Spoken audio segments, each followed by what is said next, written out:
we were pretty lucky with the conditions yet again. Same as, of course, Donington Park as well earlier on in the year. So it's not seeming like UK weather, but as we said at Brands Hatch, celebrating... No limits racing. No limits racing. No limits racing. No limits racing. No limits racing. No limits. This is No Limits Racing. Hello everybody and welcome to NLR TV. We're here in the fourth round of the No Limits Racing season. Here, of course, at the iconic Brands Hatch. Join us for the entire weekend on NLR TV, live and free. Now then, of course, we're here in Pit Lane where... well, it's a high activity at the moment. There's plenty of people out just to get in the final checks before racing gets going this weekend. Qualifying currently underway at the moment. But, as we said, scorching conditions so far this weekend. Yesterday it was sitting at around 35 degrees or so. And, well, today it looks like we're going to be back into the 30s yet again. Much of the same as well for the entire weekend. So, scorching conditions and, well, unlike UK weather, that's for sure. But, yeah, so we're down here in Pit Lane. Just myself, Lewis Rae, for the moment. Of course, Ross McIntyre will be joining me throughout the entire weekend of action, where we have over 20 races in store and, of course, a lengthy endurance race. And the over 120 laps are going to be done on Saturday afternoon. It's set to be one that you don't want to miss anyway, that's for sure. But as I said, fourth round of the season here at Brands Hatch. We came from Croft just 1 month ago, where we were pretty lucky with the conditions yet again. Same as, of course, Donington Park as well earlier on in the year. So it's not seeming like UK weather, but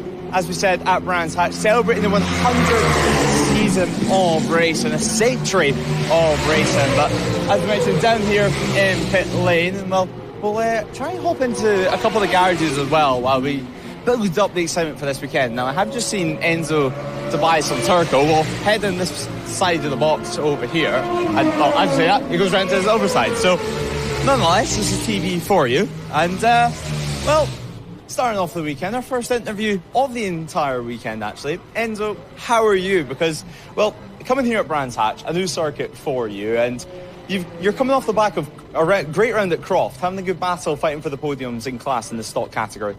Well, early morning, isn't it? Everyone's waking up a little bit woozy, but we're doing well. First in the championship right now, luckily. Mainly it's just about me staying on the bike now, finishing all the races properly, trying to get good qualifying, because I'm still not sure if the last sector's really wet or not. So it's just a bit of a dodgy one coming into this one, but hopefully we'll make it out in one piece and get up to the front again. Yeah, well, we're here at Brands Hatch. It's an awesome circuit. As you mentioned, the final sector can be a bit tricky with the tree lines, especially around the circuit. But how are you finding Brands Hatch as a circuit? Because for many, it's a bucket list track.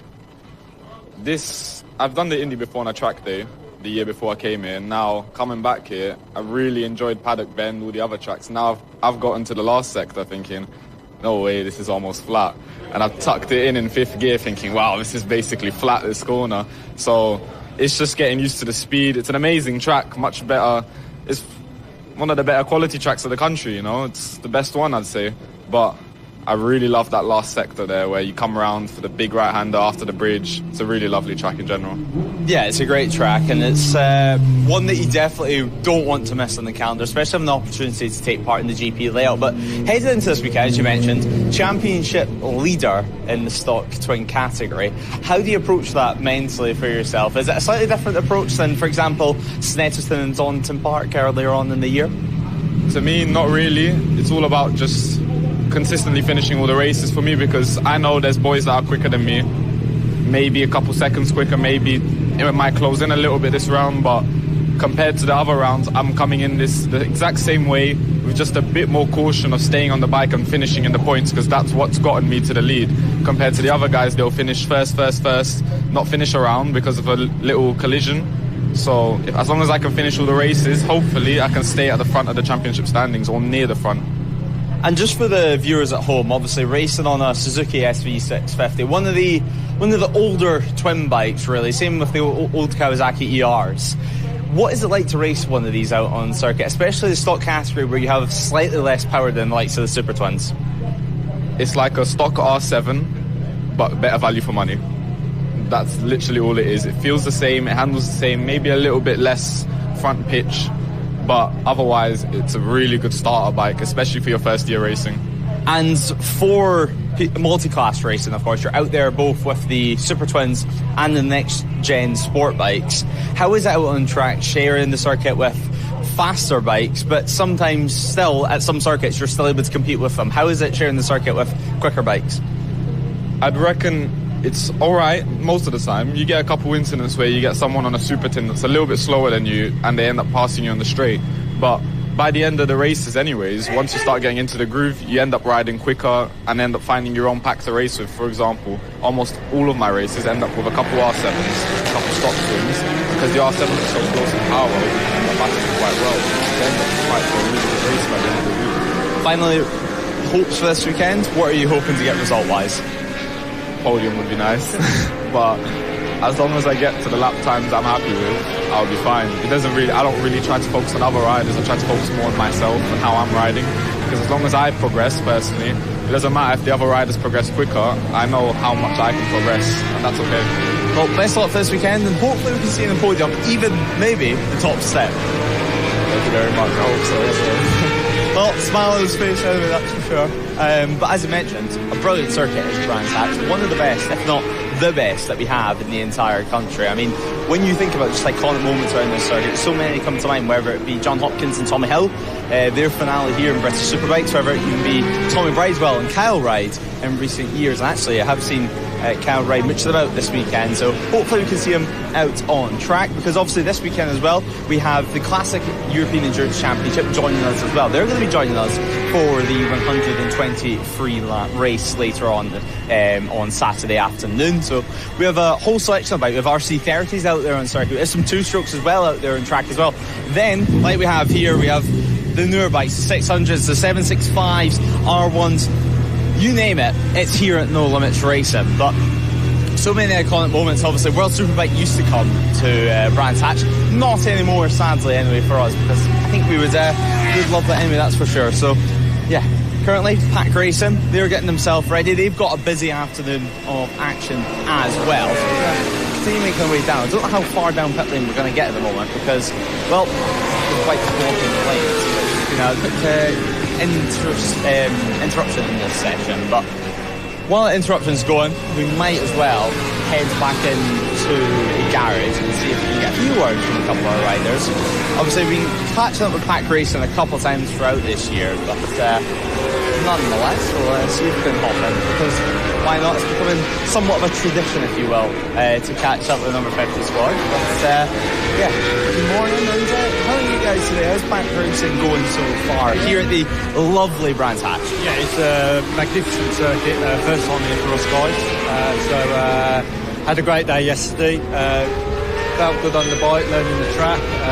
Obviously scorching weather, but survived that. And yeah, feeling fresh for this morning now, and looking to weather's dried up again. So yeah, just looking forward to getting out there and keep learning the track.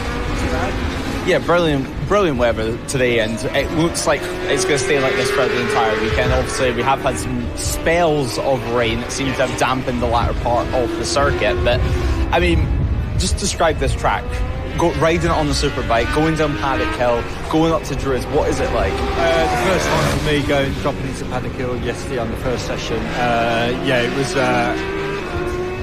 yeah, you're probably not far off saying it's a breathtaking track, really, because as you get a bit of speed, and it's such an iconic track. Yeah. It's a privilege really to be able to come here and ride and do the full GP. And yeah, it's just a great experience. And finally, hopes this weekend, how are you going to approach this massive endurance race? We're going to approach it with full attack mode as usual, and we've got a strong team, the usual guys are here, so we're learning as we go. Every round we seem to, we've taken something from the last round, and we're going to try and apply a different tactic and just keep moving forward. Get stuck in and see what happens. Well, best of luck in with this weekend. Thanks so much, guys. And well, we'll continue out to the back of this garage, because, well, a lot of shout out to, of course, YouTube stickers on the front of his bike. I mean, would you expect any less? But we've not spoken to you since Metzeler, I don't think. So, first of all, yet again, anyone at home, just remind us of your name, what class you're racing in. Neil Stevenson, Brandfixx Cup Power, should I say. Yeah, and I'm sure many people might recognise your face, whether it be a thumbnail or on Facebook, but just describe exactly what you do on YouTube and what people can expect from your channel. Right, so I came as a newcomer last year, being a younger person, and on the cows before the rules changed, and I documented on YouTube all about coming amateur racing, so you can find out how much it costs, what happens on a weekend, what to do in control, everything to do with coming racing as an amateur and not knowing anything. So, and I documented it last year. This year, I'm not doing bad actually, better than I thought. I didn't expect any points, so I got 1 point in Snetton, and I didn't at Donington, so I got taken out by Peter. I'll get that in there. Croft, I did endurance at Croft. That was a hot one. Hour 5 or 2 actually, fireworks. You did us out of it? No, they didn't. But no, I'm not doing endurance this round, it's just sprints. Yeah, I mean, it's a very, very long endurance race this round, to be fair, but yeah, an eventful Croft through yourself, as you mentioned. Fireworks, super apologetic about the whole thing, I think, to say the very least, but yeah, I'm not going to shoot anyway, so yeah, exactly, and well, yeah, I was about to say, a gold bike for this weekend anyway for yourself. Is that a sign of things to come this weekend? Maybe some gold silverware at the end of the weekend? No, not this weekend. Hopefully, but no, it's one where I've literally, so I'm doing a thing on wrapping, and as you can see, don't get too close, but as you can see, my wrapping skills are literally bottom. Yeah, if you squint it looks quite good, I think it's fair to say. From 3 metres away, it's brilliant. But yeah, as you mentioned, results have been pretty good this year. I think it's fair to say for your second year of racing. But heading into this weekend, such a technical circuit, a longer circuit as well. What are you expecting in terms of results? Well, I've just qualified really well. A second slower than last year, but I think that's to do with the heat. Same as yesterday's track day. Everyone were like a second off. But I've qualified 23rd. So I'm not normally in that position, so which is really good for me. I didn't get held up, to be honest, in qualifying. So it's one where I might have got a few more places, but I'm just putting because of the heat, I'm going to put a SCX tyre on, which I've never run before. And it just doesn't heat. It should last for 9 laps. I've got 9 laps this afternoon. An SCX should do that. Yeah, I was just about to talk about tyre choice actually. So what sort of things are you looking at this weekend? Also, you mentioned the SCX. What about the front? You run an SC1, SC2, SC1? So yesterday with the heat, I had an SC2 on to begin with, just kept sliding. Put an SC1 on, took 4 seconds off. So, and then really being hot today. I've got an SC04 tomorrow, and I just thought 9 laps, because it's 11 laps tomorrow each race. And I just thought, it's got 9 laps, and SCX will last that, especially with me riding. So it'll come in still fresh. Yeah, well, let's hope the tyre bill's not too expensive this weekend, and best of luck. No, thank you. No limits. No limits racing. No limits racing. No limits. This is No Limits Racing. Good afternoon, everybody, and welcome back to NLR TV. Welcome to the 4th round of the 2026 No Limits Racing season. And you join us in the Garden of England at one of the most legendary circuits that this country has to offer. We're here at Brandfixx on one of the warmest weekends we will see this year. It's been a great weekend already. Don't worry, we know we're on air a little bit late. You haven't missed anything. A couple of delays this morning, unfortunately. We are currently in the Biker Lawyers endurance qualifying session with 28 minutes or just under left to go. So plenty of time to settle yourself down, get a drink, and get comfortable, because we are going straight through from now to the end of the race. You join myself, Ross McIntyre, as always, Lewis Rae alongside me. Lewis, we're back at Brandfixx. It's a beautiful day. It couldn't be any better than this, could it? Yeah, it cannot get any better, frankly. I mean, the conditions this weekend are perfect from start to finish. Yesterday, of course, we had above 30 degrees. I think it was 34, 35 degrees air temperature. That's even thinking about the track temperature. Then today, well, we're sitting at around 29 or 30 or so air temperature. So scorching conditions here today, but the qualifying session's just getting underway. This is the final qualifying session of the day. This was meant to begin a little bit earlier on in the day, to say the very least, at around 20 to 11 in the morning. But crucially, we have already had what was effectively our lunch break, our interval. So from now into the end of the day, it's going to be pure motorcycle racing. I mean, Ross, you can't ask for any more than that on a Saturday afternoon. And of course, not to forget, an action-packed schedule going all the way through races 1 to 7 sprint-wise, and then of course a mammoth endurance race for race 8 and our final race of the day later this afternoon. It certainly will be. Races have been shortened for today as a result, so we've gone from 9 laps down to 6 laps for all of our sprint races. And then of course our marquee event of today, the Bike Alloys Endurance, the Brands Hatch Centenary. Of course, Brands Hatch celebrating 100 years of motor racing ventures this year. That has been shortened from 126 laps down to 100. Keeps it nice and on theme, I guess. So a little bit shorter. She'll be closer to around about 3 hours in time limit we're expecting. We do have a hard cut-off time at 6:30. It's British summertime this evening, so hopefully we're able just to run through and everything goes okay. But that's what we've got in store for us today. As I've just mentioned, we are in this qualifying session for the Bike Alloys Brands Hatch Centenary race. But of course, we do have a huge grid here with us this weekend, because we do have a guest championship in the FIM European Endurance Classic Championship. So a huge grid, a lot of riders coming in from overseas, some very, very strong names as well. So we've got something like, how many bikes we've got on track at the moment? We've got about 53 at the moment out there in qualifying. It's certainly one that's going to be enjoyable to try and keep around and try and wrap your head around who's where in all of our different classes. Yeah, I mean, it's going to be a mix-up grid, shall we say, this weekend. Yes, the Endurance, European Endurance Cup joining us this weekend. Vintage young timers, of course, and well, it has basically any bike you can think of from about 250cc onward, all the way until December 2001. So, I think it's classic championship. Out there, some 750s, whatever you like to say. Plenty of bikes to get stuck into later on during the endurance. Currently they're on circuit just completing their session. There's about 24 minutes or so left in this one, so still over half of the session. Of course, this did start earlier on. There's a short red flag, a little interruption, and now they can continue. We're just having a little look down in pit lane, and a few changes getting on down there. But it's always nice to have a guest championship, spicing things up as always here at No Limits Racing, and over 50 bikes out on the grid as well. I mean, what more can we ask for? This is going to be one of the biggest endurance races in terms of numbers of the year, but of course we still have next time out where we're going to have 12 hours of racing, of course. But before we get into that, because I'm sure we'll speak about plenty, or at least have a little look towards it during the endurance later on. Let's have a little look at this session. A&L Racing currently at the top of the standings, ahead of Dunlop MotorSport. Team Bike as well on the number 8. They're using a Honda 750 RC30 currently. Dean Elson and Kyle Ryde on that one, two well-known figures in the paddock enemy. Dean Elson, of course, known for a lot of coaching on the No Limits track days, and well, Kyle Ryde, I don't think needs much of an introduction at all, of course, having a phenomenal year in the British Superbike Championship. But still, plenty of riders as well have made the trip over to Brands Hatch. I'm sure for many of them, it would be a bucket list circuit to race at. It certainly will be. At No Limits as well, we're the only club championship in the country, both on 4 wheels and 2, that utilises the full Grand Prix layout. So it makes it, when we roll into town, even more special. We get to utilise all that super quick back section that's just so brilliant to watch, and I'm sure for the riders, so brilliant to ride as well. I'm going to be very much keeping my eye on the Track Slugs teams, the 32 squad.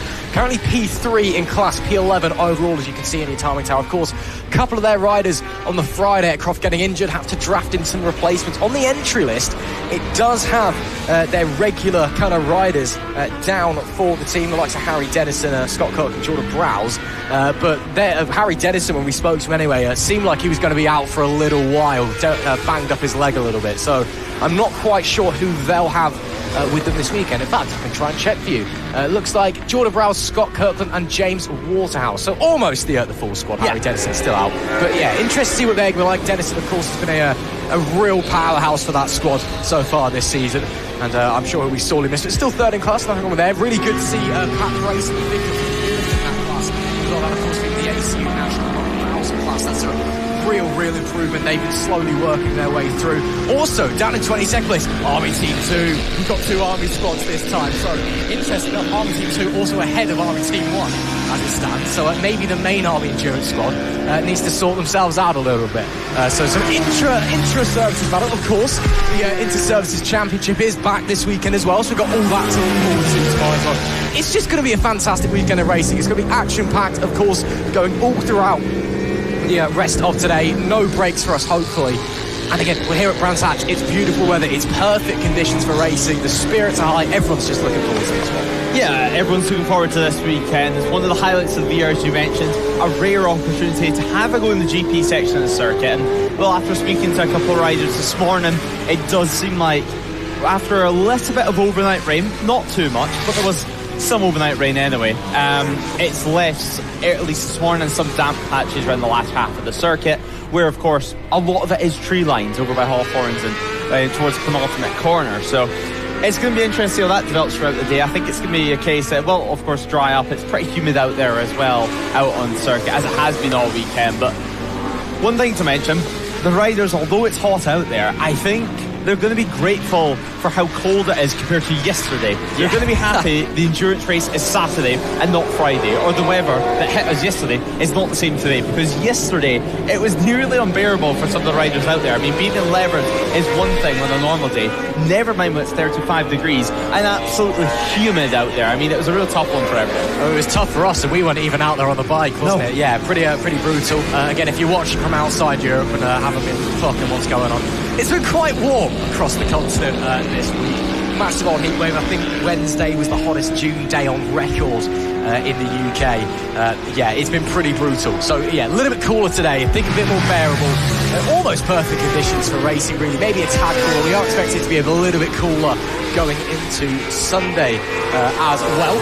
So yeah, fingers crossed everyone can enjoy the conditions a little bit more today. Current fastest lap has been set by A&L Racing to 1:31.440. Of course, that does not guarantee the pole position going into the endurance race. And of course, it is a Le Mans start for our Bike Alloys endurance events as well, so that could always change things. It is in fact the average of the lap times from across the squad. So you take your 3 lap times, or your 2 lap times, or your 4 lap times, whoever you got on the bike, you smash them together, you get an average out, and then that is the what determines the starting order. But again, Le Mans style start, so that can always change things. Very, very easy to mess that up, kind of make a misstep as you're trying to swing your load over the bike, drop the clutch too quickly and it dies underneath you. So lots of things that can change, and of course a slightly shorter race as well, only 100 laps compared to the 126 we were aiming for. Again, makes it nice given it is the Brands Hatch Centenary, so you know 100 it works quite well, but it does mean the race is going to be closer to 3 hours than before we're expecting, so a little bit less track time, a little bit less time for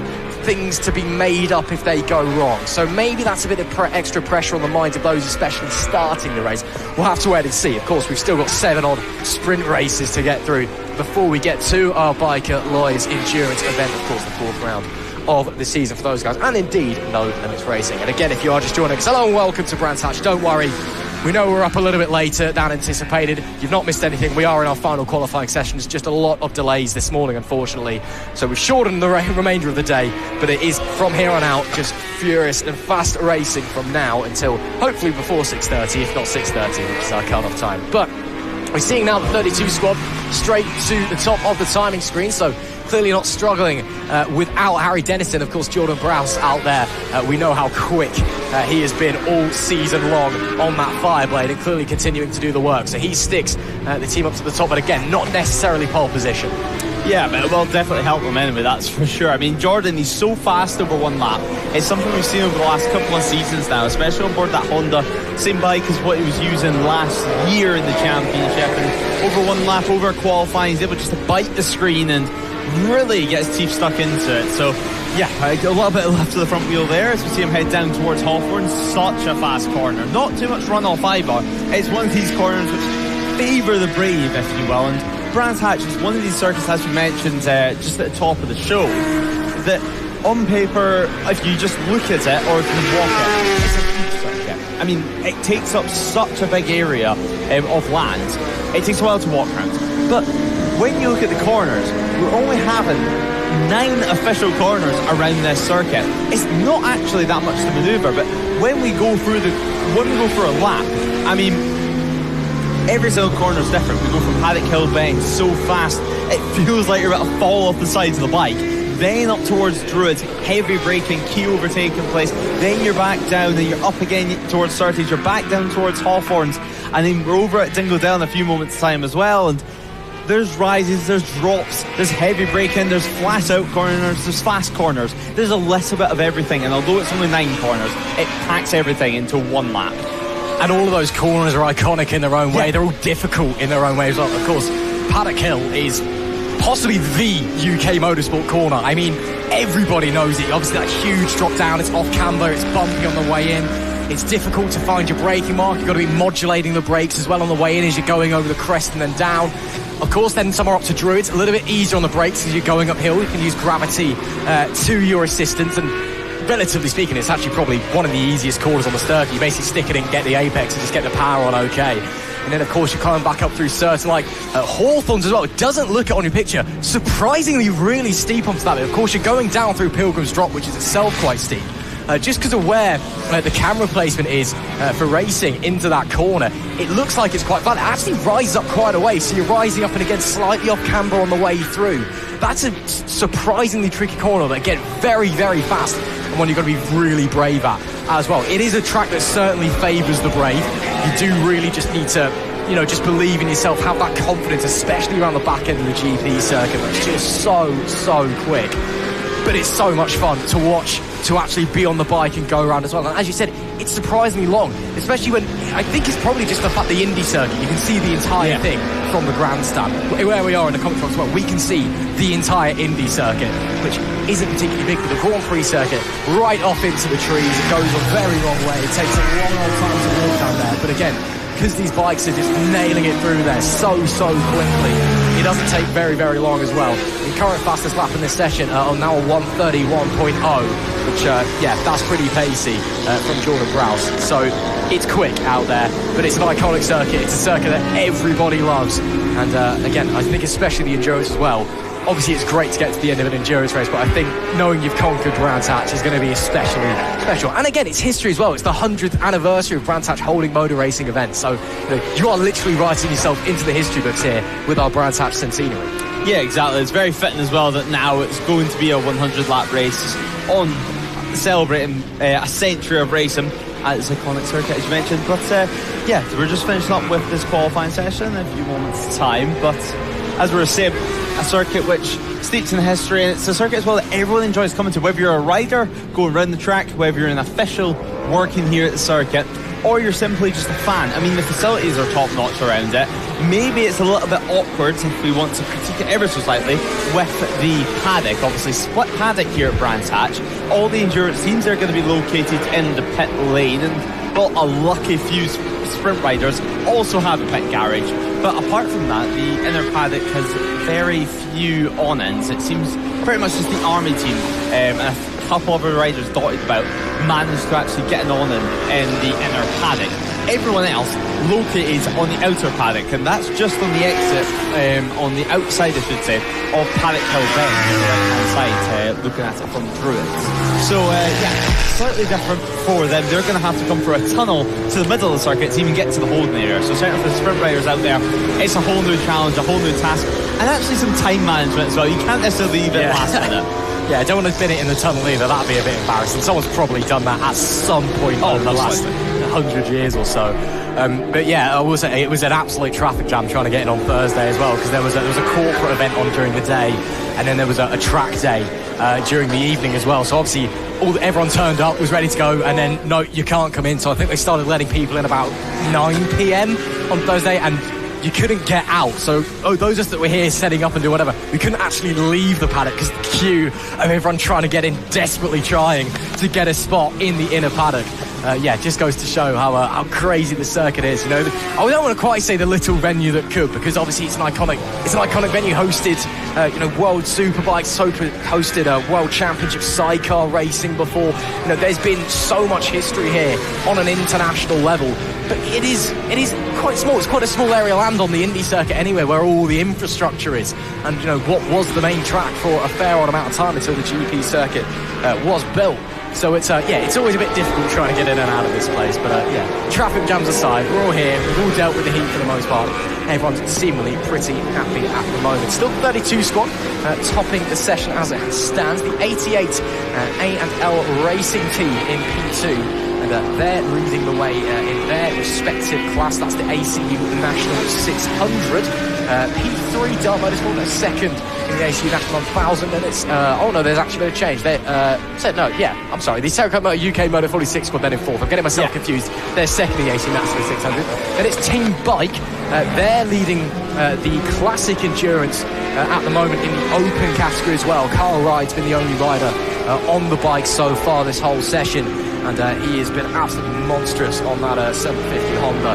It's interesting to see what Dean Ellison can do. And he stepped onto the bike. Then it's the Fireworks squad leading the way in their class. Then the Lynx Classic, GB Moto, Double Trouble, Full Throttle.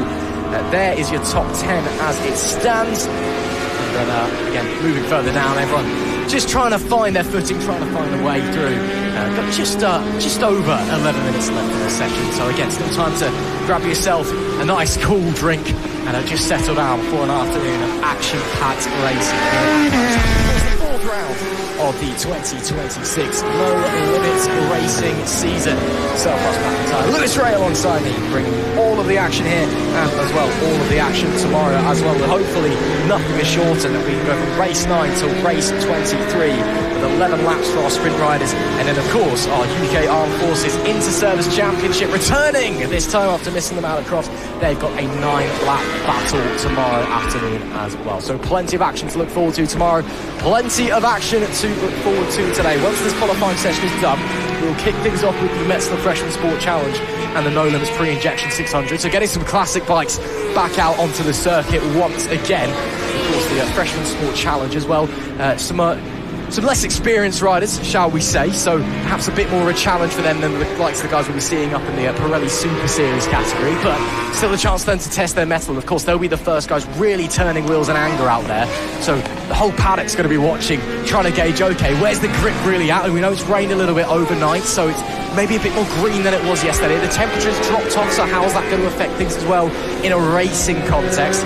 Should be an interesting one. Yeah, it's going to be an interesting race. I think the temperature dropping ever so slightly, I don't think that's going to be a bad thing at all. It's still nice and it's still scorched you out there, to be honest. I mean, a couple of riders maybe changing tyre compounds today. I mean, we did speak to a few riders that looked like they'll be changing the rear compound at the very least for today, certainly for the what they were expecting to be a 9-lap race, and with it only being a 6-lap race or so, certainly in some of the bigger classes, I wouldn't be shocked if we had a few other SCX tyres used. It just depends how much money you want to actually throw at your tyres, of course, because they are not going to last long, and they're not going to last too many heat cycles either. But we're just having a look at the number 6 team, the MOTORSPORT 6 team, currently P5, so they've now moved down one position. Bednarek on board the HEC racing team on the 911 bike. They're now up into P4 out on circuit, so they're having a good session so far. 9 minutes left out on track, not too much longer. The 49 just over the line, they come now, so clocking over yet another lap for them as a few more changes does get made now. A couple of riders and a couple of teams, they're going to have to charge up their transponders before race actually gets underway later on, as well. They're already getting a little warning from the stewards and from race control upstairs. Nonetheless, though, we do continue on. You can see Paul Bauer right there in the R1, followed by the 23. And another one of our classic endurance cup bikes, European classes here this weekend. Always nice to have a guest class with us at No Limits. I believe 2 occasions this year we're going to have it. Cattle Park as well, if my memory serves me correct. But nonetheless, Kirkland right now doing a good job out on track on board the 32, obviously. Kirkland, a real solid rider. He's not a rider that's known for throwing it in the gravel trap left, right and centre. He can tick by the laps. And as we say that, a change at the top. HEC Racing, the final 7-8 minutes of the session. They've now went quickest. The 911 team with Bednarek on board, they went from P4 all the way up to P1 on the schedule. So, solid job there from them. Of course, slightly different classes out on track. National 1000's 4 track slags are currently P2, though, as you mentioned, no Harry Denson this weekend, and potentially no Harry Denson for the remainder of the season. Obviously, we'll need to bump into him hopefully at some point this weekend if he is mooching about. I'm sure he'll be there helping his team nonetheless. I'm sure he's already booked the days off work, so why not come here? But yeah, it'll be interesting to see what his plan is, how his recovery is going, because frankly, last time out at Croft, obviously it was the Friday that he crashed in. He still had no clue on what recovery looked like and how long he'd be out for. Yeah, the initial outlook was not great, but we're not sure, wasn't it? So we're hoping that we can certainly see him towards the back end of the season out on the bike, but we will just have to wait and see. It does look like, though, with Head Racing, the 911 on top, and then Trackside in P2 with Rouse's lap. It looks like the Fireblades running really, really well here at Brands Hatch at the moment. They seem to be the bike to beat initially. Dart Motorsport second in the AC National 1000, though they've got a couple of RSV4s to their name, so Aprilia maybe one to watch out for there as well. Meanwhile, over in the endurance side, or the classic endurance side of things, should I say, it's obviously being a European Cup. They do race all across the continent. Not a massive surprise that in this qualifying session we've seen it again. This qualifying session is not the be-all and end-all. This does not decide pole position and your grid. What you see on your timing tower is an average of the squad's best times. But it does seem to be early doors the British squads that are having a bit of an advantage. Hardly a surprise given it is at Brands Hatch. Of course, Team Bike with Carl Ryder, Dean Ellison, currently the quickest classic bike. Just ahead of the Lynx Classic number 14 machine. That's a British squad on the Suzuki Gixxer out there. So, and then down in P3, if I try to go, is that Team Force, I want to say, on the 56, I believe it is. They are a Belgian squad, to be fair, so there is a little bit of European action to enjoy. Then we've got V4 Sports P4, a French team, ZV Racing, the number 37, a Belgian team as well. So a couple of Belgian squads turning up and are showing us the European metal here at Brands Hatch. But yeah, once again, not hardly surprising. 1 and 2 at least are indeed, as someone's lost a bib there by the looks of things, on the run out of Paddock Hill on the way into Druids. It'll be local yellows into that area. It's a little bit off the racing line, and it is just an orange novice bib by the same thing, so it shouldn't cause too much damage if someone does run over it, unless of course it gets sucked into a radiator or something. But yeah, as I was trying to say, not a huge surprise that up the top of the Classic Endurance Championship, it is very much the British teams that seem to have the early pace advantage. Yeah, no surprise there, of course. It's a tricky track to master, is Brands Hatch, and for the European Cup class, they've just came from, well, I say they just came, it was last month. They were in France for a 4-hour night race for their opening round of the season. This is essentially their second round of 2026, and then they'll be heading to Navarra in Spain, obviously another MSV circuit for them to enjoy next month, before another final couple of rounds in France, ending their season over at Magny-Cours for a 4-hour race. So they're used to around 4 hours of action. That's what we originally had scheduled for this weekend, roughly anyway. With that being scheduled, with that being shortened, it's probably going to be slightly less than that. Of course, though, if we do have any red flags in this race, unlike the times, it will not keep ticking down, obviously, because no laps are being completed. But nonetheless, we have to be finished by 6:30. So essentially, there is still a time cut-off. Yeah, it'd be a real shame as well if you can't get to 100 laps in the Brands Hatch Centenary. Yeah. But who doesn't like triple digits? Yeah, exactly. Again, it works. It's the Century, it's the Centenary race, 100 laps. Like, come on, it's written in the stars, surely, to let us finish it if the racing gods so wish. We'll have to wait and see. But yeah, again, as you said, it's a tricky circuit. A bit of a jump from Paul Ricard, where they were last time out.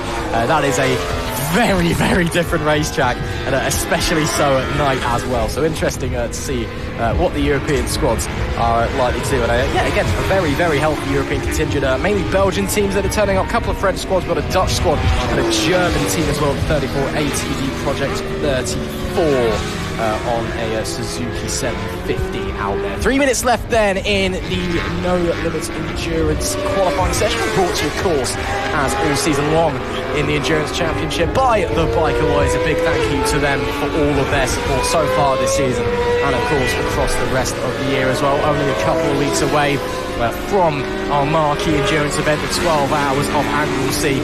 I'm sure we'll talk about that a lot later on, because again, that is very, very quickly approaching, only a couple of weeks away, and people very, very excited, maybe using this as a bit of a warm-up session potentially before we head over to Wales. Then of course we'll be going back to Anglesey a little bit later in the year for our sprint only event. The endurance guys, they've done their bit, they can have a rest while we get the sprint guys through that Anglesey weekend as well. And of course, even though this qualifying session is coming to an end, we will just have to wait a little bit to get our qualifying order confirmed for our Bike Alloys endurance event. It is an average of the team's best lap times rather than the single fastest lap that any of the riders were able to set that determines the grid for our Le Mans style start. So just to keep you waiting, keep you a bit on your toes, a bit tense, because you won't know who's going to be where until we get to the start of the race. It is still the 911 Heck Racing squad that sits on top of the timing screens, though, as it stands a really, really solid lap time from them, leading the way, of course, in the Team Power Trophy, the no limits equivalent of the ACE National 1000 Deep Bender. An absolute scorcher, a 130.739. That is about 2.5 tenths quicker, or 3.5 should I say, ahead of the 32 squad's best lap time. So they've got an initial advantage here, but of course 100 laps is a long old way around here, Lewis Rae. It's one thing to be very quick over one lap, to make that last over a long distance time at a place like Brandfixx that can get very, very physical in heat like this as well. That could all change. We'll have to wait and see. Yeah, well, let's wait and see what happens later on, of course. But as you mentioned, Heck Racing having a good run in this one, and just give a little bit of credit to Jack. It was Jack Bedrick set the fastest lap. Dean and Jack sharing teams this weekend, so it's going to be slightly more confusing for us in the comp spots in terms of looking at the timing screens of both Dean and Jack Bedrick out on track. Jack, of course, using the Aprilia, so the Aprilia going quickest in this session. You have to give credit where credit's due, because it's not the bike of choice for a superbike anyway, is the Aprilia. It can be quick, especially at Brands Hatch. It's a nice flowing circuit, which really seems to suit the likes of the Yamahas and the Aprilia out on track. But you see, everyone has done quite a good job anyway avoiding that orange pit that fell earlier on in the session. But just 20 minutes to go in this one, we're not too far away from looking towards our first race on the schedule, which, well, they went qualifying a little bit earlier on this morning. Around 25 to 10 their qualifying session ended.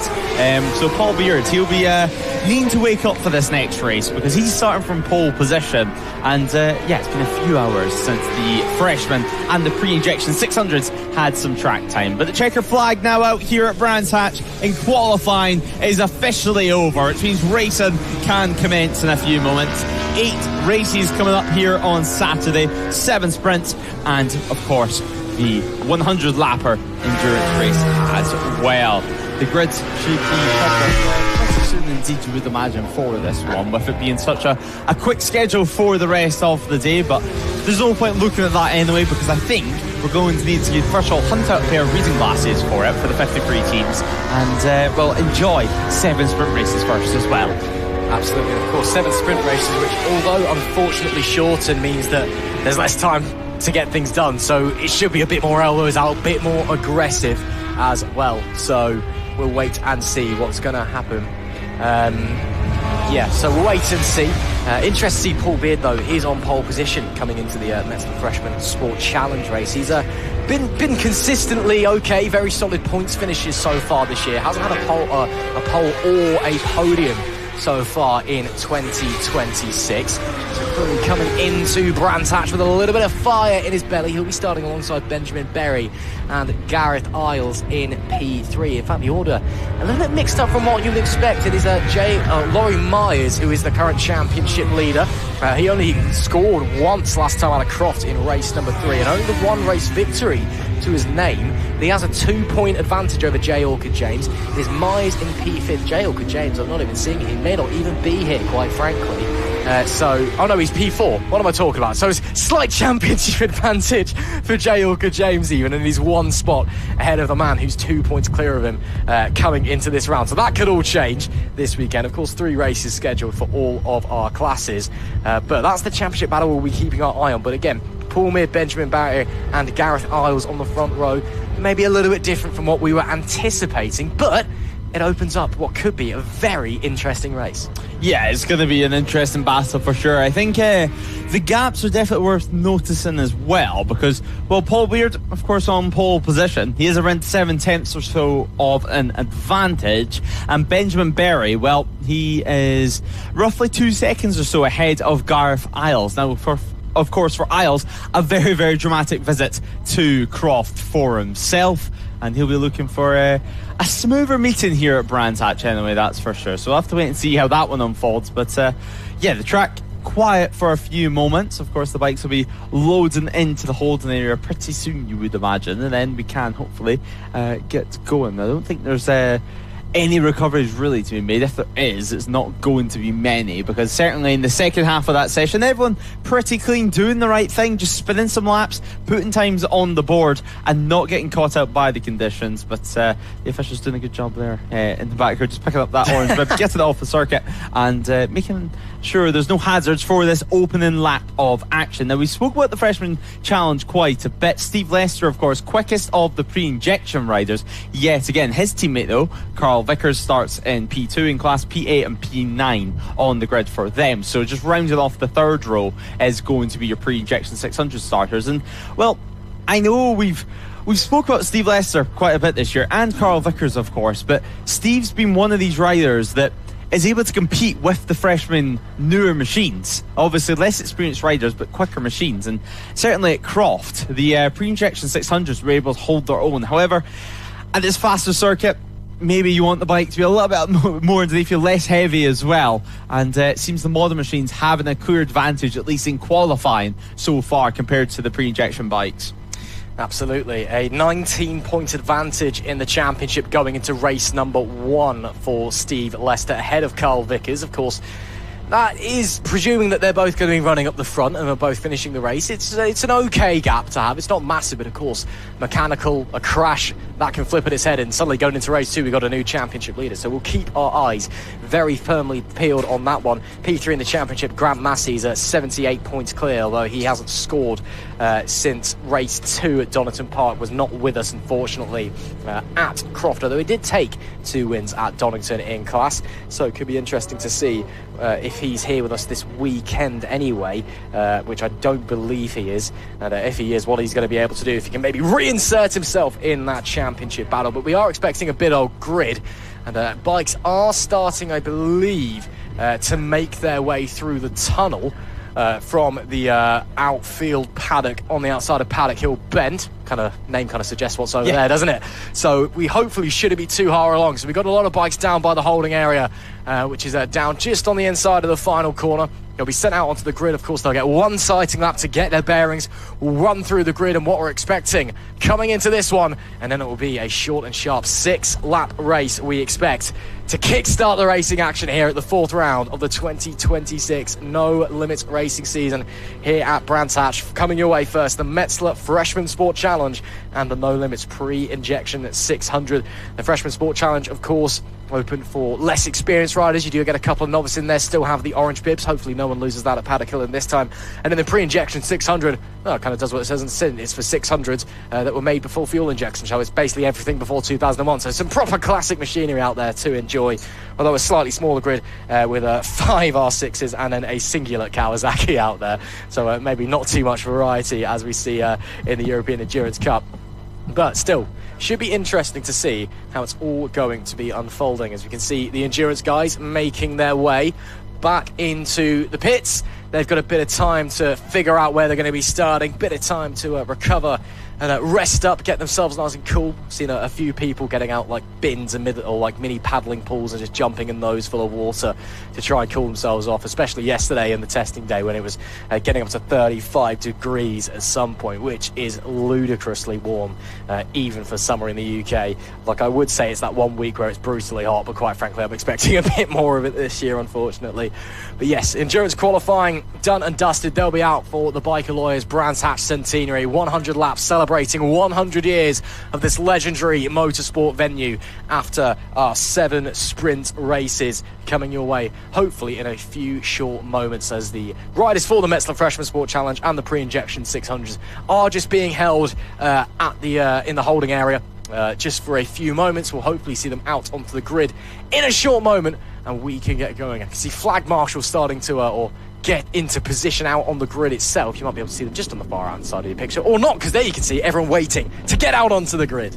Yeah, everyone waiting in the holding area. Nice and a nice formed line there, actually. It's very rare you have a holding area that neat. I'll let you know that much. But you can just see there PP Racing just chilling after their qualifying session. Obviously, they don't have to go back in action till later on this afternoon, so they can have a little breather, if you will. But yeah, the holding area located at the end of the paddock, and then they'll be released basically just to loop round onto the grid. They're not going to have to do a full lap like you would sometimes imagine. They'll be able to turn right from the holding area and then loop in, basically come out of pit lane entry onto a dummy grid, and then they'll go round for their one formation lap. But you can just see there heading out of pit lanes 67 and the 186 as well. So they're out low onto the grid now, as you mentioned. Start marshals all ready to go, and then hopefully we can get going, because it's going to be a 24 bike grid for this one. A nice healthy entry list anyway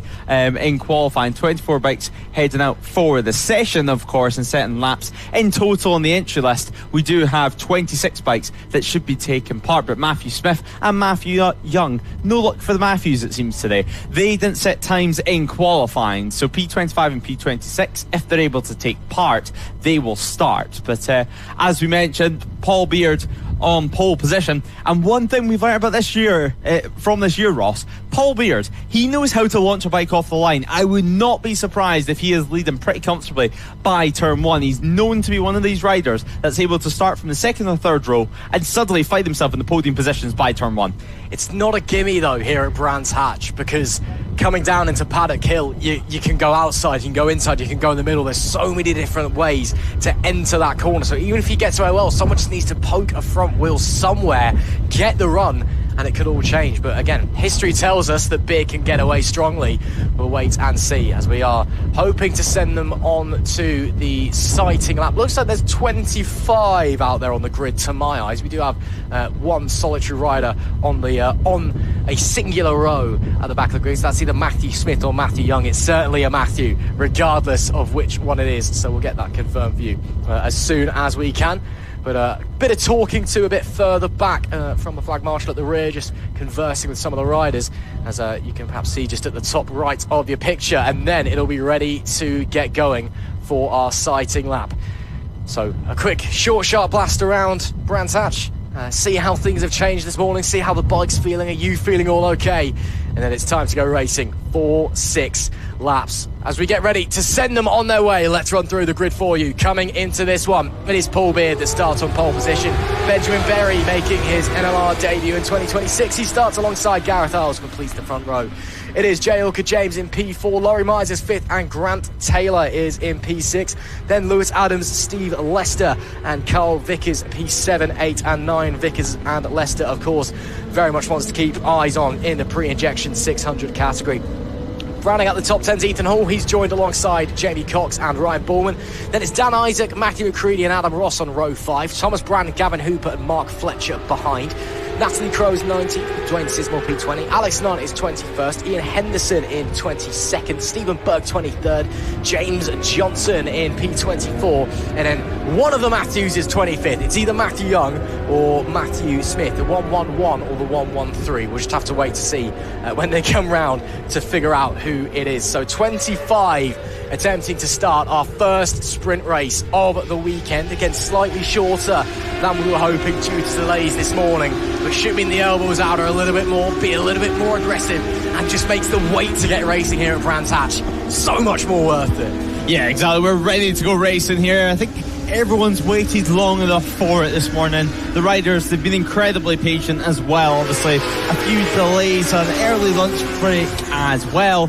And now, well, for the pre-injections, it's 100 riders and the Metzeler Freshman Sport Challenge riders. They can finally take to the grid in a few moments' time. So we're just heading through the likes of Dingledale into the final sector and then towards, of course, the penultimate corner of the track before then we wind up power yet again towards Clearways and Clark Curve. But yeah, the yellow flag just showing them to slow down before they head to the grid. A couple of riders definitely going faster in the warm-up lap than others. I mean, you could just see the gap there, and that's not even your pole sitter anyway. So Paul Beard taking it slightly slower on this warm-up lap. Maybe not wanted to have the pressure of pole position for too much longer. Maybe just want to stop into his box, wait 5 or so seconds, give himself enough time to get into the right gear, make sure everything is okay with his helmet, make sure nothing's annoying him with his levers or gloves, and then away he goes, lights on, lights off. So the grid foreman now, Ross, and not too far away from getting started for race 1 of the weekend, the first of 23.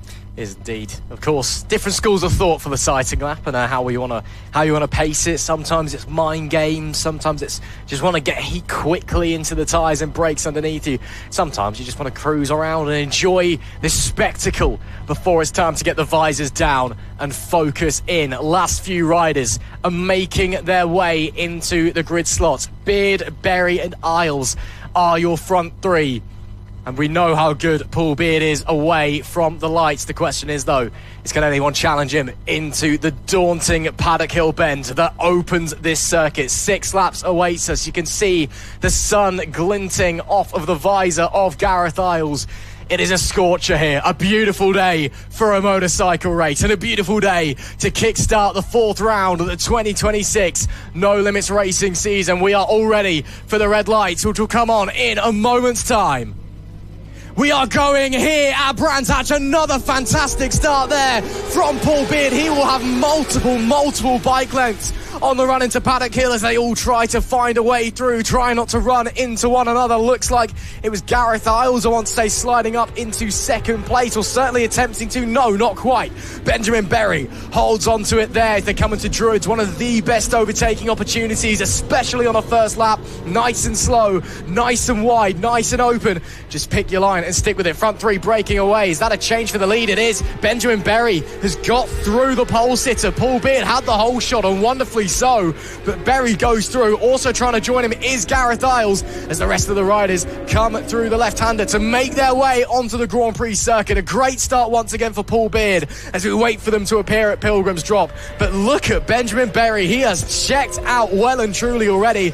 As is that a change for 2nd place? Yep. It is indeed. Through goes Isles. Gareth Isles, great start as well for him. Can he hunt down the likes of Benjamin Berry? I mean, Benjamin Berry, you have to give credit where credit's due.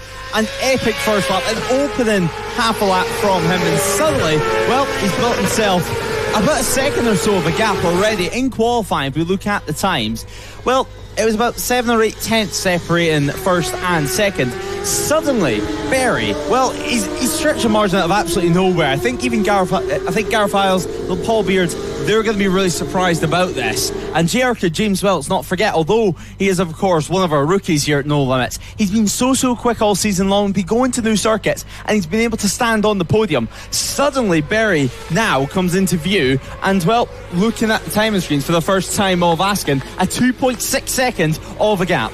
Up the inside once again, though, goes Paul Beard at Paddock Hill, gets it done as well. Nice move there from the pole sitter to go back into 2nd place, as it looks like J. Orchid James getting a bit of a move on that number 7. He fancies getting himself involved in the podium conversation. There goes Isles. Look at the drive out of Druids, sweeps around the outside, gets it done well before turn number 3, and can maybe try and push onwards. Looks like it's an interesting dynamic between Isles and Beard, where they're quicker at different parts of the circuit, so we'll keep our eyes well and truly glued to that one. But it's still Berry from Isles from Beard, your top 3. J. Orchid James trying to get involved. Laurie Mize seems to be struggling on that 13. Is that J. Orchid James on the 7 making moves? Yep. Indeed it is. Up the inside, nearly makes it 2 in 1 corner. Into the podium places, though, goes the 7 with a nice move. A great move there, a brave move as well over at Hawthorne. He's got that job done though now. As well, we wind up the power yet again. We drop it back down the hill and head through Westfield, then Dingle through Sheen Curve now, and then towards Stirlings for the penultimate corner of this epic lap. Currently, though, Paul Beard still holding strong from J. Orchid James, who's trying to fight his way up the order. So, first place at the moment still is Berry. Then, of course, it's going to be 2nd place for Beard. And, of course, 3rd being Orchid James. Top of your pre-injection 600 runners, we have Steve Lester. Cross the line last time around, MP9. We'll give you an update on that in a few moments' time. Gareth Isles, now that he's been overtaken by these two, he's already beginning to drop away from the podium fight.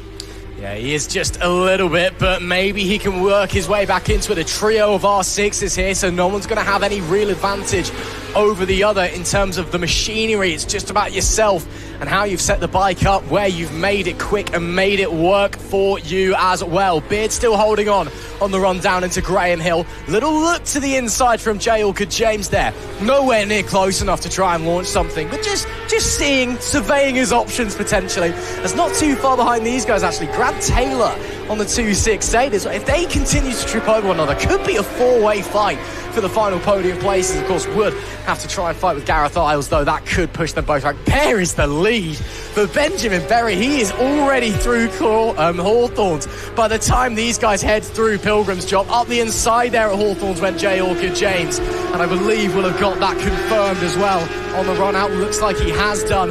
So nice move there from him as they then get to Westfield through Dingle Dell to confirm it. Yes, there it is. 7 up into second once again. But Paul Beard looks really strong heading through Sheens and Sterlings as you can hear them bouncing off the top of the rev limiter. Don't want to change up there, can actually cost you time, and it doesn't sound particularly pleasant, but it's all okay at the end of this one. We'll be heading on to lap 4 for this group shortly. Looks like J. Orchid James is going to hold on to that second for the time being, with now Paul Beard third, Isles fourth, Taylor fifth, then it's Adams, Steve Lester leading the way in the pre-injection class, Hall, Carl Vickers second in pre-injection, and then Laurie Myers, wow, well off the pace for him, down in P10. Yeah, no one would expect at all from Myers. Obviously, had a crash at Croft as well, while he was fighting for some of the top positions. But at the moment, Paul Beard, it looks like he's on the attack here. He's certainly pushing. He was fast through the entry of Clearways and then well dropped away on the exit. Made up a little bit more time as well on the entry to Paddock Hill Bend. But as things stand, it's settled out yet again. So J. Orchid James doing a good job so far in second position, keeping strong, holding firm anyway for position, as at the front it's nearly a 6-second gap for Berry in P1. The 848, an incredible start to his day, but he will carry on with this one. The sun well and truly out here at Brands Hatch as well. Race 1 nearly in the bag, and well, I think it's fair to say, Ross, this was the perfect way to start our day of racing. I mean, what more can we ask for? Steve Lester now up into P6 as well. Carl Vickers up into P8. The pre-injections as well beginning just to edge their way up the order. They are indeed. If they finish as they are, it's safe to say in the Metzeler Freshman Sport Challenge, it's going to be a huge swing in the championship. Again, a 2-point advantage for Laurie Myers coming into this weekend. He's down at P11, his title rival up in second place. So that is going to massively change things. And it's going to be a very, very big gap going into race 2, the way of J. Orchid James. Of course, there's 3 races, there's lots of points. Things can happen and things can change. We'll wait and see as we see some of the other riders further back in the pack making their way through Dingle Dell and up to Sheen Curve. Then the left-hander at Sterlings and on to the not quite a back straight, I guess the run out of Surtees and down to Hawthorns is probably the true back straight, but it's the penultimate straight, that's the word I was looking for, as they work their way through there. You can see them just dropping away on the run into Clearways and then through the right-hander. Very awkward through here as it drops and then rises once again on camber as well, so that can affect things. But again, lots of different lines you can take through that part of the racetrack. Is there a move to be made down into Paddock Hill Bend there for somebody? No, not quite, as we are now on the penultimate lap here at Brands Hatch. There is your race leader in Benjamin Berry, and the 848, this is the first time he's been with us at No Limits Racing in 2026, and well, if he is not making an impression, didn't quite get the perfect start. Again, we know how good Paul Beard is away from the lights, but the second he got into the lead of the race, he's not looked back. I mean, look at the advantage that he has. When he came to the line last time, the gap between himself and J. Orchid James, 5.5 seconds. Yeah. Well and truly gone. Yeah, it's well and truly gone. And yeah, as you said, 5.5 seconds. That's the first time it has dropped this entire race. You have to think maybe now just putting it in chill mode, trying to get the bike to the line, trying to get to the finish. It was a 138.1. Meanwhile, for Orchid James, a 137.8. And I think it's going to be really interesting to hear what, of course, Berry has to say after this race and what his thoughts are going to be, of course, after taking this incredible win. If, of course, he can make it last yet another lap. So, heading around in a few moments' time, and of course, he's going to be setting himself up for the final lap of action. 1:36.4 being the fastest lap of the race. A little bit off the pace last time around. We're going to wait for him to cross the line though yet again. Then we'll head on to the last lap. It was a 1:40.3. Meanwhile, JRK James, a 1:37.2. So much quicker. A 2.4 second margin. Now, with, of course, has been the Metzeler Freshman Sport Challenge.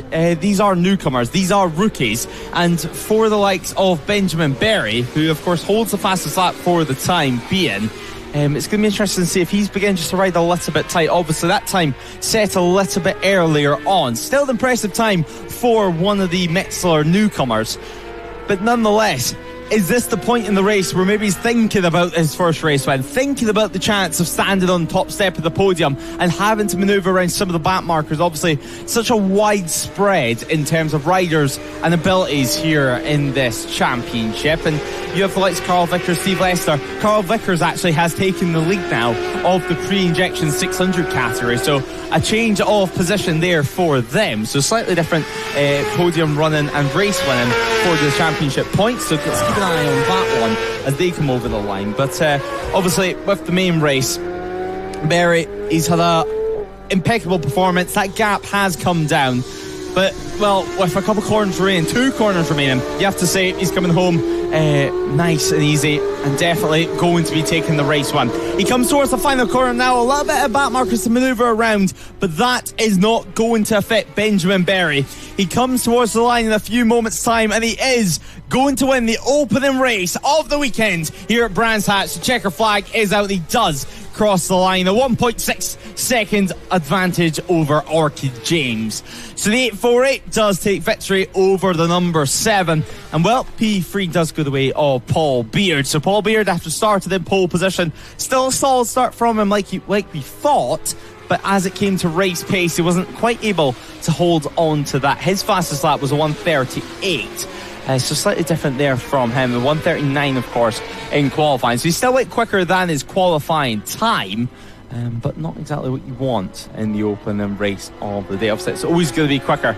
But started from pole, a lot of expectation on his shoulders. But of course, hopefully, in a few moments' time, we should be able to hear from our race winner. You can just see Check 5 still waving for the final couple of riders to cross the line. They're just rounding the final corner in a few moments' time. Ross McCready should be next up to take the flag over the line. They come in a few moments now, and they do pop into view. So they'll take the final couple of points, P14, P15 overall. Meanwhile, in class, that's going to be P12 and P13. The final point scorer in terms of the Metzeler newcomer class, that's going to go the way of Fletcher on the Triumph 675. But I think Ross has got his jogging shoes on and making his way down to Parc Fermé, where hopefully we can hear from our race winner. So Benjamin Berry, a 1.6 second margin for him, and some solid championship points as well. An incredible race to open up our day here at Brands Hatch. Of course, short and snappy one, just 6 laps in distance, and we can go down with Ross, who's with Benjamin Berry, our race winner here at Brands Hatch. Wow, what a way to kickstart the action here at Brands Hatch. Let's have a chat with a man who, well, certainly got that one right. Ben, what a way to introduce yourself to No Limits in 2026. That was amazing. Yeah, thank you. It was good. Good fun. I mean, could have got a better start, to be critical, but the second you got to the front, you just checked out. Were you just pushing, or was it just that's just your pace around here? I think that's just my pace. On the pit board, they're telling me to slow down. But when I slow down, I keep making mistakes. So I get a rhythm and I like to keep it that way. Yeah, just stay in the groove and keep pushing them. Yeah, that's it, mate, yeah. Well, still 2 more races tomorrow. Are we expecting the same? Yeah, definitely. Well, looking forward to it. Congratulations, what a win for yourself. Cheers, thank you. No worries, let's see if we can find the 18 and the 22 of Carl Vickers and Steve Lester's, because what a finish that was. Oh, wow, that was a bit tight, wasn't it, at the end? Quite warm out there, but yeah, it's a good bit of team scratch in there, that's for sure. Steve made me honest, kept me honest on that one, there's no question on that, thanks. So, yeah, it's very hot to be doing this as well. So glad it's over. Yeah, it's almost a bit too nice of a day for a motorbike race, isn't it? But still an awesome battle between yourself and Steve as well. Again, keeping it tight in the championship as well. So yeah, I think there's only, get this right, 14 points in it now, going into the next 2 races this weekend. So yeah, it's going to be good. We'll grab a word out of Steve quickly before we get ready for our next race as well. Again, kept that one close to the end, didn't you? No, yeah, I'm a little bit gutted to be fair, but yeah, it was a good one. It was close again, so... Still, you got 2 more opportunities tomorrow to try and best him. I'm assuming you're going to get the elbows out a little bit. Definitely, yeah. I need one win this weekend to keep my confidence up, definitely. Well, stuff. Well, thanks a lot. Congratulations. Awesome, thank you. Cheers. That's all we've got time for down here in the old area because the next race bikes are already on their way out to the grid. Lewis, back to you. Thanks, Ross. Always lovely to hear from our race winners, our podium contenders. That was Parc Fermé, of course, and this is now the grid. It was a cool, calm and collected Benjamin Berry, I think that's fair to say. Meanwhile, Steve Lester, he's back in the hunt later tomorrow, and he's going to be looking to score some big points because that championship gap coming down, if it gets below 10 points at the end of the weekend, you would think he's going to be a little bit nervous about that one. But the next grid now formed, that of course going to be the Brandfixx Club Power Cup and the No Limits Old School 1K Trophy. Simon Franklin, the bright yellow Kawasaki, what a year it's been for him so far. I mean, starting on pole from this one at 135.296. He goes from pole in this one ahead of Perry Matterface and Jack Cullen. Now, Jack Cullen at Croft. What a weekend to forget. I mean, he had the pace, he had the power, but whenever it came to piecing it all together, some crashes and a big high side as well on the Sunday played havoc to his championship points. So he's going to be looking for a little bit of redemption, you have to say. But of course, on the older style BMW, he still leads the championship by 7 points. So 7 points he leads by over Simon Franklin. Jordan Hugh as well, he sits P3 in the championship, but 43 points behind, so 42 points behind actually. So over 40 points, the top two well and truly running away with it. This could be a big race in this year's championship fight. Obviously, we're essentially at the halfway point in terms of sprint racing this year. This is the round 4 of 8 in terms of sprint rounds. We have 9 rounds in total this year. One weekend we'll just have sprints, and one weekend we'll just have an endurance. So halfway point of the year, championship points certainly make prizes now as we head out in the warm-up lap. Simon Franklin, as we mentioned, goes from pole position alongside Perry Matterface. Jack Cullen joins them on the front row of the grid.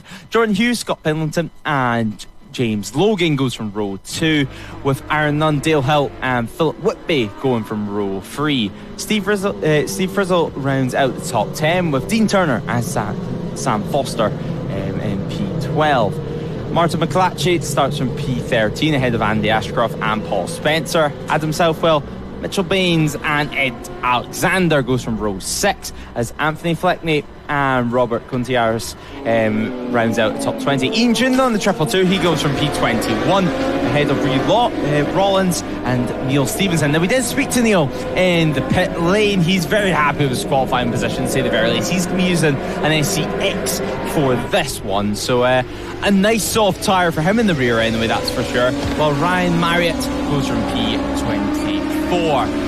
Golich, Bednarek and Cook go from row 9. Everson, Kilby, Brookman, Nigel White, Jeremy Page and Louis Wright rounds out the top 33. A big grid for this one, with Alan Lane, Gareth Evans, Matthew Whitney and Vincent Gibbon not setting times in qualifying, so hopefully any issues that they've suffered earlier on in the day, they've been able to actually get that sorted.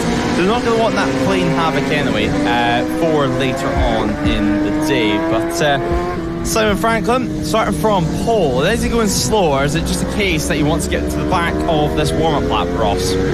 Yeah, I think he just wants to let a few people go through, take his time. Leg's out. His leg is out, which usually you stick a leg or hand out if you're coming into the pit lane. So we're going to have to wait and see. We're going to have to keep an eye on him, because if our pole sitter goes into pit lane here, what a massive shame. I mean, we're just speaking about how great Simon Franklin's season has been so far. So is he going to come into the pit lane? We'll keep our eye on camera and from the commentary box as well. Now then, Simon Franklin, what's this going to cause for him? Our pole sitter has entered the pits. A big shame for him. Technical issues for Simon Franklin. Perry Matterface has effectively been promoted to pole, and Jack Cullen, his main championship rival, if Jack Cullen was to get a podium in this race, he's now going to take the championship lead on Saturday. The real question is Simon Franklin going to be able to start from pit lane here if it's something very quick, like a loose foot peg or something not quite feeling right? Or is he going to go straight back into the paddock and call it quits for today? We'll have to keep our eye on that. It does look like he's going to the outward paddock and another rider. Things, yeah, that was to be that's number 7 actually of JRP James never mind. from a previous race. So obviously taking his time to get back to his pit garage. Nonetheless, though, we can finally get things going here at Brands Hatch. The pole sitters in the pits. Perry Matterface effectively on pole. Lights out and away we go. A good start from our P3, Jack Cullen. He looks to take the lead on turn 1. No, he does not, though. And they're all going to bunch up. And Jack Cullen, he's really going to lose out here. It's going to get washed up on the inside line. Drops all the way back down to P5. Not what he was wanting at all. Perry Matterface back down to P2. And it's going to be the Kawasaki leading the way. Yes. Is that James Logan from P6? So James Logan, an incredible start. And Perry Matterface under a lot of pressure. Not the start we were expecting from our front row. Yeah, bizarre. I mean, there's a big wheel pickup for somebody there. I think we saw from Cullen a bit of caution, if anything. He looked like he had a great run to get into Paddock and take the lead. Of course, maybe mindset affected. He did have that huge high side in race 3 at Croft about a month ago now. Maybe that's just dented his confidence a little bit. And maybe this race is just about getting to the end. A win is a bonus. We'll have to wait and see. He's making his way back up into P3 though, down into Hawthorns. As you can see, the amount of bikes that are just sliding their way through, squabbling for position as they roar through the Jean pre-circuit. That's Franklin now up into P3. It's still James Logan that leads this race after a great start from P6 for the 262. Second place looks like that is the number 303 as it stands. Or that is the 30. Matterface has got back into second place, should I say. So current order is Logan from Matterface, Cullen back into third. So they've kind of resumed the order that they were starting the race in, except that Simon Franklin's been replaced by James Logan. That's a good run there from somebody trying to get around the outside of Jack Cullen. Can't quite get it though. Cullen nearly forces them onto the grass. Here comes Matterface to the outside, nearly 3 wide on the run into Paddock Hill Bend, and they're going to be side by side. 2 moves being made at the same time, nearly 4 abreast on the run up into Druids. Who is going to lead this race? It is somehow Perry Matterface, but this one has got action pack written all over it. Perry Matterface, what an incredible first lap. I mean, it wasn't the start that we wanted to see at all from him, but now back into P1. Aaron Nunn as well, trying to keep that front wheel planted, nearly on the grass on the braking zone as well over at Surtees, and now slots in behind Jack Cullen. Jack Cullen, though, yet again, we've seen at turn 1, such a tight line, and it's not helping him at all there. He's really struggling to get any kind of momentum through that corner, certainly in the first half of it. Now trying to make up time in the second half of the lap.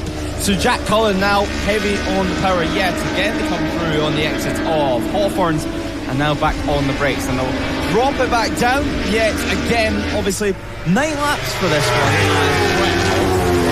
Last race, that was race 1, that was just 6 laps in distance. So 9 laps for the Brandfixx class, and of course the old school 1K trophy.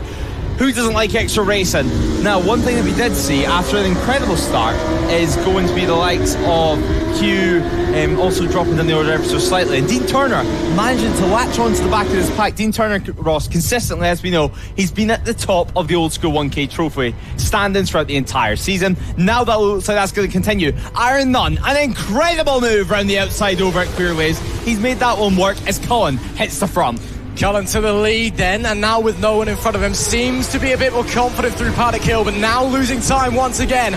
And to the inside, is that a move being made? No. Looks like that Cullen is going to be able just to sweep on by and hold him in position for the time being. But again, very bizarre. Cullen just maybe Paddock Hill a bit of a bogey corner for him, I don't know. Aaron Nunn still there, keeping him in check.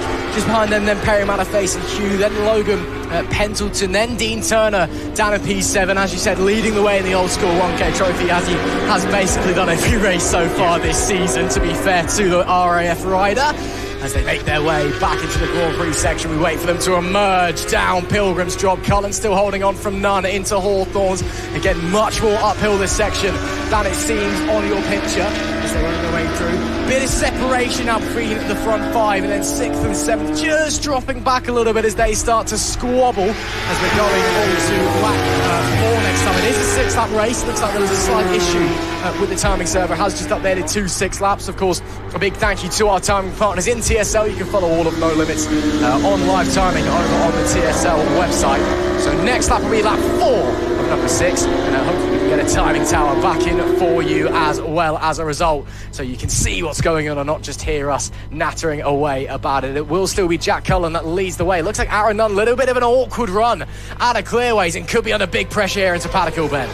Yeah, not what Aaron Nunn would be wanting at all. We've seen one lap ago, the momentum he was able to carry through clearways, and well, clearly struggling through there. Still though, far better drive over at Paddock Hill Bend, but looking down the inside is the 183. Unable to make that one work, who thinks better of it, so Jordan Hugh slots back in. However, that was a far better line over at Druids, and now just the drive out at Druids alone has handed him the position. So up into P2 now for him. Demotes Nunn to 3rd, and now Cullen, of course, a comfortable advantage out front. Some great racing yet again in this category, but Ross, I mean, with your main rival, your main championship rival of Simon Franklin in the pit lane, you would have to say, even especially after what happened at Croft, Jack Cullen, he needs to get this one over the line and claw back as much points as possible. I mean, to build a championship lead like this is not how you want to do it. However, looking back at Croft, Cullen cannot afford to throw this one away. Of course, it's not how you want to do it. You don't exactly complain about it when a situation like this arises either. And Cullen, now that he's hit the front, he's got clean air, he could just get his head down and push onwards. Looks like Hugh is, or Nunn should I say, is trying, oh no, it is Hugh, sorry, after that move, trying to reel him back in a little bit. Nunn is dropping back. He got a really poor run through Graham Hill after the move was made, and is now potentially dropping back into the clutches of Perry Matface and could be losing his podium place in just a few short moments. We'll follow them around onto the penultimate lap of this contest. There's a bit too much space between them, bit of a wiggle there from the 42 of Scott Pendleton as he gets over the bumps on the main, not quite as straight here at Brands Hatch. No real opportunity for moves there. Tell you what, Hugh is absolutely coming here. Jack Cullen on the final lap could be under a lot of pressure, could be under it potentially even more before, because last lap it was the fastest lap of the race from Hugh, and it was 0.5 of a second quicker than Jack Cullen. This could be a really, really close one come the end. Yeah, this could be a very, very interesting end to the race here. But 5 of 6, and well, Jack Cullen, he's pushing here, but is it going to be enough? 4 times over the line last time around, and well, the fastest lap of the race going the way of Hugh, a 1:33.801. And we'll look at Cullen's time. That was a personal best as well from him, but still much, much slower. 3/4 tenths slower last time around was Jack Cullen, and with a 4/10 of a second gap with 2 laps to go, you would have to say the fight for P1 well and truly on here. It's BMW versus Yamaha at the front of this race. Who's going to come out on top? Jack Cullen in search of some valuable 25 points. Meanwhile, Hugh, well, he's of course got past Aaron Nunn just around a lap or so ago, and has already stretched a 1.8 second margin. So after escaping the claws of Aaron Nunn, who's now continuing his battle for 3rd, it looks like it's going to be an interesting fight all the way through for the podium. It does indeed cross the line to make it one more tour, and there is barely a cigarette paper between Jack Cullen and Hugh in P2. The 97 against the 183. Can Jordan try and find something on the run into Druids? No, he'll be too far back on this occasion. If he gets a good run out of Graham Hill, there could be opportunities on the way into the Grand Prix section.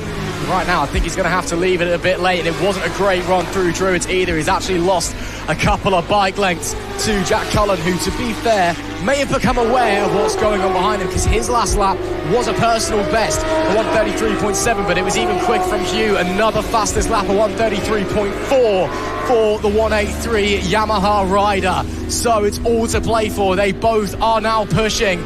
The question is who's going to be on top. Cullen seems to be extending that gap further back. Aaron Nunn just about holding on from Perry Matterface. Then it's Scott Penston. Dean Turner still leads the way in the old school 1K trophy. His nearest competitor is Foster down in 12th place, P3 in class. Fair way back. Looks like it's Gavaluch in P24 overall to my eyes through the final couple of corners then for this pair as they make their way through the penultimate turn over at Stirling's. Just clearways and Clark Curve to go. Can Jordan Hugh find anything special late in the day? I don't think he's going to quite have enough. If this was a full distance race, he may have been there. He may still be there. He's going to try and get underneath Jack Cullen. Surely not. Doesn't quite get it. Jack Cullen holds on by the skin of his teeth and shakes off the demons from Croft. He wins here in the Brandfixx Club Power Cup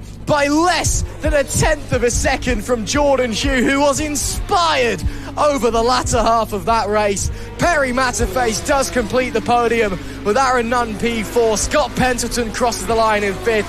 Dean Turner in 6th. Once again victorious in the old school 1K trophy. And then it is Logan from Baines, from Frizzle, from Ashcroft, your top 10, who in fact was second in the old school 1K trophy on his Fireblade. Then from 11th onwards, Sam Foster on the 14th. He's followed by Whitby, Southall, Hill, McClatchy, Tune, Contreras, Spencer, Fleckney, Rawlings, Bednarek. That's Dean Bednarek, that is the number 91, not Jack. Then it's Alexander, Stevenson, Gavaluch, who is 3rd in the old school 1K trophy, Everson on the Aprilia, Marriott, and there we see the top 3, Jack Cullen, Jordan Hugh, Perry Matterface. Further down the order, as I was just saying, Everson P25, Marriott 26th, Coupe 27th, Kilby 28th, Brookman and White set to finish 29th and 30th. And then of course that has massive implications for the championship as well, as Simon Franklin, an issue on the sighting lap, was not able to take the grid. So that puts things hugely in Cully's favour, but that could all change of course for the rest of the day. 2 more races for you guys, for these guys should I say, tomorrow. Let's though head down over to the holding area and hear from the riders' perspectives. Lewis Rae, over to you. Cheers, Ross. Down here right now in the holding area, and I think it's fair to say we have a very, very happy Jack Cullen. Of course, took victory after a disappointing Croft meeting, but just having a quick chat with his mechanics, and well, Jack, I think it's fair to say Croft didn't go to plan one bit, but how good does it feel to be standing on the top step yet again? Well, coming out of Croft and obviously ending up in hospital to do the first race, be back on the front step, I'm absolutely buzzing. Real water temperatures, really struggled with that, but loved it, so happy, thank you. And heading into the rest of the weekend, is it all-out attack? I mean, you kept on us there from Jordan. Yeah, like I say, it was really hot, it was really slippy, so I didn't push out of my limit. I know I've got more in the tank, so let's keep this momentum going. We can't wait to see it, and best of luck for Sunday. Thank you, mate. Cheers everyone. And well, we'll quickly head over as well to Jordan. Well, Jordan, what a ride that was from you. I mean, you kept Jack on us all the way to the end there. The gap was closing and closing, but not enough time in the end. Yeah, I thought I was going to get him on the line over the last lap, but he just had that half a bike length. But he rode tremendous without his injuries. So it's just all credit to him. Yeah, a heroic ride anyway, to say the least. But a win could still be in the cards for you this weekend with that pace. I hope so. You never know. These lads have just been a step ahead all year. I'm just trying to bridge that gap. Well, best of luck, and it's great to see Yamaha doing so well as well. Thank you. Thank you for the Rodney brothers, for the tyres. Makes a massive difference. Yes, of course. Plenty of sponsors, plenty of supporters, and if we can, I think we've got a tiny bit of time, we'll head to Dean Turner as well. Because, well, Dean, no real surprise here. P1 in the No Limits Old School 1K trophy, but still, you look pretty sweaty out there. That was tough when it's humid. Yeah, I'm glad they made it 6 laps. That's hard work. Yeah, no, quite happy with that, to be fair. I only came here last year for a few laps, so I don't really have much track experience. So come away with a win, really happy with that. Yeah, well, best of luck for Sunday, and your pace certainly is strong, competing with the big boys out there. Yeah, fingers crossed. I just want to say dedicate this win to my mum. She's in hospital at the moment having a hip replacement, so hope she's watching. Hopefully she is as well. Best luck for tomorrow. Cheers, thank you very much. Well, there we go, top 2 overall, and of course Dean Turner. Ross, the next race out on circuit, I'll head it back to you in the air-conditioned commentary box. Yes, it is very much an air-conditioned commentary box, and I'm very much glad for that. As you just heard Dean Turner say, it's quite hot out there here at Brands Hatch, but great to hear after a fantastic race there in that one. Time to move swiftly onwards. Another 6-lapper awaits us. It's time for the No Limits Club Sport Cup, the No Limits Street Bike Cup, and the Fortis F900Rs. A big grid set to have 39 joining us, a few not setting lap times in qualifying, but we'll wait to see how that's going to unfold coming into this one. Big news in terms of the F900 championship implications, as coming into this one. We've got some Nicky Coates after turning up last time at Donington Park. You were expecting him to be dominant. He was 2 wins out of 3, a DNF in the third race. He's not here, unfortunately. You would expect he was. He's a rider who knows this track well, does have the lap record here at Brands Hatch on an F900, but he's not here with us, so it's all attention back to the likes of Ryan Arnold and those lot. As we get going on our sighting lap, let's run through with you what is a very, very massive grid. On the front row, Paul Holden takes pole position. Alongside him is James Plummer and Carl Beresford. Then it's Callum Hurst, Stephen Muller and Bobby Brockman on row 2.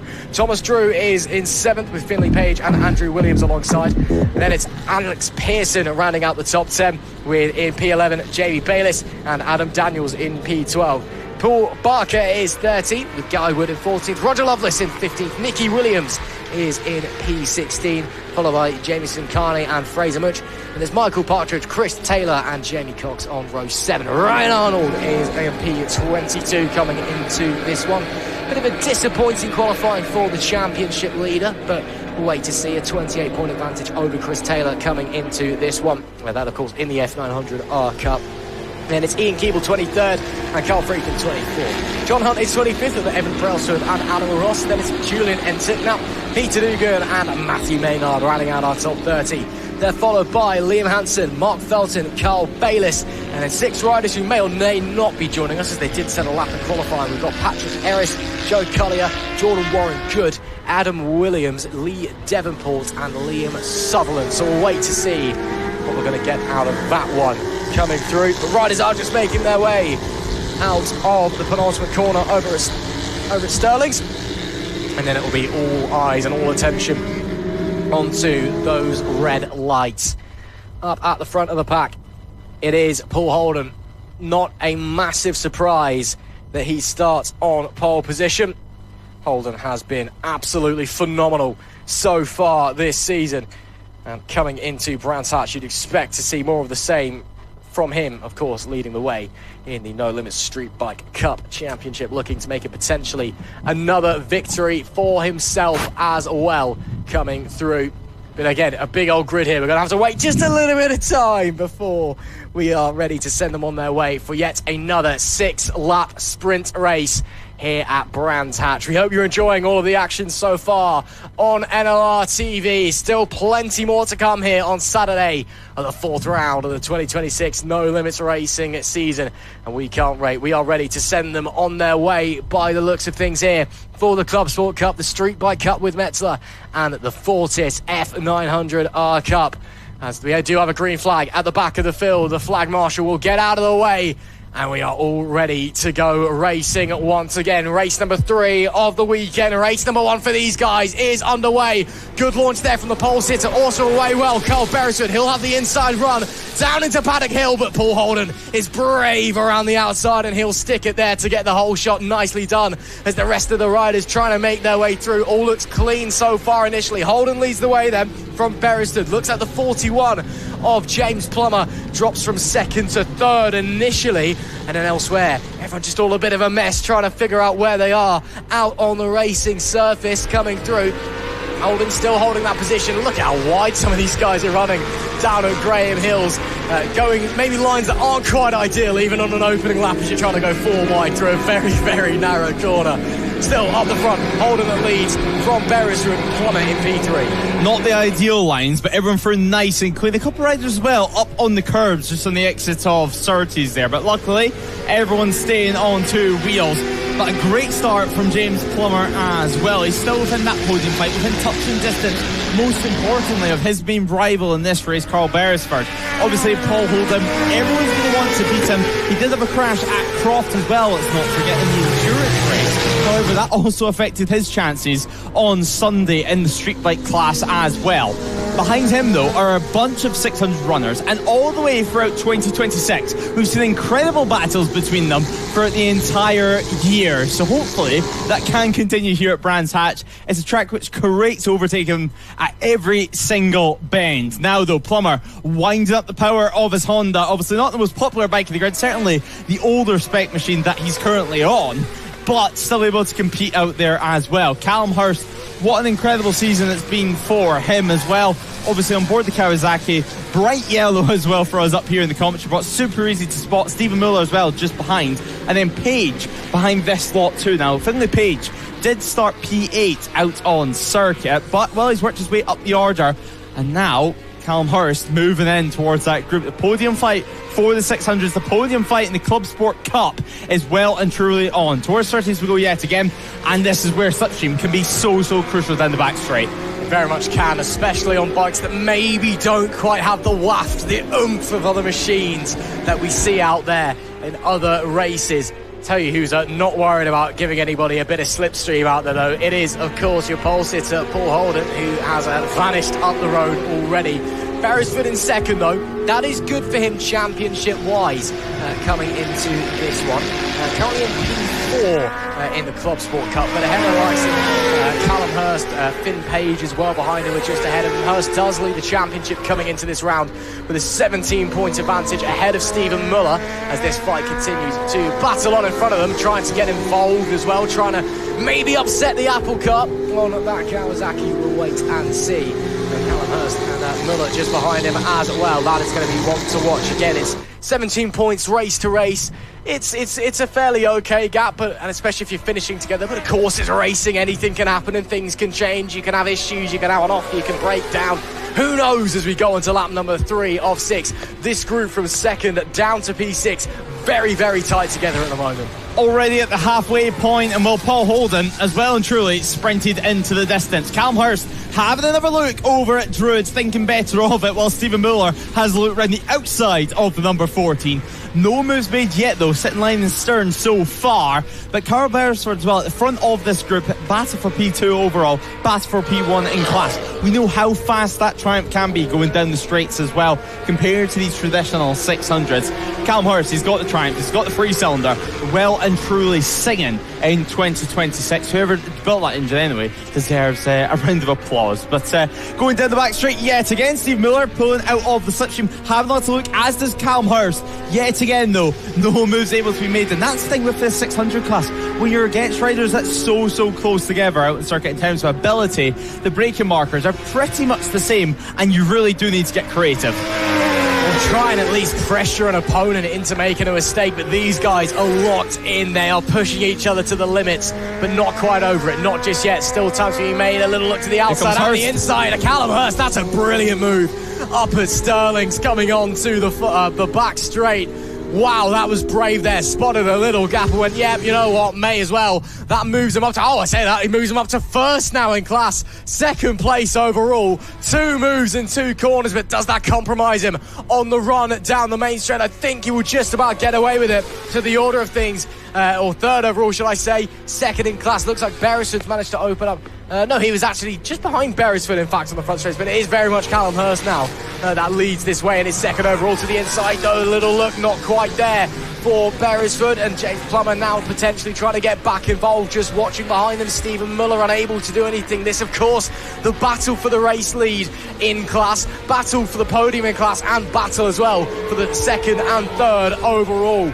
These 4 bikes pretty inseparable at the moment, although Callum Hurst has just broken free a little bit. Is he going to be able to streak away? We know the Triumph of Beresford. A lot of power in a straight line, a lot of speed. This is going to be where he's difficult to try and keep behind. Yeah, I think we'll be surprised because, I mean, Beresford so fast in the straight line. We've seen him, of course, coming pretty much alongside down the main straight, and then over at Graham Hill Bend, he ran it very, very deep into the corner, just tipped in a little bit too early and ran it wide on the exit. That affected his drive, gave Hurst the advantage, and then he wound the power all the way through Surtees down the back straight towards Hawthorns and got back into contention. Also at Graham Hill Bend, we did see a move from Stephen Muller, so he's now ahead of James Plummer as well. That's the battle for, of course, P3 in class, the battle for P4 out on circuit overall as well. But we're about to tick on to lap 5 of 6, the penultimate lap of action here, Ross, and well, it's definitely not decided yet. Just keep your eye on the Triumph here. Second bike in your photo, and well, grinding up the power yet again, looking for the inside this time around. It's going to be Beresford. He does gain down the main straight. Is he able to make a move? Not quite. Almost looking for it, couldn't quite find it, although he will have potentially the toe coming down into Hawthorns, or maybe he's going to have a go coming into Druids, and it looks like Callum Hurst is just going to hold on. But again, the power of that Triumph behind is going to be one to reckon with. It is still Paul Holden that leads the way overall, leads the way in the Streetbike Cup, with Metzeler as well leading the way in the Fortis F900R. It is, of course, Andrew Williams on the 63. He's down in P9. He's followed by Pearson on the 94 in P10. Third place in class, Parker on the 117, P14 overall for him. So that's the top 3 in your F900s. As there, we did just see the back end of Paul Holden as he flies away. There goes Carl Beresford. Callum Hurst brave on the brakes in the inside though, and he is going to hold on to that position. So Hurst starting to flex the muscle a bit and going, okay, well, you've got the straight line speed, but I can brake later and I can be braver on the brakes down into Hawthorns as well. So that creates a bit of an interesting dynamic. And if these two continue to fight, there's another look there for Beresford on the run into Dingledale. That could invite Muller and Plummer back into this conversation as well. Another look to the inside there from Carl Beresford, the 74, desperately wanted to get back into that class lead, but can't quite find anything yet as we're heading on to the final lap. Sterling's is creating a lot of overtaking opportunities here. I mean, we've seen Hurst earlier on in the race. That was textbook stuff. That's what you want to do. Run it wide almost on the exit and build yourself up for the left-hander. Meanwhile, Beresford down the inside. He goes for the race. He's in the final lap. He tries to push Hurst wide, and he goes wide himself. Is he going to lose a position now to the likes of Stephen Muller? It looks like he potentially could. Up towards Druids, heavy on the anchors yet again. Beresford defends second place. Is the win going to slip away from his grasp? We're going to have to wait and find out. James Plummer as well, trying to get involved in P4 in category as well. A little bit wide from Callum Hurst over there for Graham Hill Bend. Now through the Cooper Straight. Who's going to get the drive towards Surtees? It is going to be Beresford.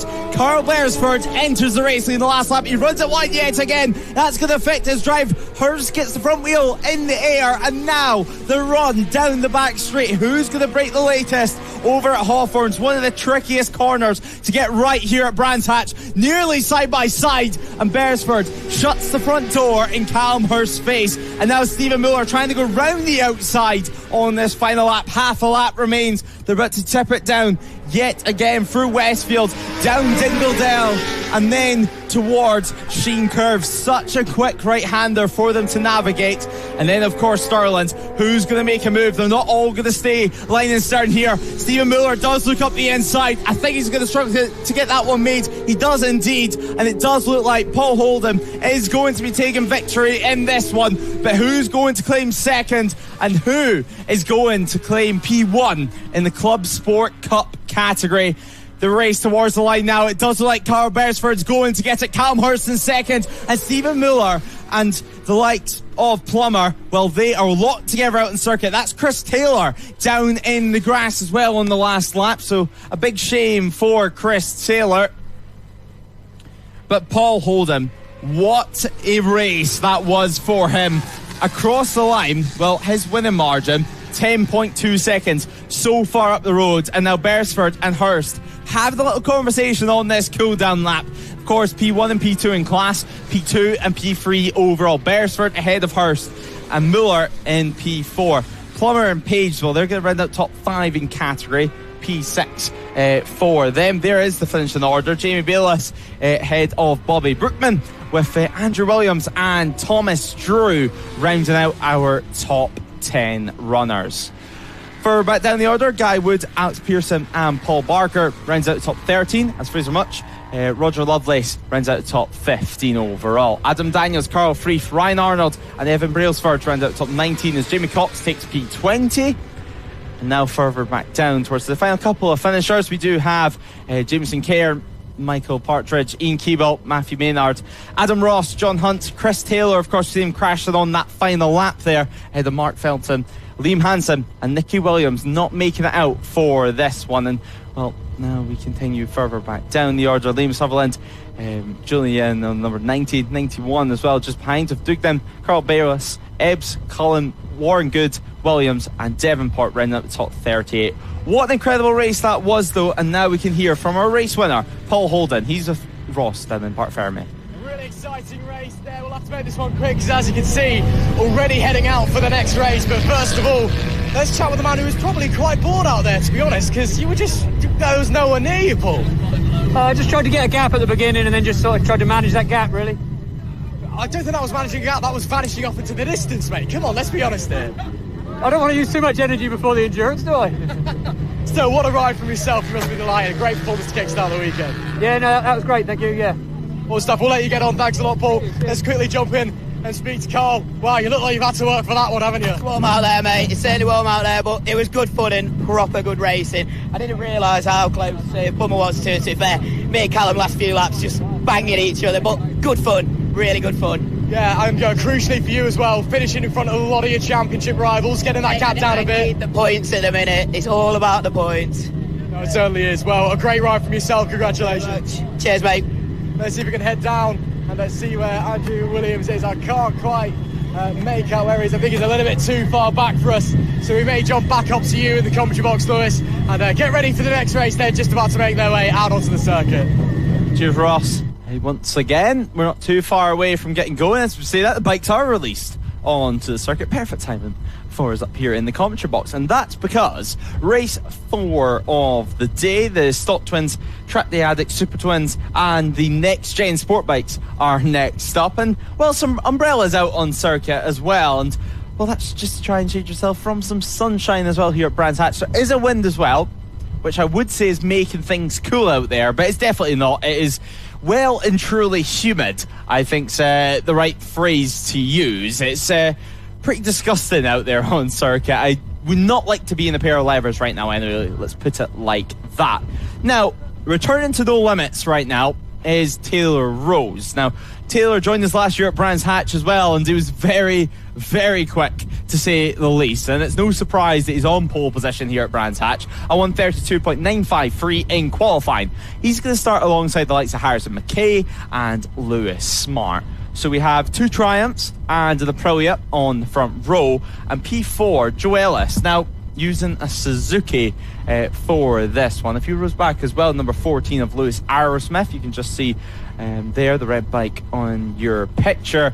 He's had a busy few weeks, of course, doing some roads, and now he's back for short circuit action. What an incredible race this is going to be. We have a few different bikes on the grid to get stuck into. We have some Super Twins, some next gen sport bikes. We even have some Stock Twins and the 400s as well. We have a couple Kawasaki Ninja 400s to get our teeth stuck into as well. The top of them looks to be Matthew McCready, so great to see him back on track with us here at No Limits Racing as we get ready for the green flag lap where Taylor Rose starts from pole position. Harrison McKay, Lewis Smart, as we mentioned, joins him in the front row. Joe Ellis, Sam Green and Jack Dunnaby should be on row 2 as Lewis Aerosmith, John Colam and Charlotte Macuso takes up row 3. Scott Page runs out the top 10 with Tower Baveros and Rory Creef. Actually, Rory Creef being the top of our 400 runners in P12. Ian Tune and Noah Gilray starts ahead of Louisa Benny, who rounds out the top 15, as James Egginton and Jensen Bishop round out the top 17. Liam Kirk, George Dudson and Enzo Tobias Turco starts from P20. Marco Holt as well out there on track ahead of Max Wilson, Archie White, Ben Hardwick and Blake Didwell, who rounds out the top 25. Lewis Cox, Callum Wren, Seb Evident, Holly Richardson and Mario McKenzie round out our top 30. Now we do have a couple other bikes like Christopher Johnson, Isabel Carter and Alex Cook. Now I've not seen any of them. I have seen Marley McKenzie. Now it's an interesting scenario, I think it's fair to say, from Marley McKenzie this morning. Now, he went out simply to go out for his qualifying. There's Marley McKenzie right at the back of the pack. He went out for qualifying, made his way down to the holding area, and then suddenly got told he couldn't take to the track, and that's because, well, he forgot to sign on. So without signing on, he wasn't able to take part in the qualifying session. However, a quick little mission down to sign on with his dad. He did make his way out on track for the final couple of moments as Marco Holt exits the pit lane now, but, well, he wasn't able to put a lap on the board after a late red flag. So keep your eye on what Marley McKenzie can do. Of course, on a 400, slightly different machine as well. But with 400s, 650s, 660s, and a whole lot of other machines out there, including some British Cup bikes as well. Let's not forget some 250s out there as well. Ross, this one is going to be one to watch for sure. There's going to be plenty of action in this one, and well, I wouldn't expect the Talent Cup bikes really to get the best drive off the line, but as soon as we're over by turn one, they're going to be all singing, all dancing. Certainly will be. Is Marco Holt starting in from the pit lane potentially? He was you would think so. He was very, very late out. He was. I just ran past him on my way back from Parc Ferme. He was being held up by somebody before he went out, and his dad was sprinting down the paddock full pace. So clearly an issue. Looks like it's been sorted. It looks like it will be a pit lane start, unfortunately, for Marco. So we'll wait to see how it's all going to unfold as they get themselves ready to get going. Once again, Taylor Rose from Harrison McKay from Lewis Smart, your front three. As the flag marshal gets out of the way, another 6 laps of tantalising racing awaits us. It is red lights on and we go. Looks like a great launch there initially from Harrison McKay, but struggles a bit. Lewis Smart, disappointing getaway from him as he drops back into 4th place on the run down into T1. I think that's Joe Ellis that's worked his way through. Still Rose that holds the lead from pole position into Druids for the first time there. There's a few riders trying to take a chance up the inside, but the front 5 stay the same as they head quickly back down the hill towards Graham Hills. Bit of a tricky corner here. It is an overtaking opportunity if you're brave enough. Got to sweep it around the outside like it looks like one of the Moto 4 riders was trying to do just there before they get onto the GP circuit proper. You can really unwind now and really show what you can do as you get over to the faster early doors though. Taylor Rose leads the way from Harrison McKay. Joe Ellis in 4th after that disappointing getaway from the 32 of Lewis Smart. Yeah, not what Lewis Smart would be wanting at the top, but now he's trying to fight back. Joe Ellis is going to get swallowed up, you would imagine, over here at Hawthorns. Meanwhile, McKay trying to put some pressure on Rose. Obviously, we know how strong Rose was last year here at Brandfixx. Now trying to convert that pace into 2026. Lewis Smart, though, in P3. Joe Ellis sitting in P4. He didn't lose out just one position there, did Ellis? It looks like potentially it would have been 2, but holding firm to say the very least. It looks like Cage just slotting in behind them. Lewis Smith as well at the back of the second group. So the top 2 stretching a nice margin on this open lap. Is McKay going to have a little look over at Clearways? We're going to have to wait and find out. It does look like he's too far back. Obviously a couple of lines through here, and will Harrison McKay, obviously since moving from the likes of the Moto 4 machines all the way on to the Super Twins, he's certainly enjoying it out there to the very least. He's really took to this Aprilia RS660 like a duck to water, and I think he's enjoying having a little bit more power out there as well. But 2 out of 6 for the time being. Up towards Druids yet again. It's Rose from McKay, and now Lewis Smart in 3rd. Smart obviously had a fantastic weekend at Croft. Was just so much quicker than anybody else in the next gen sport bike class. Seeming like he's got a bit of competition this time, so maybe it's a bit of a shock to the system. Maybe he wasn't quite expecting to have those there with him, especially the likes of Rose McKay again up the front, who have a pretty healthy advantage. But back to Smart already, himself an okay gap. Back to Ellis in 4 minutes green, followed by Arrowsmith. He leads the way in the Trackday Addicts Super Twins, followed by John Cochran in P2. That one P7 overall, and then Charlotte Macuso P3 in class, P8 overall. In the Stock Twin, it's Noah Guillory, P13 for the number 4 in class, followed by Egginton in P60. Third place is of course George Dudson in 53, down in 18th place. And then for our non-championship, non-classified riders out there, it's currently Jack Dunnerby in P9. He's leading the way. Nearest him is Rory Cree by the looks of things. And then we, of course, have Mark McKenzie as well. So lots to keep your eyes on in this one as we continue onwards. Lap 3 soon coming around. Lap 3 of 6, soon to be on the board. McKay really pushing there. You can see the rear tyre pumping around the final corner, and he's trying his best to get everything out of that bike. Obviously, we know how strong Harrison McKay was over at Donington Park, and that really seemed to be the start of something special. But Rose at the moment holding the fastest lap of the race. On board is 660, 133.403. So singing the three-cylinder machine right now to the top step of the podium, if he's able to keep it like this. Less than half a second over the line though, so not much of a margin from Harrison McKay, who has plenty of Moto4 experience from himself from previous years, so he knows how to fight at the front of a British Championship, and now he's here with us at No Limits. I'm sure he's not going to be feeling the pressure at all. Jack Dunlop having a good battle at the moment with John out on circuit. So a Supertwin versus a Moto4 bike. Look at the difference in corner speed there. I mean, Jack Dunlop trying his best to ride around the outside of him. He's done plenty of running in recent months, both on a Supermoto over up his local track up at Crail, and also doing plenty of work in the Scottish Championship as well, which I think when we come to August and head to Knockhill, I wouldn't be surprised if he's joining us there to try and get some impressive results on the board against these bigger machines. Certainly not. And again, Dunlop obviously a much younger rider than John Conklin, a much smaller rider as well. You can see what a difference that makes as they went through Surtees, and he took that ridiculously wide line, and hasn't quite got it done just yet though. Conklin fighting back, but still looking to the inside, goes to 63, hangs himself off the bike and gets it done. Jack Dunlop is already a very, very highly talented prospect, and he's showing us here just why at No Limits Racing. Wow, this is an awesome battle between the pair of them. Of course, completely irrelevant in the grand scheme of things. Dunlop is not classified technically at the end of this race. And, of course, John Conklin doing his own thing in his own class in the Trackday Addicts Super Twins, currently second. As around the outside goes Dunlop. It's ridiculous what those little Moto4 bikes can do. But at the same time, not quite the grunt of the Super Twins, shall we say. So he does lose out a little bit on the straight. But it's still an entertaining battle to watch. And again, very much an established star of No Limits Racing against a star of British motorsport of the future, maybe even now already. Yeah, I mean, Jack Dunlop, super impressive first season last year in the Moto4 class, put in some impressive performances, fighting for race wins from the word go, and obviously riding for the top team of the RS Cavara Project squad. So yeah, it's definitely one to look out for sure. The second he got on the bike on a tuned, I believe it was a tuned 125 Metrica up in the Scottish Championship years ago. Well, I say years ago, around 3 or 4 years ago or so. He was straight on the money, straight on the pace, looking for lap records, and now he's converted that pace here at No Limits. But back at the front, it's nearly 0.8 of a second between Rose and Harrison McKay. So Taylor Rose, he's beginning to stretch a margin here, so super impressive stuff.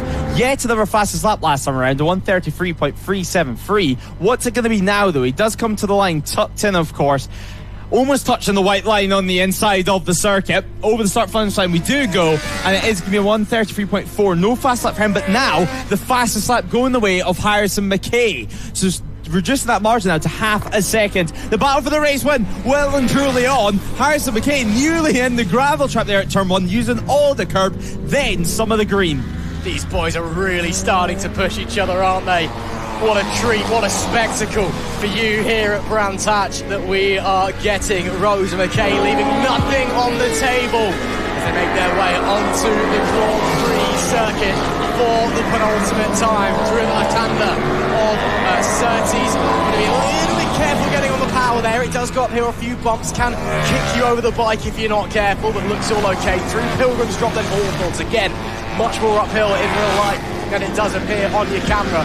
Not really close enough to make a move at the moment is Harrison McKay, who's certainly in the wheel tracks and certainly trying to find something. Yeah, trying to find something pretty special over this last lap and a half here is Harrison McKay. We've seen visibly how much he is trying ahead of this last lap of action. He's building yet again. Is he going to make a move over at Stirling's? Is he close enough? No, he's not yet again. But he's going to get some slipstream here in the run towards Clearlays, and then of course all the way down the main straight. This could get tasty heading onto the final lap. Looking up the inside is Harrison McKay. thinks better of it, and Taylor Rose holding firm so far as we head on to lap 6 of 6. One final circulation of Brands Hatch GP to go, and Will Harrison McKay, he's looking to take the race lead in the run to turn 1. The final lap of action, McKay hits the front. What a brilliant move by Harrison McKay up the inside at Paddock Hill Bend, but runs it deep over the curb. Is that an opportunity maybe for Rose to strike back? He thought about it on the run into Druids, but not quite. Now the hunter has become the hunted. Will this change of roles suit McKay? Or maybe Rose will find a way through on the final tour of Saturday's action for the next gen sport bikes. As well, of course, the Trackday Super Twins and the SORN Cover Stock Twins out there leading the way in the Super Twins. It is Lewis Arrowsmith on the number 14. Not a huge surprise there in the SORN Cover Stock Twins. Currently up in front, it is Noah Guillory down at P16 place. Also not a massive surprise, but those guys have been in a bit of no man's land compared to these two. McKay and Rose, nothing to separate them. It was the fastest lap of the race from Harrison McKay last time. Little look there from Rose coming into Westfield. Now they head through Dingley-Dell, and it looks like the 61 has got a better exit. Only a handful of corners to go. First Sheen, don't run it too deep, you'll have problems. It's looking good, but it's not over yet for the one of Harrison McKay. Final straight to go. Clearways, Clark Curve. Is it going to be a classic Brands Hatch photo finish? Rose wants it to be that. Will he get that? I don't think he will. Talk about leaving it late. Harrison McKay will take the checkered flag. What a race for kickstart the next gen sport bike action here at Brands Hatch. It is Harrison McKay who takes the victory from Taylor Rose. Lewis Smart will bring it home to round out the podium in P3 as the rest of the riders making their way across the line. It'll be Harrison McKay taking the victory from Taylor Rose in P2, Lewis Smart in P3, then it'll be Ellis in P4, in P5 it is Lewis Arrowsmith, he takes the victory of course in the Trackday Super Twins, then it's Sam Green, then Jack Dunnerby of course a non-classified on the Moto4 line, John Cochran second in the Super Twins, followed by Charlotte McCuso, great podium for her on that wannabe R7 I guess in the Super Twins, Tyler Rivera should behind her in P10, then it is Marley McKenzie, Scott Page, Rory Creek, of course Mackenzie and Creek not classified, Max Lawson, Ian Tune, Noah Guillory takes the SORN Cover Stock Twins victory, then Louisa Benning, Liam Kirk, Enzo Tobias Laturco into P2, another great podium for him, George Stinson in P20, rounds out the Stock Twin podium places. A little bit further down the order we find Archie White, Jensen Bishop, Ben Harden, Blake Tidwell, Lewis Cox, Marker Holt, Callum Wren, Seb Everton, Holly Richardson and James Eggington. Unfortunately a DNF with a mechanical issue 2 laps from the end. We also saw Christian Johnson, Israel Carter and Alex Cook seemingly not making the start unfortunately for them. So hopefully everything is okay with those guys. But wow, what a race, especially that between your front pair of Harrison McKay and Taylor Rose. That is what motorbike racing is all about, and especially here at Brands Hatch as well. Looks like we aren't going to be able to speak to the riders after that one, unfortunately. They are being sent straight back to the outfield paddock. So that's a real shame. I was looking to hear the thoughts of Harrison McKay and Taylor Rose especially. But yeah, it looks like Lewis Rae is going to sprint back up to the commentary box. So a real shame to him, but hopefully we'll hear from the riders from the next one at least. That is the SORN Cover Stock Twins, the Trackday Super Twins and the next gen sport bikes done and dusted. They'll be back out a little bit later on for race number 2 and race number 3. As I say later on, when I say later on, I mean tomorrow, of course.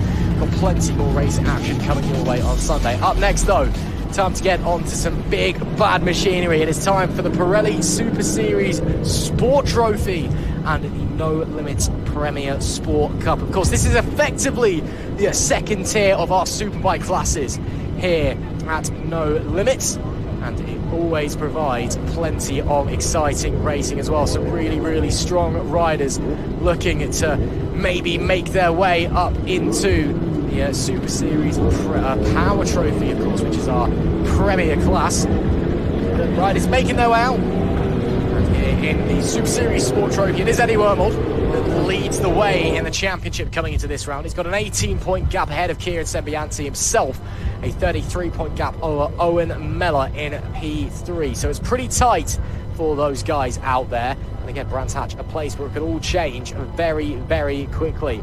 Up the front, though, it's a bit of a change. Some new guys making their way to the top of the order in William White on pole position and Nathan Harrison in P2. It is then Eddie Wormald and Owen Mellor. Taylor Rose apparently is going straight back out there after the next-gen sport bike race. He just finished second in. And then Kieran Sembianti in P6 as well to keep your eye on. But riders making their way over to the grid. And hopefully it won't be too long before we can get going on our sighting lap at least. Of course, there are two classes in this race. We also have the No Limits Premier Sport Cup. In that one, it's Aaron Dakin leading the way. He's only entered 2 out of the 3 rounds so far this season. He's missed Donington Park round number 2, but he's won 6 out of the 6 races that he has attempted. A 34-point advantage over Jamie Wilson. Do we have Aaron Dakin today? Is a great question. I am not sure. No, we do have Aaron Dakin. He'll be starting in P7. Looks like we're missing a couple of riders. We're certainly missing Nathan Harrison in P2. That may well be him making his way there now. In fact, a couple of riders just sliding their way out onto the grid before we get onto our sighting lap. So, championship, especially up in the Pirelli Super Series Sport Trophy, is that's going to be an interesting one, championship-wise. But we'll wait to see how it's going to unfold in this one. So we get underway on our sighting lap. Another 6-lap race ahead of us coming into this one. It will be William White who starts on the pole position. Alongside him, Nathan Harrison and Eddie Wormald in P3. P4 is the 130 of Owen Mellor. Then it is Taylor Rose 5th. Kieran Sembianti completes row number 2. Aaron Dakin in P7 with in P8. James Lamassier and Matthew Dawes completing that row. Then it's Simon Aldridge rounding out the top 10 alongside Alex Mullaney and Blake O'Hare. They're followed by Stephen Miller, Dylan Mellor, the younger brother of Owen, and Harley Rushton.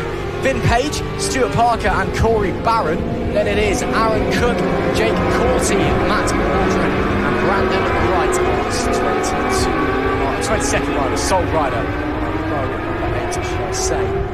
Only 3 entries into the Premier Sport Cup, unfortunately. Those are Blake O'Hare, Aaron Dakin and Harley Rushton.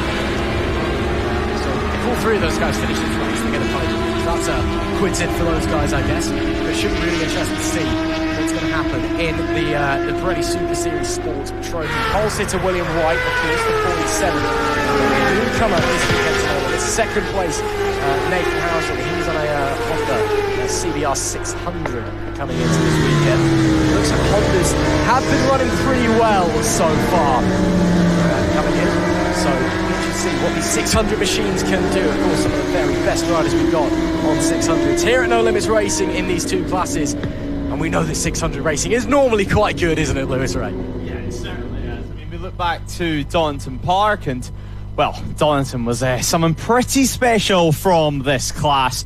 And now we're going to have to wait and see what this one holds. Of course, William White starting on pole. Eddie Wormald as well, let's not forget, from the front row. He's had some incredible battles this year, to say the very least. I think every single great battle we've had in this championship, he's somehow managed to get himself involved in it.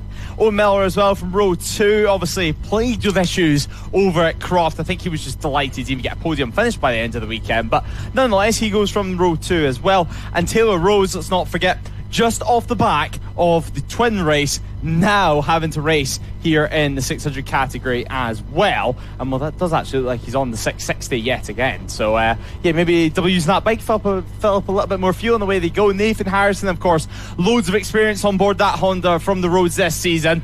What kind of pace is he going to have on the short circuit? Let's wait and find out. It's White on pole position. The red lights are about to appear on the starting gantry. Now the revs are rising. A long hold for them, but away we go. A great start from Nathan Harrison, but an even better start from Eddie Wormald. He looks to be taking the race lead on the run to turn 1. Nathan Harrison, though, trying to ride it around the outside. He has indeed. Nathan Harrison takes the race lead. Such a brave move through the opening corner, through Paddock Hill bed. Wormald slots into second. William White into third, runs it a little bit deep as well. He has Owen Mellor on his tail, so Mellor sits in P4 for the time being. Nathan Harrison, well, he's already off with it. Eddie Warmold, he's almost beginning to look like a little bit of a rolling roadblock, maybe taking a little bit longer to get going now. Well, it looks like he has indeed got going now. Aaron Dakin further back as well, trying to make up a few more positions to wind up power for the first time of asking and head down the back straight. It's currently Nathan Harrison who leads Ross, and a comfortable margin from the likes of Eddie Warmold as William White, your pole sitter, sixth and third. Little bit of an error coming down into Hawthorns there from White, though. Could be dropping down more places if he's not careful. Look to the inside from Owen Mellor, couldn't quite find it, so looks like it will be White just holding on to that third place. Harrison, great start from him, getting that whole shot, pulling away. Again, a very, very experienced rider. It's the first time he's entered No Limits this season. He may be a new face to some of you watching at home, but trust me, the guy knows what he's doing on a bike. And putting it to good use, his ability here at Brands Hatch early doors. As you can see, the gap already absolutely huge. Is that a swap for second place? Looks like it is. No, it's a bit further back. In fact, that's the 47. No, it is for second place. What am I talking about? As through goes White and on Wormald, in fact. So those guys swapping places.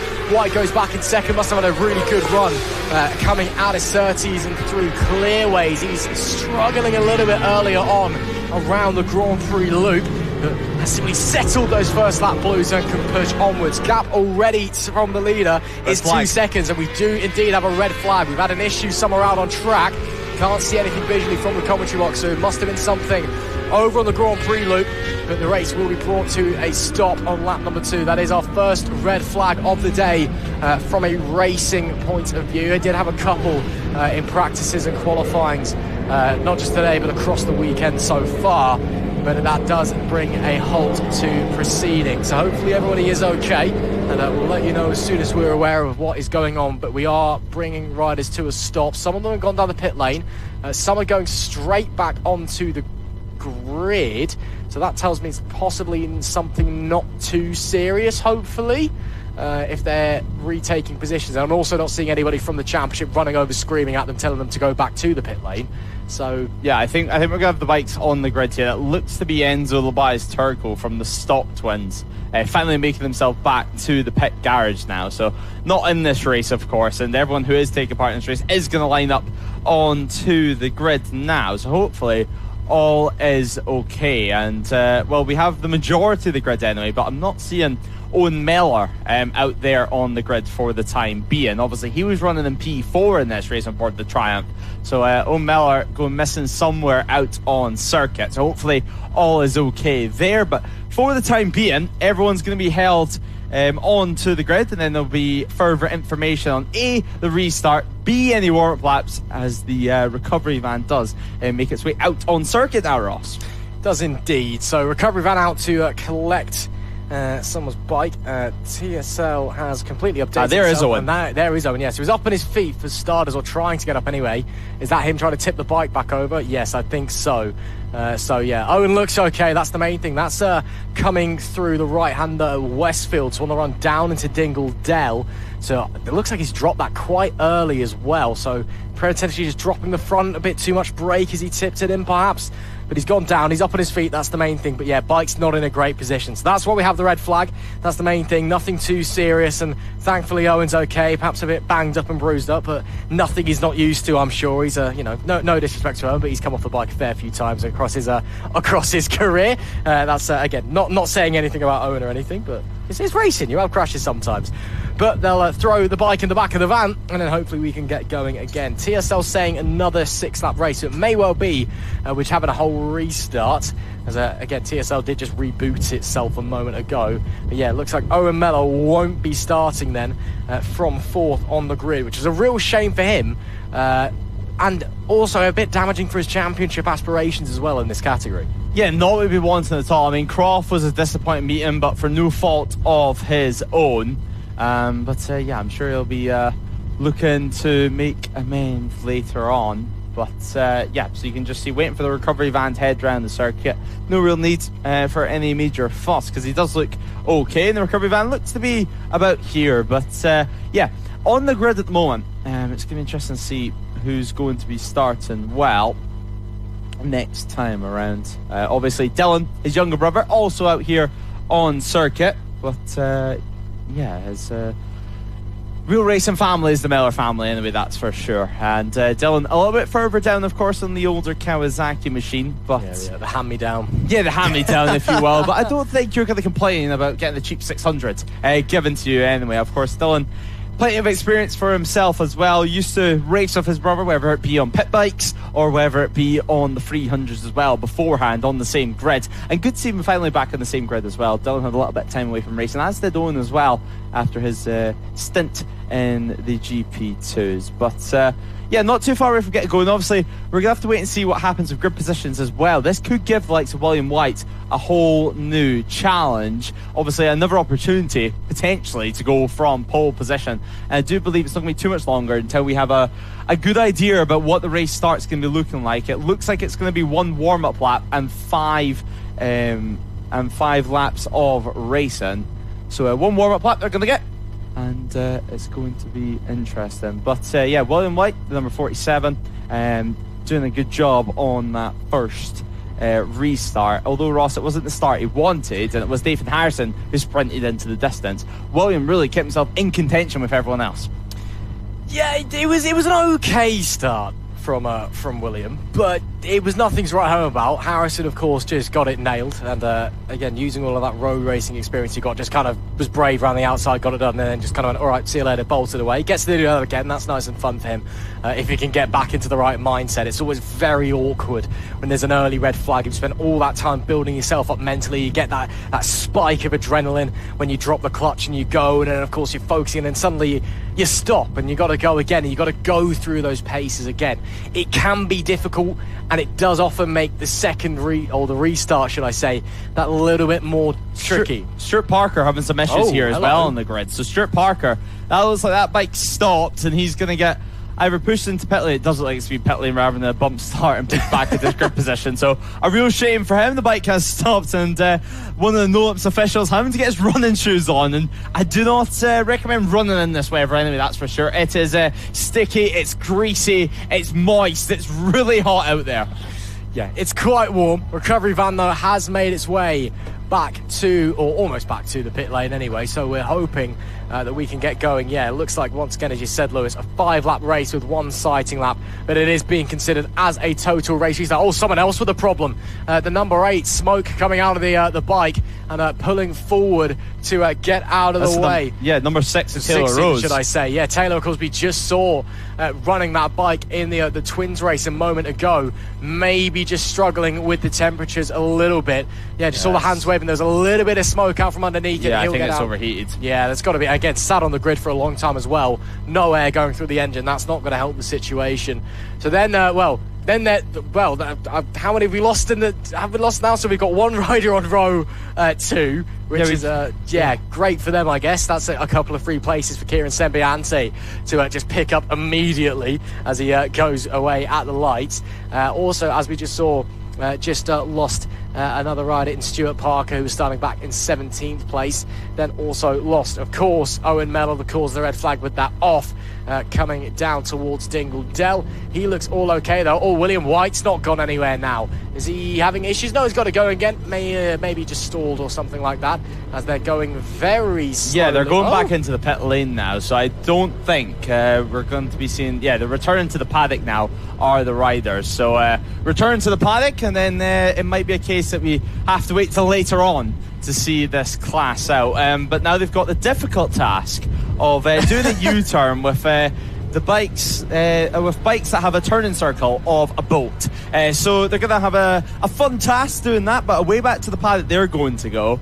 And we're going to have to wait and see when we get to actually see them back on track next time out. Obviously, you can keep updated with everything, but I can tell you, the NL 500s, they have been given the shout to go to the Holden area. So, Ross, without further ado, we can now turn our attention to the 500s and forget about the race for the time being. And it's going to be interesting as well if the likes, or if any riders had issues like Taylor Rose, if they're going to be able to get back out there later on. You would think they're going to be able to make the restart, but it's just wherever they want to. It might just be a case of, you can see there actually one of the breather pipes hanging out the bike, so maybe just a little bit of water coming out of it and putting steam up.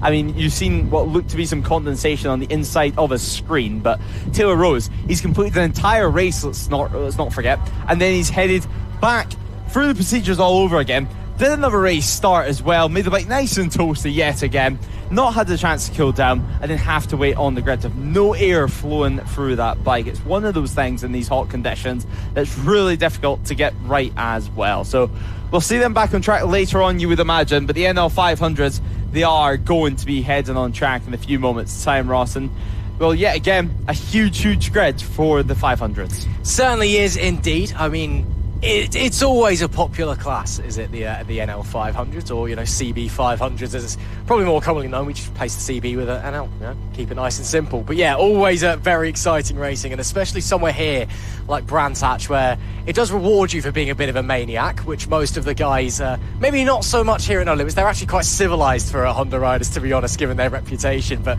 yeah, for someone like here, where it really does reward you for getting the elbows out and doing some things a little bit silly on occasion.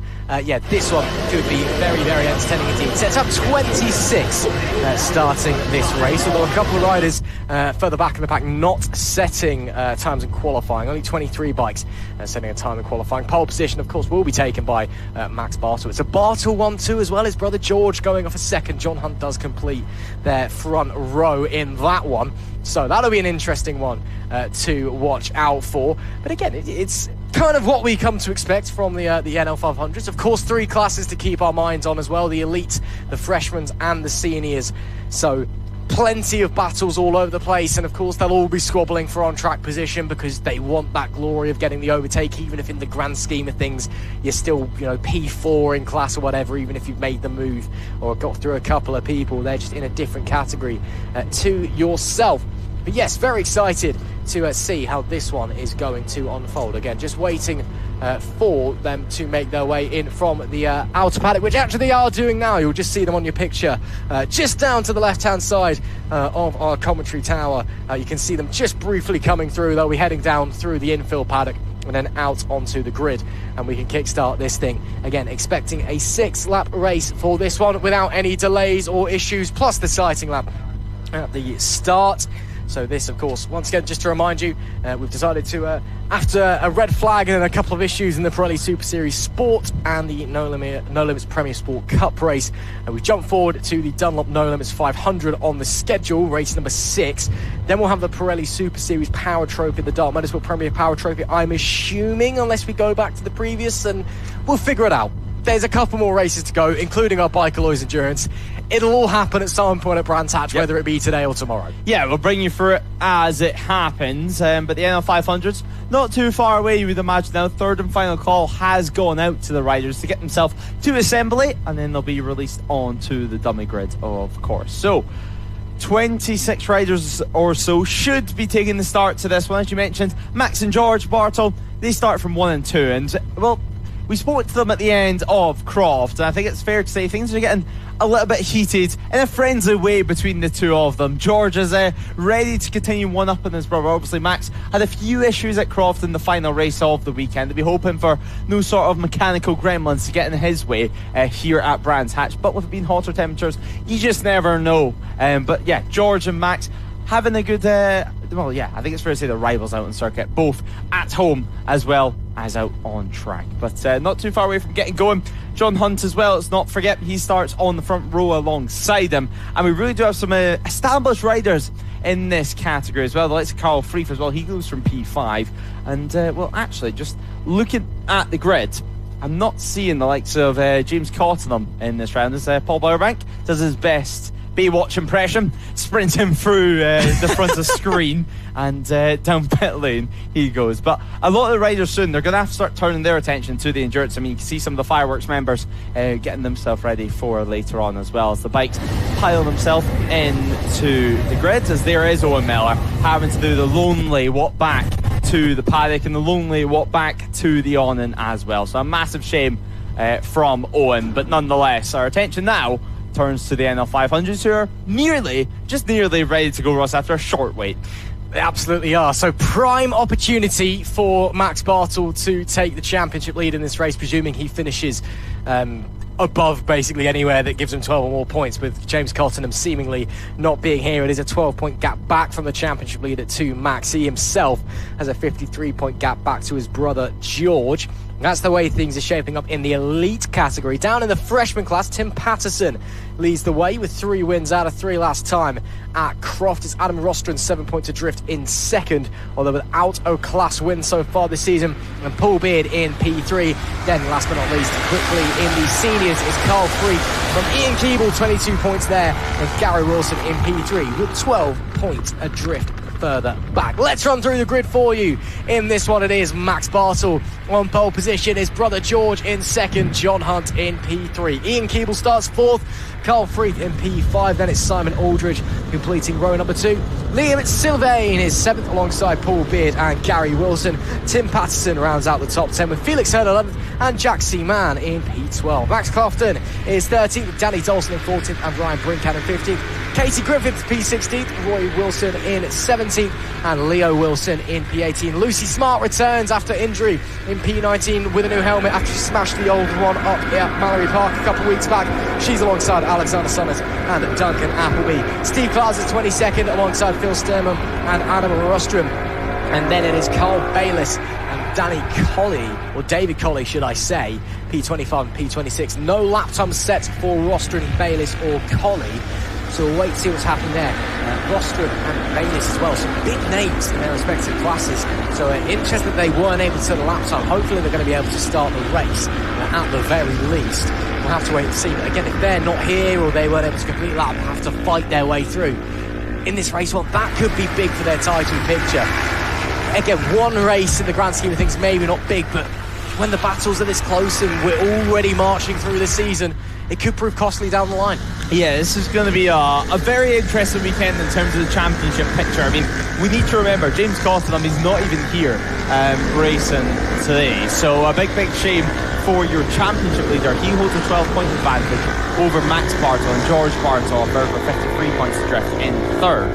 Carl Bayliss, as well as you mentioned, starting at the back of the field. If the 55 is able to get going, then, well, he's going to be hoping for some good points because he sits P5 in the championship, and if he can pick up some real good points this time around, then, well, who knows, it could be P4 or even P3 by the end of it. But not too far now until we can load up onto the grid and go lights on, lights off, and go to battle at this Brands Hatch GP circuit. On Saturday afternoon, the sun peeking behind the cloud at the moment, but I can tell you it is not any cooler out there, and there'll be some very sweaty riders by the end of it, wrestling these 500s around. Of course, corner speed, so important on these machines. They've not got the most power in the world, so to actually make up a good time, a good lap out there, you really need to be committed through the corners. Obviously not traditional looking in terms of race bikes, but these things have been around since the late 90s in terms of racing, so yeah, not really too much of a surprise to see them on a racetrack.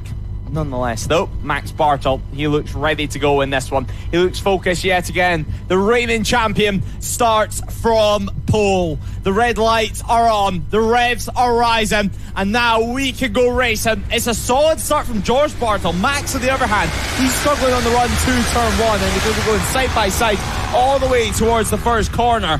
And well, John Hunt, keep your eye on the P3 setter as well. We make our way through Paddock Hill Bend, now up towards Druids for the first time of Askin. And well, it is going to be number 21 of George Bartel swooping round the outside of John Hunt and reclaiming the race lead. I mean, Max, that was not the start he'd be looking for in P3. He does drop down third, still in the podium positions. It looks like Samuel Aldridge, he's up to P4 out on circuit. Everyone else just trying to filter through nice and clean. A few riders heading out onto the curb, but now as we make our way to the GP section of the circuit, keep your eye on John Hunt through here. He runs very wide, and now this is going to be Max Bartel's time to strike. He gets a far better drive out the corner, and it's a long run down towards Hawthorns now, so we're going to have to wait and see what happens here. He's already made that move work. So it's George Bartel from Max Bartel, and now John Hunt in third. Great start from George Bartel. You could see him as he was sat there on the grid, almost lurching forward. I'm not sure. I was thinking, is he just trying to get a bit of heat in the race? He may have just been getting the bite point of the clutch correct.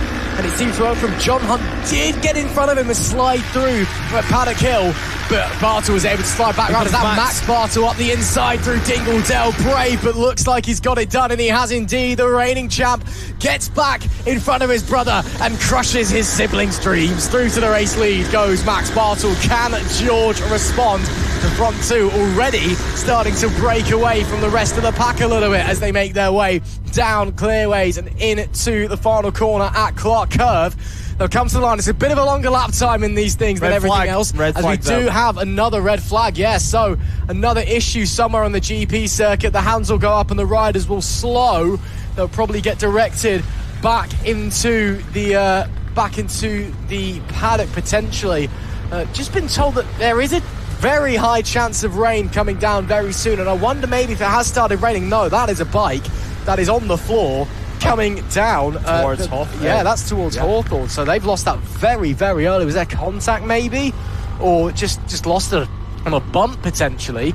Either way, hopefully the ride is okay, and hopefully we're able to get going again. I was going to say, we've been told that it's going to be raining very, very soon. Not a lot of rain, but it's definitely coming. And I was wondering maybe if it started raining over in the GP loop, and obviously these guys, if they're out there on slicks, that could be a little bit problematic. But no, clearly an incident. Hopefully everyone's okay, and hopefully our second red flag of the day, not too long before we can get back out there, and hopefully again we don't see these guys shoved into later slots or potentially tomorrow as well. So regardless, a great start there from the 21 of George Bartle. Couldn't keep his brother Max behind for the whole first lap, but looked like he was certainly trying to stay with him for the main part. And that's great for George. Max has very much been the brother on top so far this season. He is the reigning champion. It is what you'd expect from the reigning champ in the elite class of the NL 500s. But again, George nailed that start and looked pretty good over that first lap. And even with John Hunt sliding up on the inside, coming through Paddock Hill Bend, was able just to drive straight around the outside of him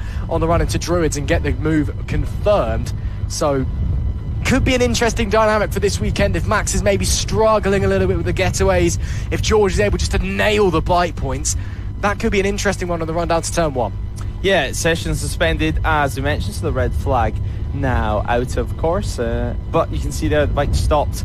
And of course, that early on the back straight, that is a scenario where it can just be you're going up towards 30s, you're getting on the power yet again.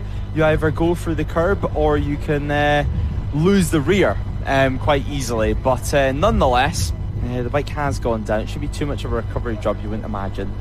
But the recovery van already out there making its way up towards 30s now, and the red flag is currently out. You would imagine, Ross, at least a lap or two is going to be chopped off, but a big shame for the NL 500 guys, because if it does start raining now, this is going to be a big delay. Now, looking at my weather forecast, it's showing 80% at 3 o'clock, which is right now, and 100% at 4 o'clock. But after that, no rain at all. And, well, we did see some rain last night, and even this morning, the GP section was still a little bit damp, a little bit wet. So even if it does rain now and goes off by the time we get the endurance underway, it still could be very mixed out there for the riders. And I wonder if it has started raining because the safety car's just gone out, maybe just to do a bit of a recce lap, because I don't think the safety car's really needed to recover a bike. So maybe they've got reports of a couple of drops down the top end of the circuit, and they've sent the safety car out just to see, okay, is it raining? If it is raining, how heavy is it? Obviously, if it's a couple of drops, if it's nothing more than mental rain, you don't really need to worry about it. But if it's coming down enough, which isn't that much, you need to send them back in for tyres to get some fresh rubber on. And then, of course, we've got that whole debacle. Of course, the next class, which is coming up afterwards, which is the Pirelli Super Series Power Trophy and the Dark Motorsport Premier Power Cup. Those guys will need to get new tyres on as well, and that's going to take them time because they'll all be ready wherever they are in the infield or the outfield paddock, preparing themselves. So it's going to cost us a bit of time. And then, of course, we've still got to get Biker Lawyers Brands Hatch Centenary Race 100 laps here of Brands Hatch to celebrate 100 years of motorsport here in Kent. Oh, yeah, this could, well, hopefully it all goes okay. Hopefully there's no issues. But, yeah, that's going to be a real shame if we are expecting a little bit of a weather delay, because the rain's not expected to be big either, but it's going to be just enough where it's going to force people onto new tyres. But still, regardless of the prospect of any potential delays. It has been an absolutely fantastic day of racing so far, kickstarting round 4 of the 2026 No Limits Racing season here at Brands Hatch. We hope you've enjoyed all of the action here on NLR TV. Make sure, if you haven't already, subscribe, share, like, comment, whatever, to help promote the biggest club racing championship in the UK. Make it even bigger and better, and to show the world the best of British club racing. Of course, let us know where in the world you're watching from. Let us know who you're here supporting, who you think is going to win. And of course, if you are interested in coming on, you can still get yourself a ticket to head down here to Brands Hatch. Plenty of racing action to enjoy tomorrow. And of course, head over to the No Limits Racing Facebook pages and website if you want to get involved and want to test yourselves against the riders you're seeing here today, as well as the safety cars making its way back into the pit lane. So too are the CB500 bikes, or are they being sent back round to the grid potentially? They're cutting through regardless. They are being sent back to the grid. Okay, so that's a positive sign. So that bike's been cleared. Rider's seemingly okay. The course car's done a lap and clearly made the call that we're okay to get going again. So I'm going to assume it'll probably be similar to what we saw in the previous race when there was that red flag, even though we weren't able to finish it off. One-siding lap, 5-lap race with the delay, or is that shaking the head from Lewis Rae? Yeah, 4 laps. 4 laps. That's just updated. Yeah, I looked away as I was going to confirm that. Perfect timing from the timing screens there for you. But yeah, no rain just yet. The wind, though, has definitely picked up around the circuit. I think that's fair to say. But let's just hope. I mean, 4 laps of racing, not terribly long. It could be enough that we could get by, and it's just going to be a case, if there is any rain, I mean, let's remain positive up here, but if there is any rain, it could just be a case of some mental rain to start with. I mean, with how hot it has been today and how hot the track temperature is going to be, it's not going to be instant they're going to lose grip. It's going to take a little bit of a while with it just slightly landing on your visor before you actually start to feel it. It's just going to be all in your head up to that point, you would imagine, with how lucky we've been over the last couple of days with the weather. Certainly will be. And again, typical UK, it's been 35 degrees and now we're talking about rain. Unbelievable. What a place. We love it here. Yeah, so just confirmation there on the digiboard on the start finish straight. 1 warm-up lap and 4 laps this event.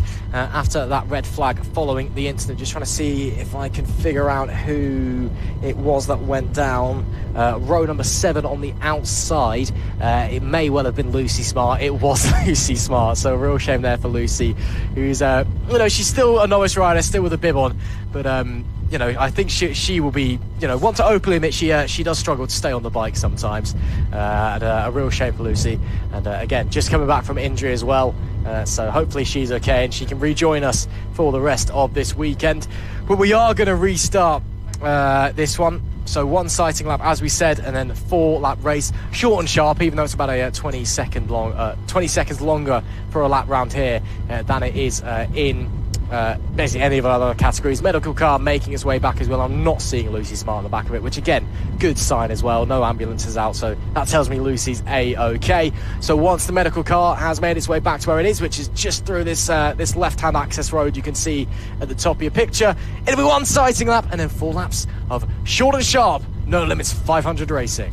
Yeah, not too far away now, you wouldn't imagine. And yeah, I think most of the delays come not only from that recovery, but also just making sure that we can put a little bit of cement dust or a little bit of powder anyway on the circuit, just in case there was any fluid dropped, of course. Even if it is just water, always better to be safe than sorry, although I would imagine water would dry pretty quick here today. But the green flag lap is now underway. We can head back out yet again with Max Bartel starting pole position ahead of his brother George, and then John Hunt starting from P3. Ian Keeble, Carl Freeth and Simon Aldridge going from row 2, while Liam Sylvan, Paul Beard and Gary Wilson go from row 3. Rounding out the top 10 though, it's going to be Tim Patterson, Felix Herm and Jack Seaman in P12. Max Colton going ahead of Danny Dawson and Ryan Brinput. But now row 5 as we head back down the order with Casey Griffiths, Ro Wilson and Leo Wilson. So the 2 Wilsons out there in track having a good ride. As we mentioned though, Lucy Smart has encountered a couple of dramas so far this season. She's meant to be starting P19, but I don't think she's going to be taking the start in this one. A big shame for her, as we said. But further back down the order, Alexander Sons, Duncan Appleby, P21, and then further down the order we have the likes of Steve Klaus, Phil Sterman and Adam Rostron. Now, Carl Bayliss, I do think, as we see actually more issues this time for the 31. Luckily for Steve, there's going to be an escape road that you can immediately push the bike up to the paddock. So yes, a big shame there for the 31, and Steve getting a helping hand for Ben Robinson, and hopefully he can get that bike restarted. I mean, it could be a case that, I mean, pit lane entry is not far from there if it was just a small technical, but you would imagine with him pulling off that early, it is going to be race over as well for himself. Yeah, that's a real shame for Steve. And that's really frustrating as well when you've made the first lap. I know I talked earlier about having to do the mental reset, but it can be mentally really destroying as well. You know, even for club racers who a lot of guys are here just to enjoy themselves and have fun racing mates, and you know, are taking this seriously as they can, but at the same time are here mainly for fun. It can be really mentally, you know, kind of harmful, for lack of a better term, at the time of my thought process, shall I say, of, you know, you go through that process again, you get yourself hyped up, and then you get on the warm-up lap after having started an initial race, and it just breaks down on you, and that's a real shame for Steve. Again, at least he broke down on the Indy circuit, so we can get it out of the way quickly, and not down the back end of the Grand Prix. And he can hopefully get it fixed as well nice, and so not give his helpers and mechanics a late evening here for Brands. Absolutely. Now, I'm really interested to see what George Bartle does away on this secondary start. On the previous start, you could see he was kind of making mini launches and grabbing the brake, pushing himself backward, whether it was to get a bit of heat in the front brakes and a little bit in the front tyres extra, or if it was just to test the bike point of the clutch. This time, he's not done that. He's just stayed there perfectly happy. Either that's confidence in the temps and the clutch or not, I'm not sure. Max Bartle will be looking for a much better start from pole position. John Hunt will be looking to convert that great getaway into the lead. It's not good from John Hunt. It's good once again from George Bartle. Much better from his brother Max though, but he's going to get shoved to the outside. It will be George Bartle that leads the way into Paddock Hill. Great move sweeping around the outside goes Max. He'll look to the inside now on the run up into Druids. Will get that inside, but through goes the 21. Keeps it on the outside and gets it done. So in this very short and sharp 4-lap race, it is George Bartle on the restart who once again leads here early doors. His brother Max keeping him in tow. It is still John Hunt in P3 by the looks of things on that 28 machine. Then I think Ian Keeble maintaining 4th place at the moment. Again, I say that tentatively, it could well have changed. They were all over the place in his Hondas. Who knows what's going on with them as they go onto the GP loop for the first time, though, similar to what we saw in the original start of this race. It's George Bartle from Max Bartle. Yeah, great start from George. Now, though, Max looking up the inside towards Hawthorne. So number 1 does take the race lead. So taking the lead from his younger brother, George, and slotted himself behind his number 21. As we mentioned, of course, John Hunt still in P3.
Good start for those guys. Elsewhere in the top 10 we do see Gary Wilson in 77. He is in P8. Simon Aldridge is just in front of him in P7.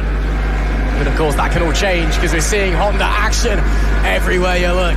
Here at Brands Hatch, it is the perfect place for these things to race, and it's the perfect place for the Bartle brothers to do battle. But it might already be over. Max Bartle already trying to extend that gap. John Hunt and Carl Freeth, of course, fighting for the seniors lead, looking very, very close together on the run down into Hawthorne.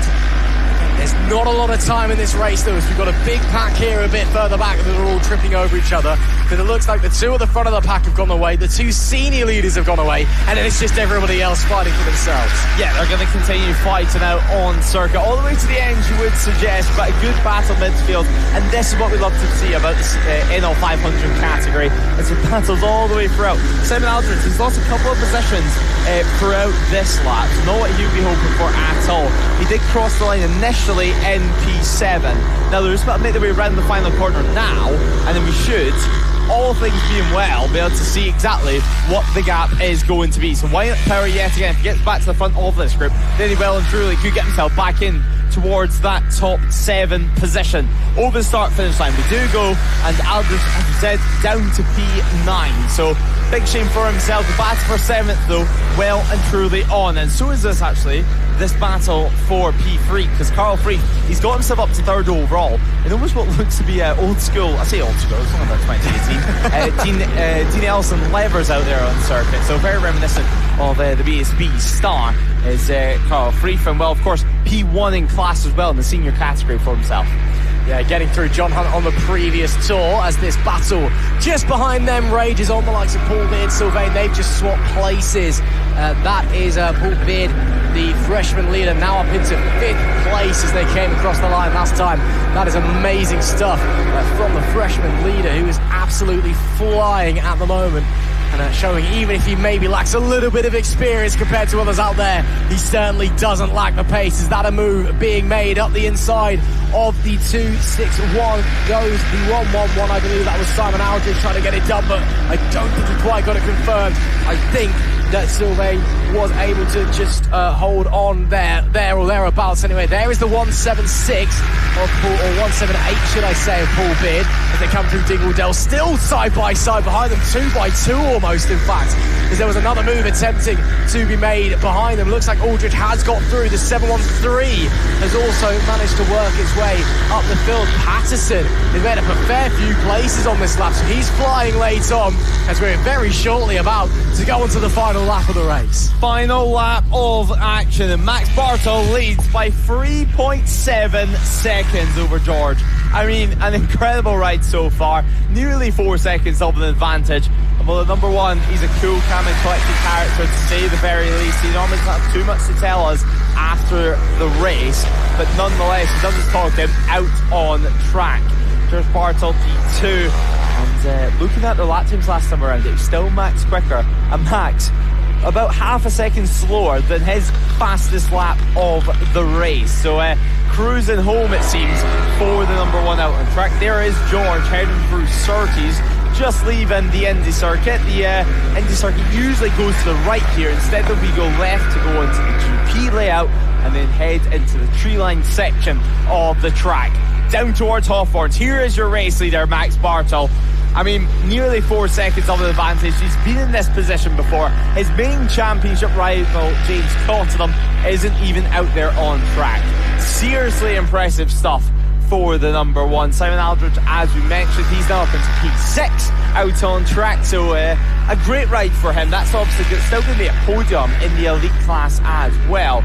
Now, further back down the order, if we just have a little look at the freshman category, it's going to be Paul Beard at the 178, who's going to be the top freshman to P5 overall for him. But all eyes, all attention is on the front of this race, the front of this pack, and the front of the elite category. Max Bartel rounds the final corner. You'll see the checker flag in a few moments' time through Clearways, has a little cheeky look behind him, but nobody's there. A 4-second advantage and a celebration over the line. He beats his brother George Bartel, but by how much? The official winning margin, 5.1 seconds.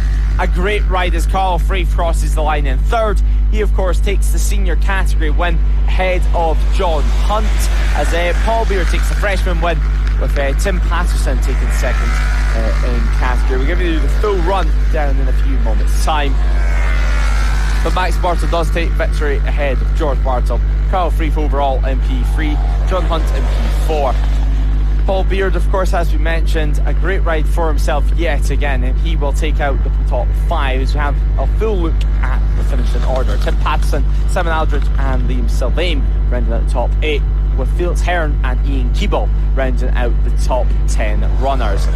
Now we look further down the order. We have the 23 ahead of 77. It's number 6 as well, ahead of 92 and 47. Max Boughton round at the top 15 with Roy Wilson, Casey Griffiths, Leo Wilson and Adam Rostrom ahead of Duncan Appleby, who takes out the top 20.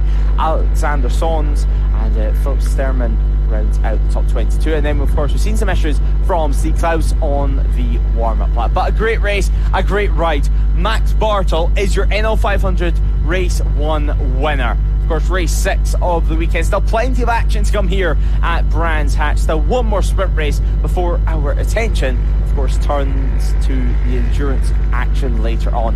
100 laps of action still coming up in that one, but for the time being, all attention is on Max Bartel, your race winner in the NL 500s. The celebrations are well and truly going to begin, and the bragging rights go the way of Max. Of course, George will be back on the drawing board for tomorrow, but nonetheless, Max Bartel does get one up on his brother here today, and well, Ross is down in Parc Ferme speaking to our race winner.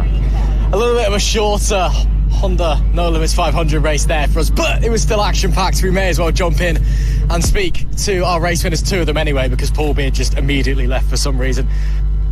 We'll start with Max. Well, you had the start there, couldn't let him have that one though, could you? And just ran away a bit at the end. No, definitely not. After Croft, I had to put things right, really, didn't I? So, it is what it is. Still, really good run for you. Seemingly struggling a little bit with the starts initially, but again, pace isn't an issue, so just looking to improve on the starts tomorrow and go from there?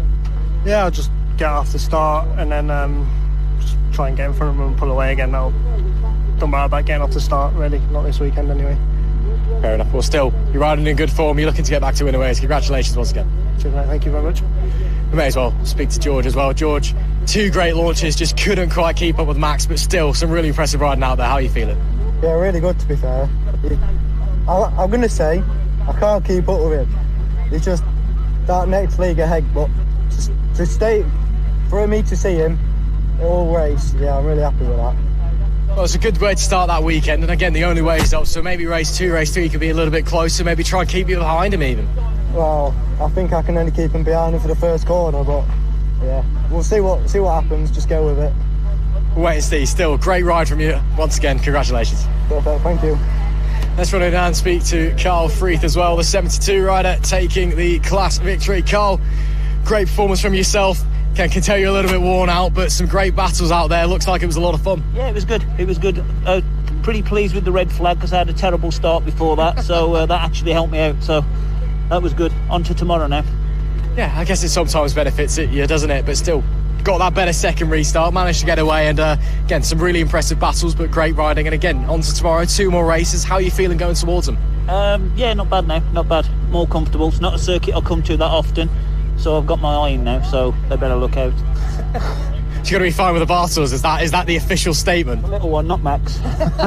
I'll hold you to that one. We'll see how you go tomorrow. Thanks a lot, Carl. Great job today. Thank you. Well, great to hear from first and second overall and our class race winner in Carl Freeth as well. As I said, unfortunately, Paul Beard came in and just left straight away. I'd love to have spoken to our freshman class winner, but that's how it goes. Unfortunately, looks like these guys are getting out of the way. I don't think we're quite ready for the next race just yet, but we'll head back up to you in the commentary box, Lewis, as we look forward to the rest of the day. Thanks so much, Ross, and that was race 6 of the weekend. So the NL 500s do come back up to the paddock, and the timing screens have updated now. So race 8 of the weekend is next up. That's going to be our endurance race. At least that's what the timing screens are currently showing. So it's going to be an interesting one anyway to see what happens here, because, well, some of the, of course, our brilliant camera operators located around the circuit, they've reported a few spots of rain down in Hawthorne. So it's going to be interesting to see what happens with that one, of course, on the GP layout of the circuit. But this is a look down at the state of pit lane, and that's because the endurance race is next up. Originally on the schedule, we did have the Pirelli Super Series Power and the Dark Motorsport Power Premier Power Cup that were meant to be taken to the track. It doesn't look like that's going to be the case at all. So race 5 and race 7 will be moved to tomorrow with more information to follow during the endurance race. So hopefully we can bring you that at some point today if you were hoping to tune in watch that one. But nonetheless, the endurance race is next up, and 2 races will be added on to tomorrow's programme.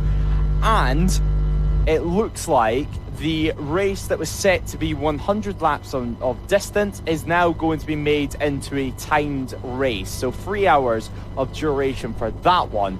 So it's going to be interesting how many laps get completed. Of course, we'll bring you updates when we have it here in the commentary box. But the riders leaving pit lane for the time being, then they'll load up the grid. And of course, we'll bring you everything we have to offer down here in pit lane and on the circuit during this 3 hours of action. We should be down in pit lane a couple of times throughout the race, finding out the stories, finding out what's happening in this one. Of course, the Biker Lawyers National No Limits Endurance Championship, this being the 4th round of the season. Round 5, though, is going to be the big one. The 12 hours next up after this. This is the final circulation for them before, hopefully, we can get things going for the big one at Anglesey. You can see, though, the riders heading out of pit lane for the time being. That's not to forget as well, a slight addition to the schedule, slight addition to the calendar this year with the European Endurance Cup, the Vintage and Young Timer Championships, as we see the rain flag out on track as well. And just be interested to see, that does look to be Hawthorns, judging by the grass and the gravel. Actually, it's not, it's up at Druids as well. So Druids and Hawthorns both having some rain flags out, it seems. So could be interesting to see what the riders want to do here. Not what you want at the start of an endurance race, obviously. Randy Racing having their hand up in the sky, wanting to see what exactly is going on. It's very, very humid out there. 53 bikes or so should be taking the start. The pit lane remaining open for the time being, so still some bikes leaving the pit lane. But just looking at the grid, 53 bikes all the way from Hick Grayson in pole position and running all the way down to Lebedar TT1 down in P53. So number 30 having some issues in qualifying. Hopefully they can get things going. That does look to be the 277 or the looks like they'll be getting ready to go racing in a few moments time as well. But they are going to have some tricky conditions to deal with in this one, I think it's fair to say, and nonetheless they're just going to have to keep focused and get the job done when possible. Spots of rain in all sectors, riders are now being told. Not what you want at this point in the day anyway, that's for sure. And well, Ross, it's been a slight change of schedule as well. So we have a 3-hour endurance race ready brewing to go. It was set to be over 120 laps, then it was reduced to 100. Now it's going to be 3 hours of distance. Spots of rain in all sectors now. Things are going to be very spicy on these opening couple of laps. Obviously, checker flag must be no later than 6:30. Obviously, we could have safety car starts, etc. But nonetheless, the Biker Lawyers Endurance Race, No Limits and National Endurance, powered by Pirelli, are next up. Race 8 of the weekend. Race 5 and race 7 have been moved to tomorrow. More information later on today on how tomorrow's schedule will look. But attention turns now to the 50 free bike, well, I was going to say 50 free bike dash, the 50 free bike marathon that's about to ensue. 3 hours of racing, slightly shorter than expected, but it still looks to be an absolute cracker. And with some rain in the skies, who knows what can happen. It's very much mental rain at the moment. It started coming down on me. I was walking back up to the commentary box. It's not going to be anything that affects the riders or the bikes, the track, the tyres too much for the time being. But this rain is set to continue on for a little while. And it's, of course, if it gets any bigger, the rain. Does rain get bigger? Gets any heavier? That's probably the word that I'm looking for. It's been a long and warm day. And there is the message as well on the digiboard from Race Control. Rain lights on. And again, you've got to remember, everyone's probably on slicks as well, so we could be seeing potentially early doors a couple of people, if they think the rain's going to increase, taking a gamble, getting on inters or wets to see what they can do, as the number 32 bike makes its way into its second position. And again, you can see there, slick tyres seem to be the order of call. A couple of people out there on semi-slicks that I can see, or intermediates. Quite hard to tell from where I am. They both do look very similar most of the time. But somebody's definitely coming in with a grooves on the tyre. That's the number 56 bike I've just seen making their way out to the grid, certainly with some grooves on the machinery. That is Team Force starting P15 in this race, one of our European Classic Endurance Cup bikes. So that will be interesting to see if that's going to assist them potentially as they go forward. Team Force, a Belgian squad on a Suzuki. Clement Chervier and Gabriel Pons will be their two riders for this event. So, but up the front, it seems to be that slicks is the order of the day. Is that the correct decision, though? Is the rain going to subside? Will it increase? We've got 3 hours ahead of us, and no one has any idea what is going to be going on. This one could be very, very interesting. And, of course, Le Mans-style start as well, just to make it even better. Yeah, just to get the heat, if you weren't already hot enough standing outside the circuit, because it is not cool out there. Although there's some rain, it's still absolutely scorching out there. So a little run to the bike, just to get your core temperature up that little bit more. I don't think the riders will be appreciating that too much at all. But nonetheless, what an exciting prospect we have here. Classic bikes mixed in with modern day machinery. Obviously, a European Championship also racing here. European Cup, anyway, I should say. Also racing here as well with us at No Limits. Chris Taylor looking ready to go there on board the number 50. Look how many riders there is. I mean, your pole sitters are starting beyond the starting gantry. They're starting beyond the lights. That's how big this grid is. We're nearly going all the way towards clear waves, but the green flag is out now, and well, we've got a whole lot to do this, but a big grid is about to ensue. It is indeed on pole position. It is the 911 of Heck Racing, the Track Slack squad just behind them. Then it's ARL, the 88 P3, Dart Motorsport P4, Cerakote UK Moto 46 and Team 5. Team Bike in P6, I believe, is the leading Europe Endurance Cup team. But don't hold me to that one. It could be AML Racing. They're unfortunately not on our entry list, so we're just going to have to take it as it comes. Then we've got the Fireworks 25 squad, the 14 Lynx Classic Suzuki, P9 66 of GB Moto Racing, followed by Proudfoot Racing on the 69. Then we've got Tradeworks Suzuki P11, Nitrous Plant Racing P12, Double Trouble the 277 in 13, Donkey Box Racing in 14, Team Force the 56 on 15, Full Throttle Racing the 2216, V4 Sports Project 17, Units 09 Racing 18, Pack Racing 19, JAS Racing rounding out our top 20.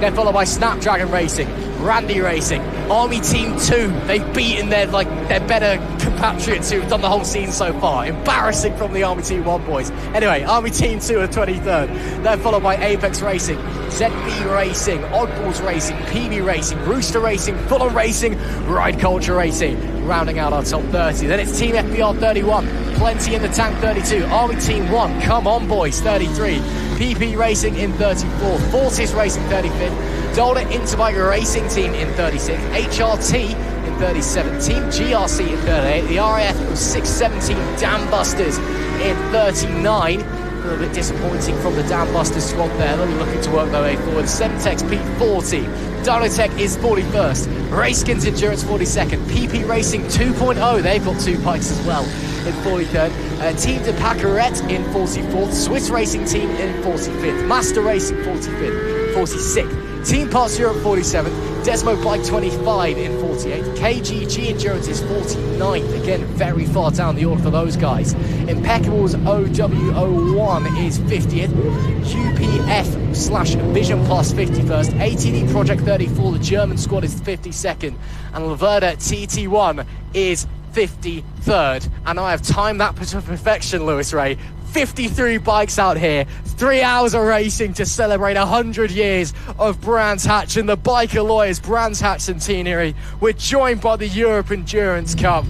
It doesn't get any better than this, and we're almost ready to start this thing off. I'm surprised you haven't gone lightheaded after that one. A little bit. Yeah, a lot of teams, a lot of bikes, a lot of team names, and a lot of jokes within those team names as well. But nonetheless, we have 3 hours of action to get stuck into it all, I'm sure.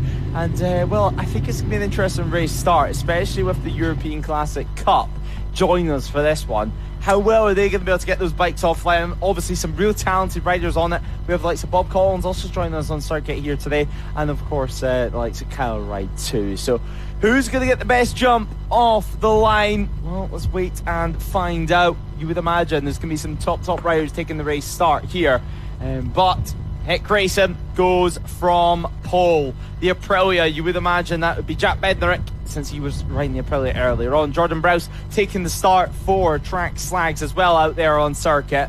This one is going to be intense. Let's remember, it's a flag start, not a light start, which for this round wouldn't even work because we're behind the red lights as well for some of the race starters. But the flag has dropped now, and towards the bike we go. How well will our pole sitters get the jump? Jack Bednarek jumps on board the Aprilia. It's a solid launch from them. Can they hold the race either way to turn one? It looks like round the outside is Jordan Browse. They're going to go side by side all the way down Paddock Hill Bend. Slots back in behind though. The 32 sits second for the time being. Jack Bednarek does lead on Heck Racing. Closes the front door. Kyle Wright slotting into third for the time being as well. On board the number 8 Team Bike, a very simple name with a simple mission to win in class, maybe even try and pick up a podium overall as well. They're going to get stuck into it. Randy Racing, a solid start for them, as does Snapdragon. Nice and clean for them. All towards 30s we go now. Everyone through nice and clean so far. How tricky these conditions have been mentally for the riders before this race start. They've done a grand old job. Race 8 of the weekend, and it's Jack Bednarek and Heck Racing who lead.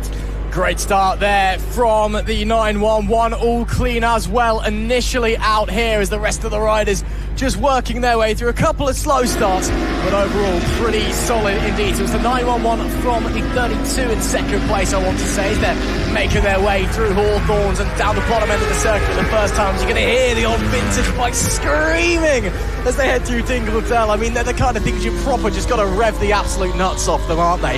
But it's such a beautiful noise to listen to. Now, as we come to the end of lap number 1, we can finally take a proper look at our standings as they all cross the line for the opening time and figure out who is where with, well, it's only been one lap, so it's 2 minutes and 58 left on the clock. It is Heck Racing, and is it Dean Bednarek on the bike? I want to say it is, and indeed it is. No, it's Jack Bednarek, should I say. They lead the way. It is the Track Slags 32 of Jordan Browse in second. Lynx Classic Suzuki up into third place. The number 4 Team Bike with Ashley Thompson. They're just in front of Kyle Wright on the Team Bike number 8. Those two are in 2 different classes within the European Endurance Cup. The open class for Team Bike, the young timer for the Lynx Classic Suzuki. So all of them still leading their own race. A&O Racing are in the ACU National 600 class, so not into the likes that they mistakenly said overall. And they're all still moving out all over the place, as it would seem anyway. Then it's GB Moto Racing 46 of 66, Serica UK Moto 46, Dart Motorsport, Team Force, Sports Pro. That wraps out the top 10 early doors in this race. Jack Bednarek is trying to get a bit of a gap. Jordan Browse very much staying with him though. Browse, he's been not so secret weapon for the Track Slag squad this year. Super quick on that Fireblade, and we know he stays consistent over the course of a race as well. 3 hours is a lot less time than we were initially planning to do, unfortunately. Again, we were aiming for 126 laps, then it was 100, then just due to time limitations, we can't even, the racing gods haven't even let us do the centenary thing, which is a real shame. But 3 hours, so that means you could potentially push the fuel a bit more, push the tyres a bit more as well, and push yourself a bit more. Yeah, the checker flag has to be out around 6:30 this evening. So nonetheless, we'll have to wait and see how this one unfolds. There's still plenty of time for us to get some good racing underway. Now, heading over the first flying lap of this race, so running in the low 130, high 130 brackets, a 130.888 is your fastest lap of the race so far. Heck Racing, no surprise there. Jack Bednarek on board it. Track Science with Jordan Browse, they sit P2 for the time being. Lynx Classic Suzuki, now, of course, they're running in the young timer class over in the European Endurance Cup. Of course, on board the Suzuki for them. Angel Racing as well. Now, already the Stewarts have some work to do. So the 68 under observation for the time being, and that's for some loose belly pan so maybe just some bolts not tightened or came loose. That's for the UPF Vision Plus team, who have now entered the pit lane, so straight into the pits they go. So some work to do for the mechanics early on. Let's not forget as well, pit lane intervention time yet again this round. Any time underneath the set time will have a penalty times by 5. So if you're under by 1 second, it's 5 seconds. We know this already, but of course, might some of viewers tuning in, especially the European Championship in store here this afternoon, because plenty to watch, plenty to tune in for. And already, Ross, we're seeing quite a few of the classic bikes get really stuck in there with the newer machines. We are indeed. Ashley Thompson on that Lynx Classic Suzuki number 14, just ahead of the ANL Racing 88.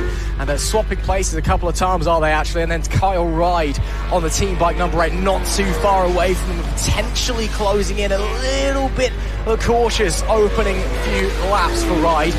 We know what his pace is around here at Brands Hatch, no matter the machinery.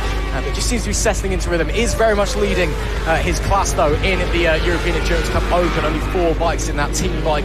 The number 8 joined by the 42 Swiss Racing Team, the 68 UPS Vision Plus, and Rooster Racing, the 81. 2 Brits, 1 Swiss, 1 French squad in that one.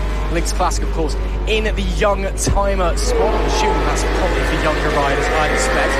Suzuki also got the V4 Sports Project, the 15, Dynotech Racing, the 18, and then a whole host of Belgium squads. We've got the 37Z B Racing, the 56 Team Force, the 58 HRT, and the 666 Apex Racing. Fastest lap of the race at the moment has been set by the leaders on the previous tour, the overall leaders that is, a 1:30.6 from Heck Racing. Oh, that is a really aggressive time early doors in the endurance race. Of course, we know what these bikes and these riders are capable of when they're going all out, but in an endurance race you expect it to just be a little bit off that because you're managing things. Heck Racing, clearly their objective early doors here, as we've not yet hit the 10-minute mark, is just to get out there, get a big enough gap that they can manage across the course of the race and through the pit stops. Yeah, exactly. Aggressive first lap for them, and this is a bike going slowly. Potentially another pitter in this one, you would say. Didn't look like they were setting up too much for the straight. As we look back at Team Bike, they'll get through them in just a moment's time as well. But look back at the order, a lot of change of position there. Jamie Richmond on board the ANL Racing Ducati has got himself up into 3rd overall. So the Lynx Classic Suzuki, they've now dropped yet another position, so P4 for the time being for them.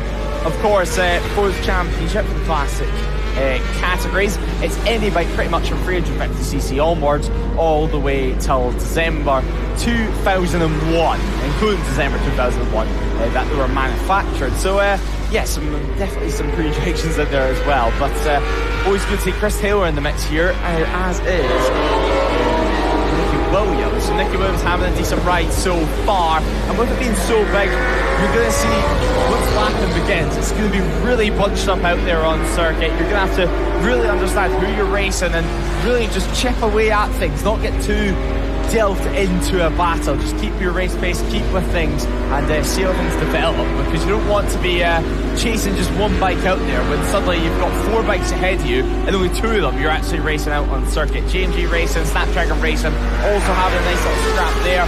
David Williams in the back of this group, he heads through on his Ducati for the time being, and actually big presence this weekend is the Nitrous competitions team. They've got their lorry like usual in the paddock, and well, Cal Ride, their rider British Superbike, joining them as well. And they've even got a bike that you could potentially win with a funded Superstock season down in the paddock as well. So plenty of advertising for them this weekend anyway, that's for sure. But Dave Williams doing a good job so far as we have a look at Fireworks at the head of this group. They're one of the teams, like many of the endurance teams, especially the classic bikes this weekend, that only have 1 bike for this entire race. Taking it a bit more professionally, a bit more proper endurance style, as we like to say. Really interested by how well Heck Racing are doing, even though it's early doors. Of course, we've only seen them once before the season. That was at Donington Park, and they were in the No Limits Endurance Team Power Trophy. They've switched over to the ACU National 1000 category, which is, of course, same regulations as Jason, but on the technicalities, kind of the first division to the not quite second. I don't want to say that the No Limits guys are any worse, but it's kind of the slightly stronger pack. And they've come out of the gates swinging here at Brands Hatch. Pole position, leading here early doors, and just trying desperately to get that gap bridged. Of course, Jack on that, I believe he's out. sure is he sharing the fire blades with his brother and Stephen Kennedy. I think he's out there on the Aprilia at the moment. Yes, he is, just getting off the phone. That's good to see. Clearly running really, really well, and just happy to keep pushing onwards. Looks like the rain is potentially subsided. Can't see any out the commentary box window at the moment. Again, we were thinking it was just going to be mental rain, but it's still a bit grey overhead, so that is definitely something we should be considering going forward, because we are approaching about 15 minutes to go as Lewis Rae checks the local weather maps. What is it saying? Are we getting any more hitting us, or are we going to be lucky? I think we might get lucky here. If we get any, it's just going to be the tail end, looking at the weather maps of the next hour or so. There is some rain coming overhead, but it looks to be mainly east of Brands Hatch, so we'll have to wait and see how this one does unfold, as already some back markers to deal with. KTG Endurance for the likes of Pirates to get through. They had a disappointing opening lap, dropping quite a lot of time actually on the opening lap, but we might be able to escape the weather demons here at Brands Hatch, because it would be such a shame for the rain to come down yet again and wash away all that rubber that we've had building throughout today after the rain last night. Absolutely. So, almost 15 minutes past it. We are starting to see the early form of this race and what we can expect. The 911 and the 32 lead the way overall, and of course 1 and 2 in the ACU National 1000 category as well.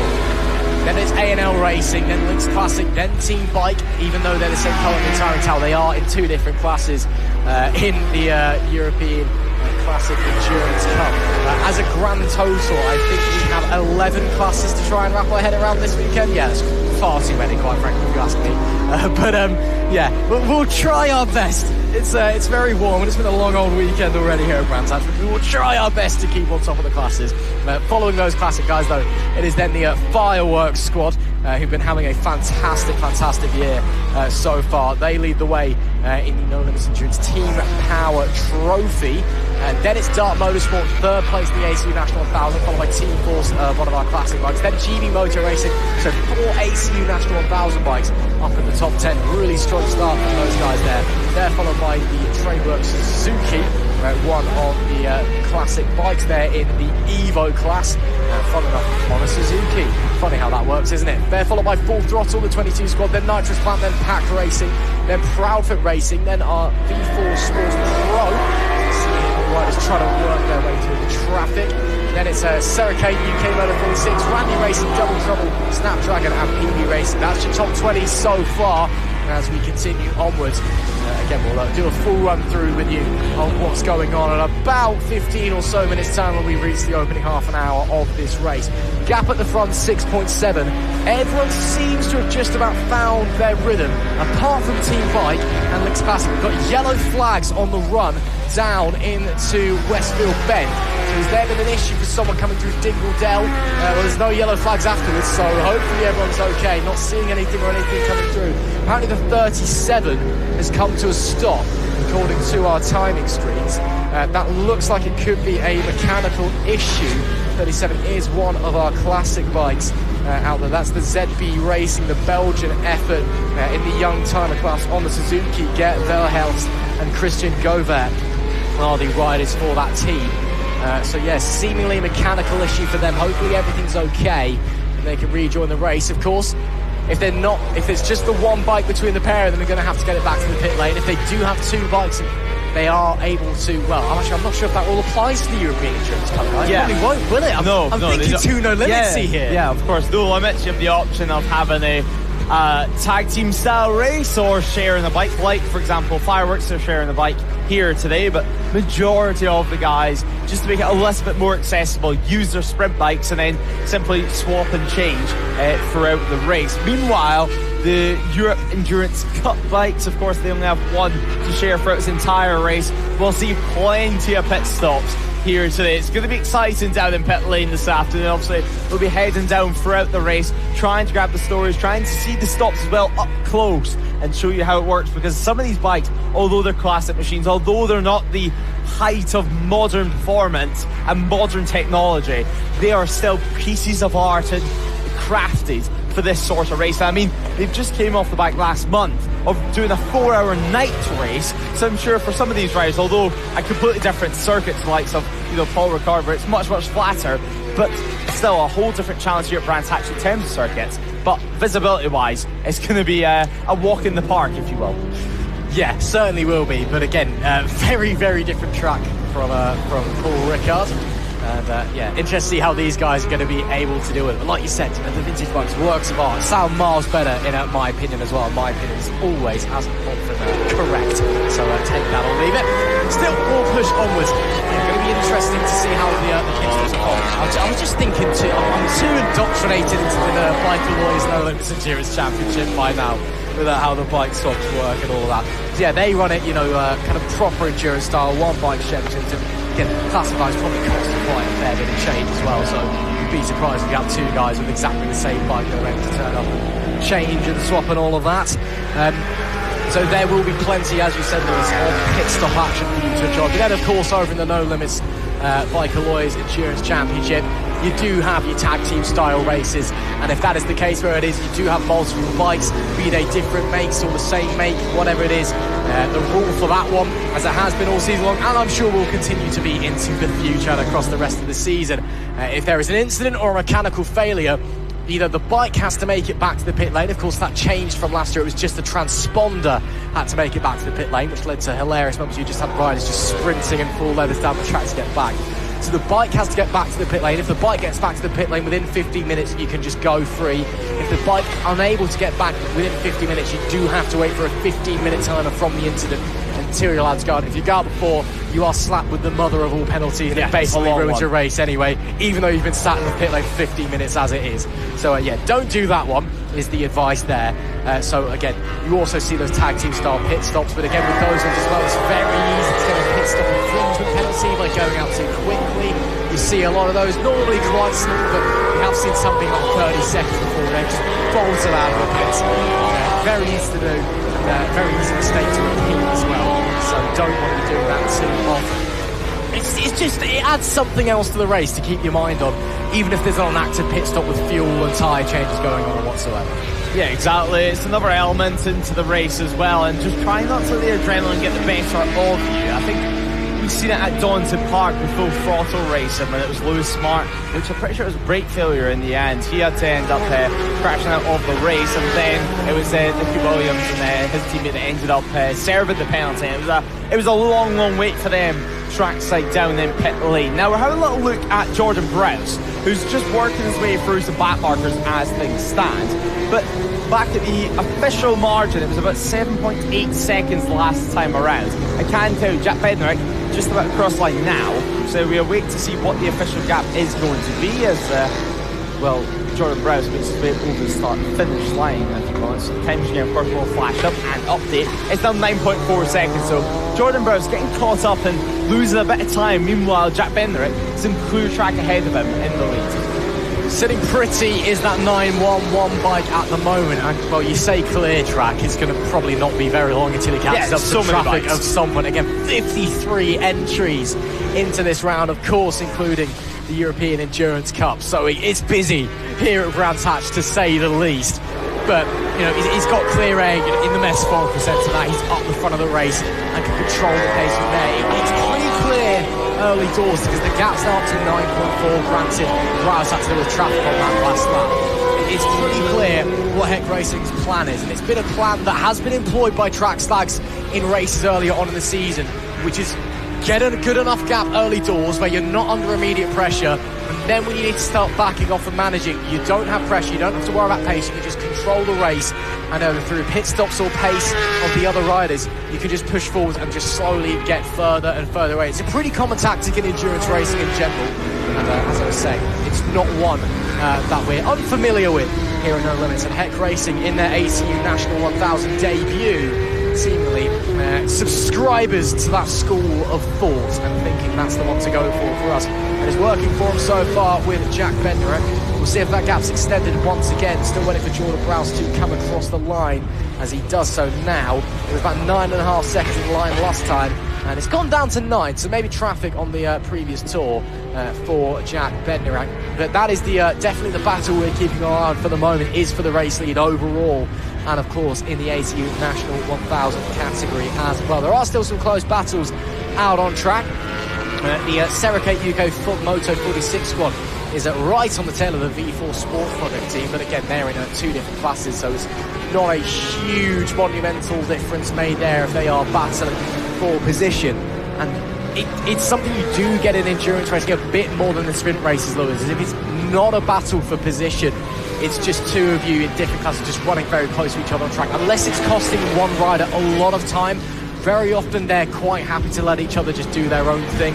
If you get in the sprints where we see with different classes, they just get the elbows out, they want to get on with it and enjoy it. In a 3-hour race, it might cost you here or there, but the main thing is just maintaining your own class position and getting to the end, which is why they're normally a lot kinder to each other. Yeah, exactly. Especially at this stage of the race, it's so early on. Last thing you want to do is be in some silly battle, make a stupid move, and then be down the road, destroying the bike, and adding a big bill to your Brands Hatch weekend. But nonetheless, it can also be one of those scenarios that with 53 bikes on one circuit, when you're actually out there on the bike, I mean, you're going to know some people, especially if they have distinctive levers, helmets, or bikes out there on track. It's sometimes part of the trade that whenever you're out there, you're just simply chipping away, overtaking who you can whenever they're in front of you, not really knowing where you're sitting on circuit, especially whenever there's a lot of bikes out there down in pit lane. But it can just be a case you're chipping away, and then suddenly you come back in after your stint and then you're told, good stint, bad stint, lost 5 positions, or suddenly in the lead of your class. Because let's not forget, as was mentioned, around 11 or so classes out there on circuit. So if anyone has a spare thumb or finger to lend, then we're going to be able to count classes on 2 hands, because plenty of classes out there, plenty of machines, different bikes to get our teeth stuck into as we look at our race leaders. Heading through Hawthorne yet again, one of the trickiest corners that we have in UK racing. A big look behind as well for himself, just checking who's where and who's exactly behind him as the Army team squad do make their way through Dingledale. Now the pit stops do look to be beginning. The 48 enters the pit lane and the start of some of our stops. Yeah, looks like an issue for PP Racing 2.0, the sister bike on the 48. It came down the pit lane with the arm raised. I believe it's Jack Nation on that machine at the moment. Hopefully everything's okay for them. It's never nice to have an issue early in an endurance race, because it can just set you back so much. Because this is the time when everyone's closest together. This is the time when you can make up the most or lose the most. So it can be frustrating, and knowing that you've got a bit of a mountain to climb in terms of getting into higher positions. So hopefully everything okay for those guys. Seems as well that we also have problems with the ZB Racing number 37. Yeah, they stopped. Oh no, they did stop. Of course they did. Up at Dingledale. So that's me forgetting what happened about 10 minutes ago. So it goes to show how well my mind is working in this heat. But yeah, so that's now 2 bikes having issues. Again, we're still waiting to see what's going on with the 37th squad and if they're able to get the bike back. And now, of course, the PP Racing, but if you can see them coming out of the pit lane, we'll let you know. But right now, they are very much doing something to the bike, whatever the issue may be. Hopefully it's easily fixed and that they can get going once again. So, still Heck Racing leading the way. Team Bike is up to P3 now, so Kyle Ride's getting a bit of a shift on, and he is some 27.2 seconds behind the Trackday team just in front though, as that is the PP Racing bike just heading back out of the pit lane now. So whatever issue that was, looks like it has been fixed. So maybe something like a loose foot peg or something like that would have been anything internal. So not lost too much time in the grand scheme of things. They'll get going again. So panic over, wipe the sweat off your forehead. It's all okay. You can push onwards now. They have dropped down to P48 overall though, unfortunately. Yeah, a couple more pit stops as well. And actually PP Racing 2.0 still in the pit lane, it's showing for the time being. The 48 anyway, as the nitrous plant team also leave the pits too for them. so the 43 heads out on track as well. They dropped down to P22 in the order, and it looks to be A&L Racing that was exiting the pit lane. PP Racing goes to the 88. So the PP Racing 2.0 still having some issues down there in the early stages as well. This is not the point of the race where you want these issues. I mean, you don't want them at all, but with it being so early on, the amount of positions you lose, because you don't get a real good amount of time to build up that track position and build up the gap to the riders behind. I mean, if this happened 2.5 hours in instead of half an hour in, it could be a position change of 3 or 4 places if you manage to build up a couple of laps in between riders behind. It's especially problematic in early doors when you start going laps down. That's when it really starts to hurt, because when it's late on and other people have had issues, obviously it's frustrating because having issues late in the day and you can see the checkered flag in your mind's eye and all of that. There are other people that have had issues, and you can at least race with them. When you're early doors, you're the first person or the first team that's having those issues, and you kind of have to wait and see who else is going to run into those problems, and are they going to enter our race, or are we just stuck here just trying to go to the end? Of course, getting to the end of an endurance race is an achievement regardless of where you finish, but it can be frustrating when you're so far down, you've just been racing on your own at the back of the pack. The cynic in me would be saying, what's the point in any of this? Let's just all pack up and go over this point, save the motor for another day. But again, that's why I'm up in the commentary box and not down there in the pit lane, trying to get to the end of an endurance race.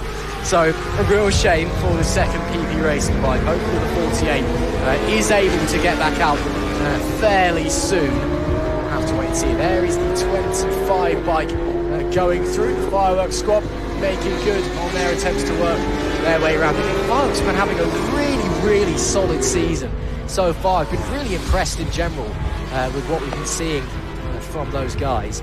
And the 25 team just really solid. Again, nothing else to really say about them. And again, continue to have a good run as it currently stands. Of course, leading the way in their respective class, the ACU National 600, and continuing just to go out and do their thing. So great stuff from them. What I'm talking about, not the ACU National 600, Team Power Trophy. Getting my classes mixed up once again, but still, been really impressed with them, and doing a really, really solid job at the moment. Of course, leading the championship only by 7 points coming into this round, but did take victory at the opening round as next to 2 second places to their name from Donington Park and Croft, as well as that consistency that's kept them very much in and around the top of the table. And I think consistency, it's very much the squad's kind of key attribute. They don't jump out of you and think, wow, that's a fast team, that's an amazing ride, an amazing sit. They're just always there, always doing a very, very good job. Fireworks, such a professional looking outfit, I think it's fair to say. And well, at Croft, they did have a little run-in with the 512 team, and you might have seen the clip on social media as well, a little interview we did down in pit lane during the race, and they were very, very apologetic, I think it's fair to say. They were apologising quite a bit, and it was fair enough. I mean, nobody wants to make contact with any other team out there on track, but one of the most professional outfits we have, and one of the few teams on modern bikes that do the changeovers, that do the pit stops, that put in the practice outside of what's happening on track as well. It's not just a case of changing bikes, it's a case of changing absolutely everything that you have to use and consume during an endurance race. But Fireworks now heading up towards Druids, a nice little bit of clear track as well, a rare bit of clear track ahead of them, and they well and truly built a nice gap to the riders behind. You can see Full Throttle Racers as well coming into picture, but just a few bikes ahead of them. Now we did see the Moto 46 team, and Will Ross, they've been having an up and down season on board the R9s, but well, at the moment this isn't really the race we were expecting from them. They're sitting P13, we're used to seeing them fighting within that top 10 range, maybe even fighting towards that top 5 range as well overall on track. But the Moto 46, the number 6 team out on track, not having the best of days so far here at Brands Hatch. No, they're really not, and that's a real shame. Again, a really, really tidy team, a really tidy squad who again just turn up, always do consistently well, but seemingly just struggling here today at the moment. Of course, currently P3 championship. They had a couple of issues at Croft, unfortunately, but a win at Donington in class, and second place at Snetterton as well. But right now, a little bit further down the order. Still okay for class points as it stands, but potentially early trouble in sides for that number 6 squad. We'll wait to see what the remaining 2 hours and 26 minutes, or just under, has in store for them. Given we are just over halfway through this race, we may as well just quickly bash through the current order of things and how we stand going forward. It is Heck Racing leading the way from the Trackday 32, Team Bike in P3 and the leading Europe Endurance Cup bike. Then it's Fireworks, followed by GB Moto Racing. Then the number 14 Lynx Classic Suzuki. Tradework Suzuki in 7th, Full Throttle Racing in P8, Lewis Smart on the 22 at the moment. Then it's Dart Motorsport in P9. Proudfoot Racing rounding up the top 10. Pack Racing up to 11th place, 4th in class, really solid stuff, or 5th in class should I say, still really solid stuff from them. With V4 Sports Product in P12. Sariko UK Moto 46, as we were just discussing, 13th. Then Randy Racing, who've actually just got into 14th ahead of Double Trouble in 15th. Snapdragon Racing in 16th. NL Racing, after a great start, dropped down. I must have had a pit stop somewhere with PB Racing in P18. Team Force 19, Army Team 2, leading the Army Charge ahead of Army Team 1, sorted out in P20. Nitrous Plant Racing is 21st, then followed by Dynotech, TFBR, Apex Racing, JAS Racing, Full On Throttle, Dolder Interbike Racing, Plenty in the Tank, Team GRC, Master Racing, Swiss Racing Team, Ride Culture Racing, HRT, Oddballs, Semtex, PP Racing, Fortis Racing, RAF 617 Dambusters, Racekins Endurance, Desmo Bike 25 rounding out the top 40. Then it's Rooster Racing in Pebbles, OWO1, Unit 09 Racing, Team Depaca Ray, KGG Endurance, Team Part Europe, ATV Project 34, Army Team 1, must be having issues somewhere. They're well off the pace. UPF/Vision Plus, Laverda TT1, PP Racing 2.0, who have made their way back out onto the circuit after issues, and they're still waiting, unfortunately, for ZB Racing to make their way back onto the track after they came to a stop up by Dingle Dell. So that's the current order of things and how they stand. The opening half an hour, and we have had a couple of pit stops, so I'm getting a couple more as one of the vintage bikes down the bottom of the pit lane has just made their way in, and someone's actually just leaving the pit lane as well. That may well be the Lynx Classic Suzuki, the number 14 squad that's just come in. I believe it may well be. So one of our front runners has either come in or is still in the pits and is getting refueled. Yeah, lots of action down there now, so I'm expecting it's probably not too far away for most of the vintage bikes. They do tend to chew through a little bit more fuel than the modern bikes, even with bigger engine capacities from modern machinery. So you'd expect them to come in first, and actually the race leaders are coming as well. Heck Racing, just a touch over 35 minutes. You'd have thought they'd be going a bit longer than that, so that's an aggressive early stop here. Now it's in the hands of the 32 team. When do they box? How do they play the strategy? It is a long lap here, though. I mean, you're on the throttle for a long time here at Brandfixx. So, yeah, it's going to be interesting to see how long the likes of Trackday can stretch their fuel tank. At the moment, Jordan Browse currently leads the way. Kilby now goes on board Heck Racing's bike. Team Bike, they've also entered the pit lane. So that's Kyle Ride's opening stint of the day. Nice and done for himself.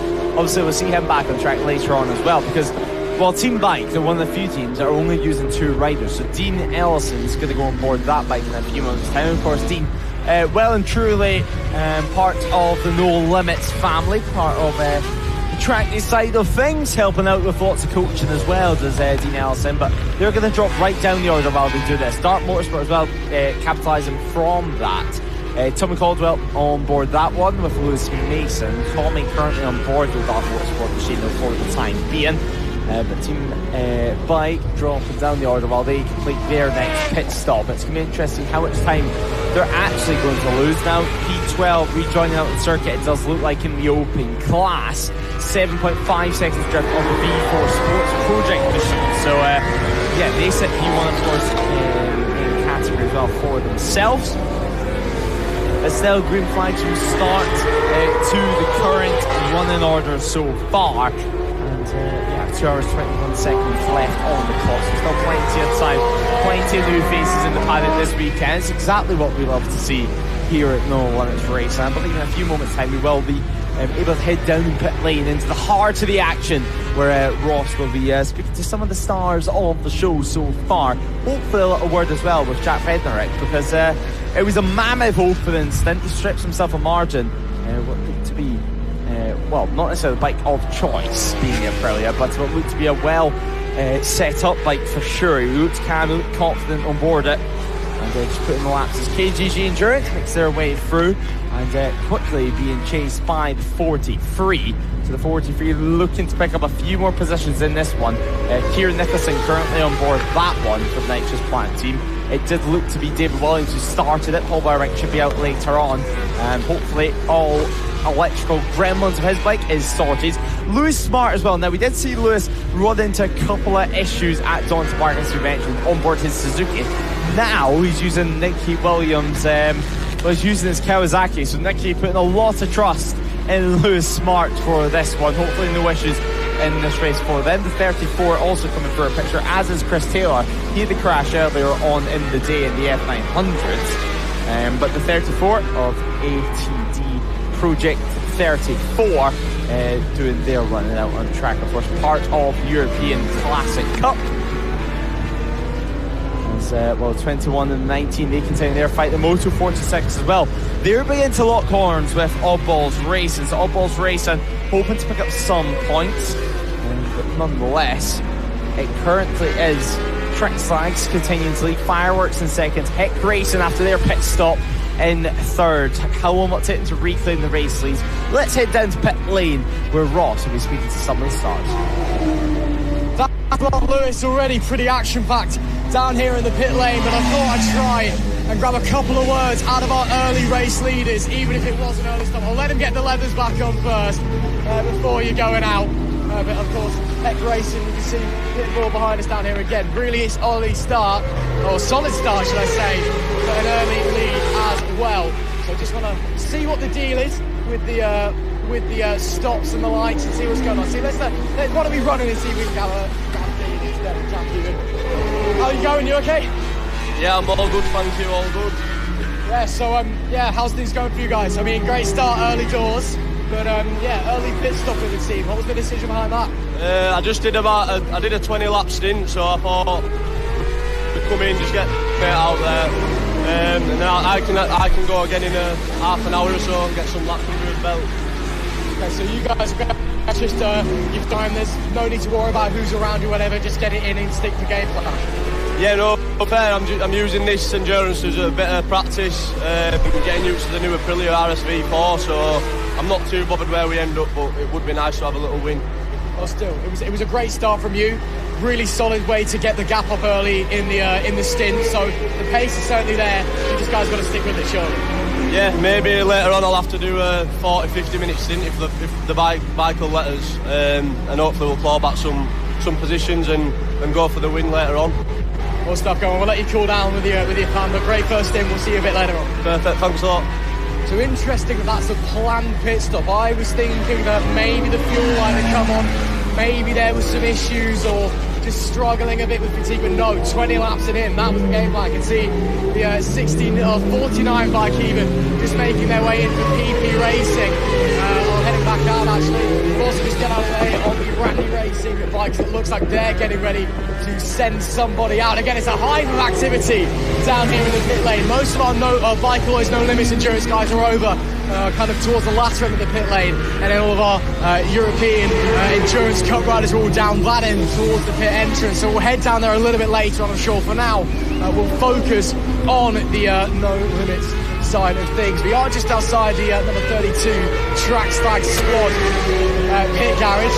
You got time for a chat? Are you heading out in a few moments? Go on. Well, good start for you guys early doors. We're running in second, now still in the lead after an early pit stop from your opponent. So running okay for the time being. Sorry, what was that? Sorry, it's a bit noisy, isn't it? Good start for you guys, the squad. Running okay. How are you feeling? Yeah, pretty good. Jordan's been out there, I think, 43 minutes now. He's still doing good pace. So, yeah, see how it goes. We've just heard there's no minimum rider time now, so a bit of a team plan change, which is great. So, yeah, see how it goes. Yeah, it's a bit of an animal, isn't it, Jordan? But still, again, early stop for the 911 squad, and that was planned by them as well, I think. So again, a bit of a curveball maybe in the overall picture of the race with you guys staying out so long. Do you think that's going to pay benefit to you towards the end? Potentially. I think the pacing riders are about the same. Some fast, some slow, some average. But yeah, it can all change, can't it? Yeah, no love lost to the opponents there. But I'm assuming you're going out next, or are you just getting yourself ready? He's out next. I'm just getting ready, just in case. I don't want to say the word, just in case. Just in case. Well, it looks like you guys getting ready for a pit stop and a change, so we'll let you get on. But best of luck for the rest of the race. Thank you. Cheers. Always entertaining to speak to the Trackday squad.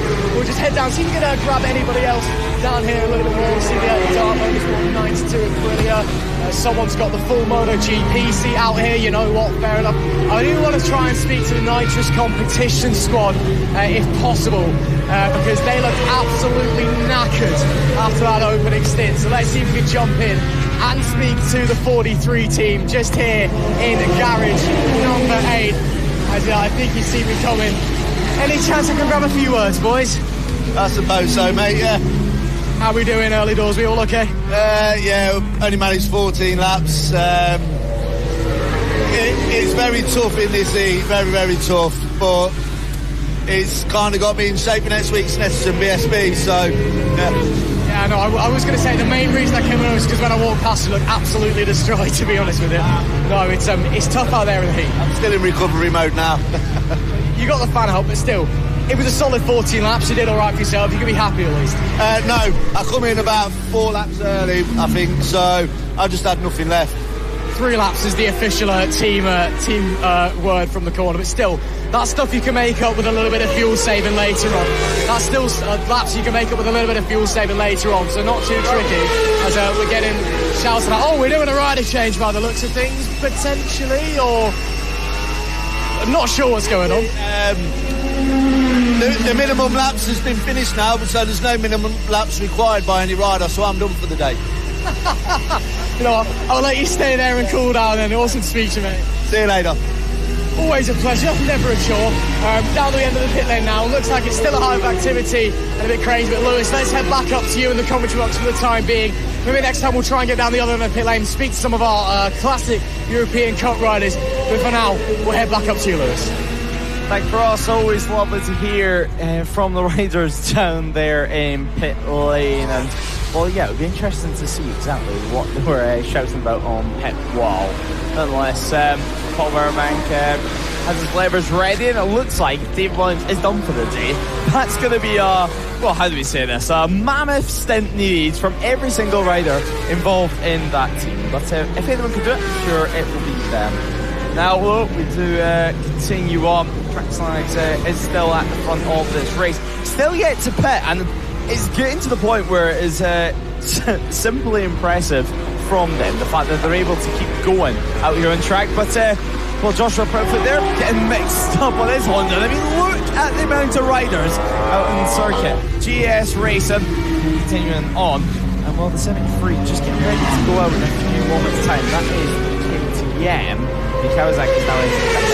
We'll have a word from them later on, because for a couple rounds now I've been wanting to speak about that bike they're on. It's a real exciting project that we got from them as the 73 does leave the pit lane now. They're currently running a P34 or right culture race, and actually now leave the pits in P31 with the amount of rider changes with them. So Thomas Roode currently on board that one, obviously a rider that we're used to seeing in the Streetbike category the last couple of years. Classic for the championship the last couple of years as well. Now he heads out on board the KTM. Daniel Brown did start the race for that team. Then they changed over, and now, well, they're going to hopefully fight for some bike scoring positions. 21 also leaving the pit lanes. We have a look back out on circuit. Snapdragon Racing at the back of this pack for the time being. One of the many Hondas that we do have out on the circuit. 2 hours, 12 minutes left on the clock, and well, that's a couple of the classic endurance team riders just using their headlights at this hour. It's not exactly dark here at all, but the sun is not shining to the very least. The clouds is well and truly over, but I think just edging past 4 o'clock, that does mean we should be able to miss the rain that was expected. The rain seems to be going all around the circuit, especially the east side of the circuit. So apologies if you're living the east side of Kent. But nonetheless, we seem to be avoiding it here at the circuit. So we're not going to complain with that at all, because it was ruined what's been a great start to the race, where, well, Kirkland so far is now on board the machine. So 25 laps they managed to complete on Jordan Browsey's Honda, and now they managed to leave the pit lane in the race lead. So Team Bike as well, they've not made their stop just yet. Actually, yes, they have. It's just the case that Kyle Wright's double stinted with Dean Ellison waiting in the wings for anything, if there's any issues that pops up. 666 as well, just popping through the picture, as is the Moto 46. But Heck Racing currently P6 out on circuit for them. But always interesting to hear from the riders down in pit lane, and as many of them did mention down there, with the change and reduced laps and distance compared to what we're expecting going into today, we have removed all minimum ride times for the no limits and the national classes. So that means that not going to be too much on worries. It means the teams are not going to have to rewrite their entire script, their entire strategy for today, and instead they can just kind of play things by ear. And well, for David Williams, I think he's going to be very, very happy by that, because well, as we said, and as he said, he is pretty tired after this one. But 2 hours, 10 minutes left on the clock. Track Slags now in the race lead from GB Motor Racing in second, and Heck Racing sitting in P7 for the time being. That is GB Motor Racing though, exiting Stirling's and the penultimate corner, and while they're going to be chasing for a good result in this one, as the 911 tries to make up some ground in P7. It is interesting that Heck Racing are just doing that pre-planned strategy, especially with the change of the format, the change of the distance as well. And I'm not going to call it too early. We're only, 50 minutes into the race? Yeah, that could potentially just be throwing away a race week, because the pace was absolutely there in the opening stint. Yes, I know it's hot again, although the sun has very much gone away now. It's a bit cloudy and horrible. It's horrendously muggy out there, and we've had riders all weekend complaining about the heat. When you're out there for so long, we heard it when I was down at pit lane, everybody's struggling a little bit, sitting in front of the fans after the stint, just trying to cool off. 20 laps, it's not that many. And I was thinking that's a very early stop. Is it underfueled bike? Is it no? It's just 20 laps and that'll do. We'll come in. So, Heck Racing, again, this is their first race within the ACU National 1000 category. They've shown great pace, immediate out gate. Of course, got a pole position as well, which was incredible for them. But maybe should have put a bit more thought into the strategy side of things. I don't know. We'll wait and see. Yeah, that has now just essentially handed the race lead to the Track Slags squad. As I say that, I've got it for lifetime with fireworks now leading. I think that's having a moment. It's not showing up at your timing tower, so don't worry about it. GB Moto Racing at the moment, some 20 seconds behind Scott Kirkland, Max Morgan on the 66 bike as it currently stands. Then it's Randy Racing P3. Team Bike into P4 now with Kyle Wright still on. He's in a very, very long stint. His Kyle Wright hasn't yet handed over to Dean Ellison, so that's going to be interesting to see what those guys do a little bit later on. As you can see, just so many bikes here. There's just constantly something going past wherever you're. If you are watching Tracks Up, wherever you're based around the circuit. Yeah, ridiculous stuff here at Brands Hatch, but enjoyable nonetheless. It's already been a really solid start to the Bike and Lawyers No Limits Endurance Brands Hatch Centenary event. Again, it's a massive, massive shame we weren't able to do the 126 full lap event. It's a massive shame we weren't able to try and celebrate a century of Brands Hatch with the shorter 100 lap event. But we still got 3 hours of 53 bikes going out there in ridiculously horrible EC conditions and just showing us what they can do. Yeah, exactly. I mean, everyone's trying their best. Some riders are struggling up there, I think it's fair to say. But 2 hours, 7 minutes remaining for them. Fireworks now up in second as well. There's Fireworks just going through the picture for the time being. But yeah, if we look inside the top 10 for the time being, Heck Racing, they drop further positions now, and well, it could just be a case of some inconsistent pace, of course, for them. Now, they have made a stop quite some time ago. Stephen Kilby now on board that bike, and he's been on it for roughly 7 laps or so. So he's continuing his stint. Obviously, Dean Benrick hasn't continued on. Somebody there. Yeah, well, yeah, I think that's just someone coming into the pit lane there. Okay. Fireworks is indeed for them. So just letting the riders behind, they're going to be turning right into the pit lane instead of through clearways. Obviously, they'll be braking and slowing down a little bit sooner. Now, let's watch this pit stop from Fireworks. This is proper endurance stuff. It does look like it's going to be a splash and dash. And yeah, obviously, the riders just got off. holding the fire extinguisher, just making sure everything's good. That's Andy Carley. It looks like Gillespie is going to be going on board the bike now, so just a little fill up from them. No tyre change this time around, just making sure everything's right and good to go. Of course, minimum stop intervention with it just being a splash and dash. It does mean to be a little bit longer with things, making sure everything's right. The leaf blower going into the front radiator, as obviously there's no cool air, I say, going into it, but the bike not allowed to be started until the bike's fully off the paddock stand, and away they go. We'll have to wait till next stop till at least we see a rear tyre change. They might be able to stretch out the front tyre for a third stint, but we're just going to have to wait and see what their strategy is. Yeah, of course, then if you're trying to stretch the front tyre, then you're playing the game of a very worn front tyre and a brand new rear tyre, which can be difficult to try and ride with. But yep, splash and dash, of course, again, even though they're doing the full proper endurance style, it's with the minimum pit stop time. It is a little bit more relaxed, shall we say, than you'd expect to see, like somewhere in the EWC or something like that. But back out the fireworks squad go. We'll have to wait and see where that's going to place them. They were running P2 at the time. Still waiting for... no, we're not still waiting for Team Bike. Still waiting for the private Team Bike. That's what I was talking about. So that has now promoted Team Bike up to second place, according to the time tower. Fireworks down to third. I feel like they're dropped a couple more potentially. But we'll wait and see as we are quickly approaching the opening hour mark. 1/3 of this race done and dusted here. No Limits Endurance, Brands Hatch Centenary.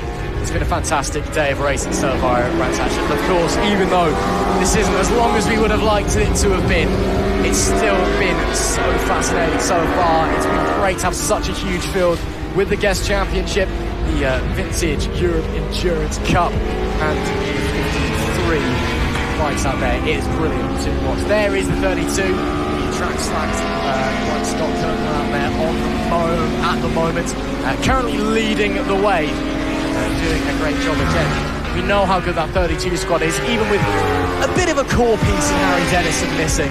But they look like they're just getting on with it, moving on. He may be out for the year. That's a shame. We'll just get someone new and carry on with it.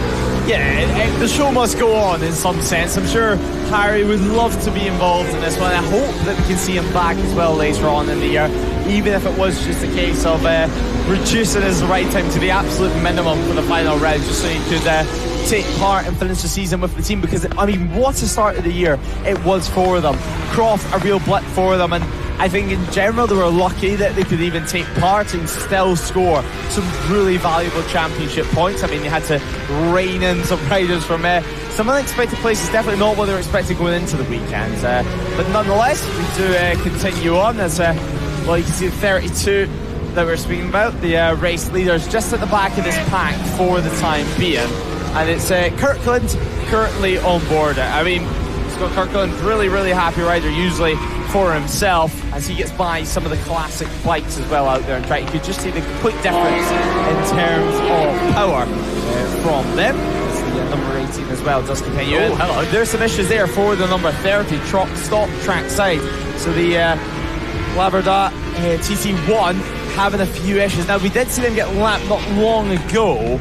They've completed only just 21 laps, so 11 laps less than our race leaders, and having some issues out there on track, and hopefully they can get those fixed, and hopefully they can get those out running yet again. They're on an RGS 1000 for them, so Andy and Tony currently out there racing, of course, riding in the classic class for them. And, well, it looks like that bike is not starting. Obviously, they're trying everything.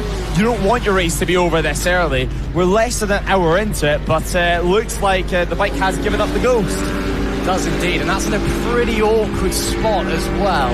Just on the inside of Paddock Hill Bend on the run up to Druids. It's not safety car worthy or anything like that, but it's going to be frustrating for them to try and get that back to the pit lane if it is dead.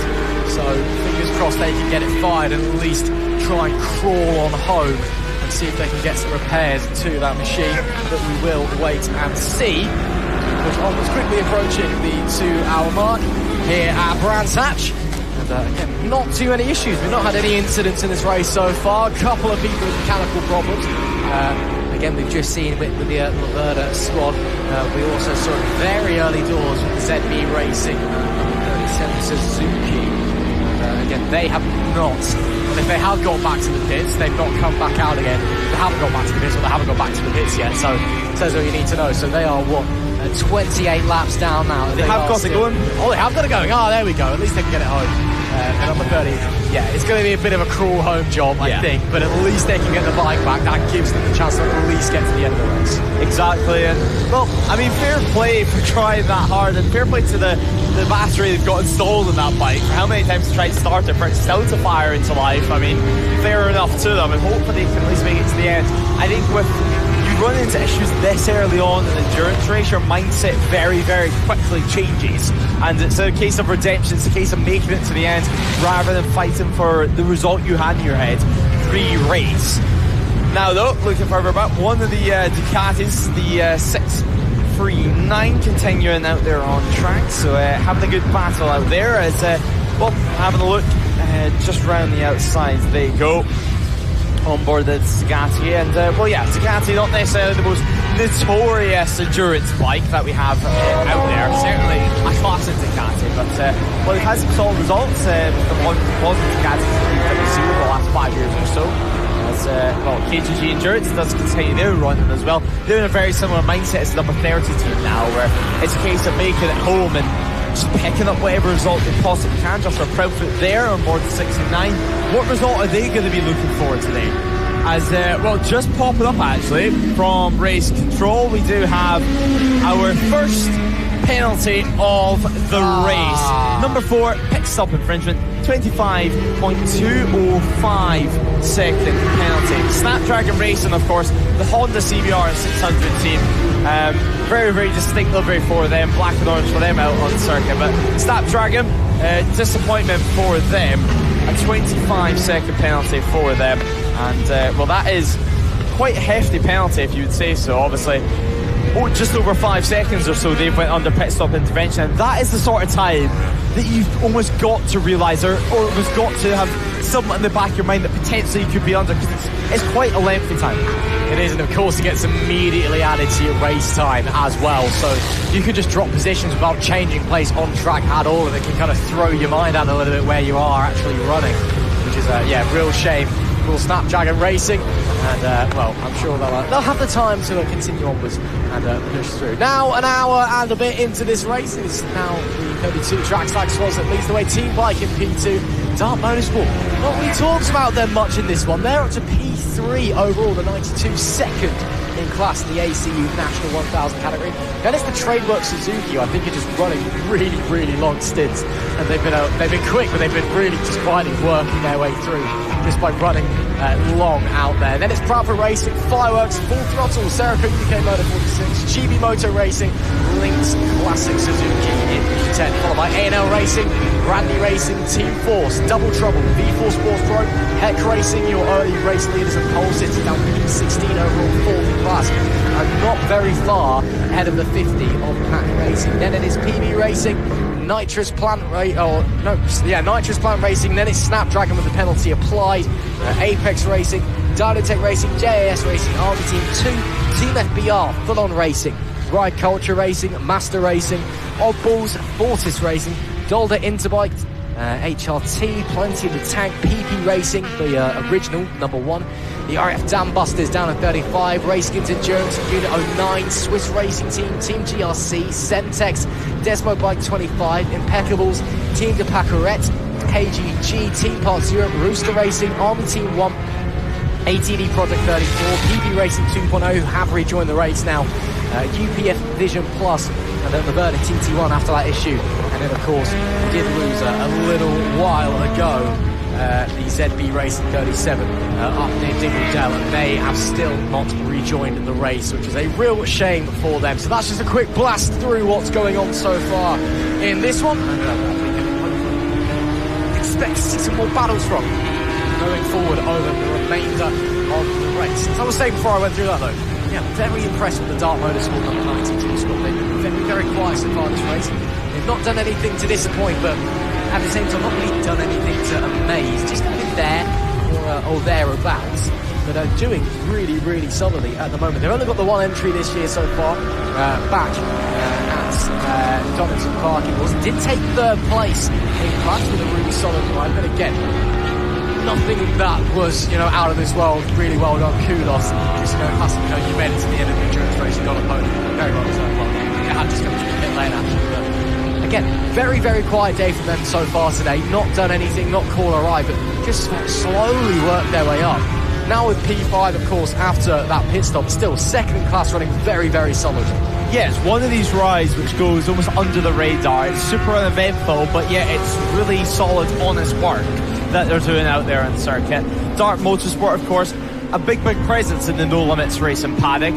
Tommy as well, super knowledgeable as well from himself in terms of motorcycle racing. But yeah, of course they have the dyno truck in the paddock, helping riders with any issues they have throughout the weekend, or if they simply want to try a couple new things with electronics or with their engine settings, and also obviously sponsoring the Premier Cup class as well during the sprint race, which will be coming our way tomorrow. And obviously tomorrow we'll be going from races 9 to 23 with the addition of races 5 and 7 in the mix as well, and that's after they were not able to be completed today because we're running out of time, and that's due to noise, time restrictions that we have here at Brands Hatch. You must have finished around 6:30 in the evening, which is why this was also made a timed race, which luckily for some means minimum ride time no longer applies, so you can complete 14 laps and call it a day if you really want for some. But no comment on who that was. Yeah, honestly though, you can't blame them for it. It is absolutely humid out there, and well, I'm sure I'm going to find out in a few moments time. Let's head down to pit lane myself to speak to some of the riders how bad it actually is, because the sun has well and truly disappeared. Yeah, and the clouds have been over, and there's been some rain in the air. It's not what you want at all to wear some racing levers. I mean, Ross, you're out there in shorts and t-shirt, shorts and a polo shirt. I mean, to be out there on a motorcycle with a hot engine underneath you as well, when you're tucked behind that screen, it's surprising how warm you can still get. It's not until you're braking that you can really catch your breath and get some air. I mean, it's a very physical sport. It's no wonder you get so worked up and you get so warm when you're pushing yourself out on the bike. But again, I said, I've been forced into wearing shorts. I don't wear shorts, and I'm wearing shorts this weekend, and I'm still struggling. And again, even though the sun's gone away, it's just horribly muggy. It's just, yeah, you're going to have a great time, Lewis. Enjoy. Again, you can understand why the riders are struggling so much. The conditions, earlier it was sunny and not as muggy, so, you could get away with it. Just being like, the sun's out. Yes, it's hot, but even though the riders work hard, and a lot of them will come back in and go, yeah, that's warm out there, you can at least enjoy the sun. And, it's a lovely day to go out riding your motorbike. This is just grim, quite frankly. So people are really going to be struggling. And the fact that people are double stinting on bikes and doing two stints, braver than I would be, I say that much. Kudos to those guys. But yeah, the heat is definitely something that people are going to need to watch over this one. And I think a lot of riders will be secretly thankful that the minimum ride time has gone, and that the race is shorter, even if they are going to do longer stints and not need to worry about doing 14 laps and calling it a day. Again, they shall remain nameless, whoever that was. Because it's just less energy you have to put into it. It's more time that you can just, at the end of the race is going to end sooner. You started late, of course, so you're getting less tired in the heat. You can spend a bit more time potentially in the pit lane with, a bottle of water in your hand, a bottle of water being dumped over your face, hopefully a fan right there as well. So the heat is not pleasant. It's very, very humid. It's very, very horrible. And again, I think as we continue to go down to the pit lane over the remainder of the hour and 52 minutes, I think we're just going to be hearing essentially the same thing from everyone that, yeah, it's hot and it's horrible. But that's racing. You've got to get on with it regardless of the conditions, be it rain or shine or disgusting temperature. No, it is the same for everyone. That's the thing. Every rider out there and every single team, and even the people on the pit wall, the people on the spanners, even the people trackside who maybe aren't getting as physically involved, are going to be feeling this, and they're going to be, this isn't nice. Yeah, exactly. Everyone involved in this is going to be feeling the heat.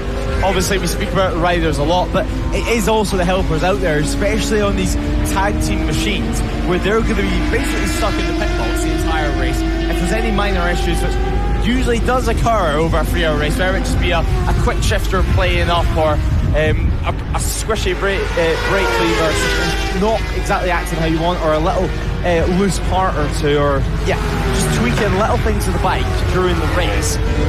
It takes a lot to do anyway for the mechanics out there. We don't give them enough credit sometimes, I feel, and doing a grand old job as always. As the 85 sat up ever so slightly. GS Racing did a good job. Now, one of the riders have the hand up in the air. Obviously, entering the pit lane, you would imagine, but of how slow they're going, I would say that is a technical issue. I mean, they had it all the way down the straight, and I would be shocked if they didn't. If the pit lane, they are indeed now. So we'll catch them in a few moments' time and see exactly if there is an issue. That is the 81 out on circuit. So big issues for them, it seems. Rooster Racing currently on board. Selby Howard on board that. So the Scotsman pulling into the pit lane is son Lewis Selby as well, into racing now. And, like father, like son. Obviously, Lewis Selby, though, not racing the Suzuki this time around. So Howard off the bike, he goes, and into the pit box.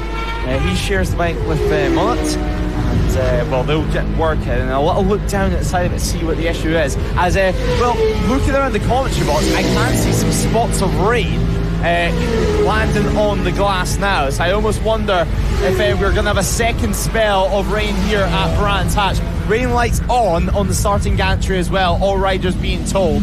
So it seems like the organisers making this effectively wet conditions now out here on track. Everyone needs to respect the wet conditions. That'll be interesting if any rain flags do come out, because I think pit lane is going to get a heck of a lot busier for the next 5 minutes. It is indeed, and I've just seen basically somebody from every single team running over from the pit box to the pit wall, getting ready to see if there's going to be a signal from the rider saying, I'm coming in, we need to get onto wet tyres, as there is a yellow flag potentially. Lack of adhesion. Lack of adhesion, okay. That would make sense if it's a bit slippery. So lack of adhesion flag, yellow and red vertical stripes. So that shows that, again, it is raining. There you go, flag to flag as well. So the white flag with the red cross. You can come in and change on your tyres, can come in and get the wets on. That's the call. So yeah, it's definitely, I mean, I can't quite see how bad it is out the commentary box window, but it's a window, you never know what you can see out of it, I guess. Well, yeah, exactly. And I mean, the track's so big, but yeah, as you mentioned, the rain flag out on circuit. So rain flag's out in that sector, and so they can decide if they want to come in. Of course, they've had that option pretty much all race long, but the thing is, at the moment, it is going to be mental rain. It doesn't look terribly heavy out of the window for the time being, but at the GP size, it could be a lot worse. And you have the trees as well, so it's completely landing at a different rate down there, and it's going to dry as well, most importantly, at a completely different rate. And, well, this is only going to make things even more humid out there on circuit for anyone having a stint. And I think worst case scenario is having a bike that's low on fuel at the moment. I think what you want to happen is have a nice half a tank or so for the time being, enough time to understand what's happening with the conditions, and this is just going to be a little shower. Because I mean, last time we looked at the weather forecast, don't get me wrong, I'm no weatherman, don't get me wrong, and things can change, and things have changed actually as I say that, and it looks like we are now going to get a shower going over it. So it was meant to be no rain at all at 5 o'clock, and now it looks like the rain is going to hit us at 5 o'clock. So the next half an hour or so could get very, very interesting over what happens down here in pit lane.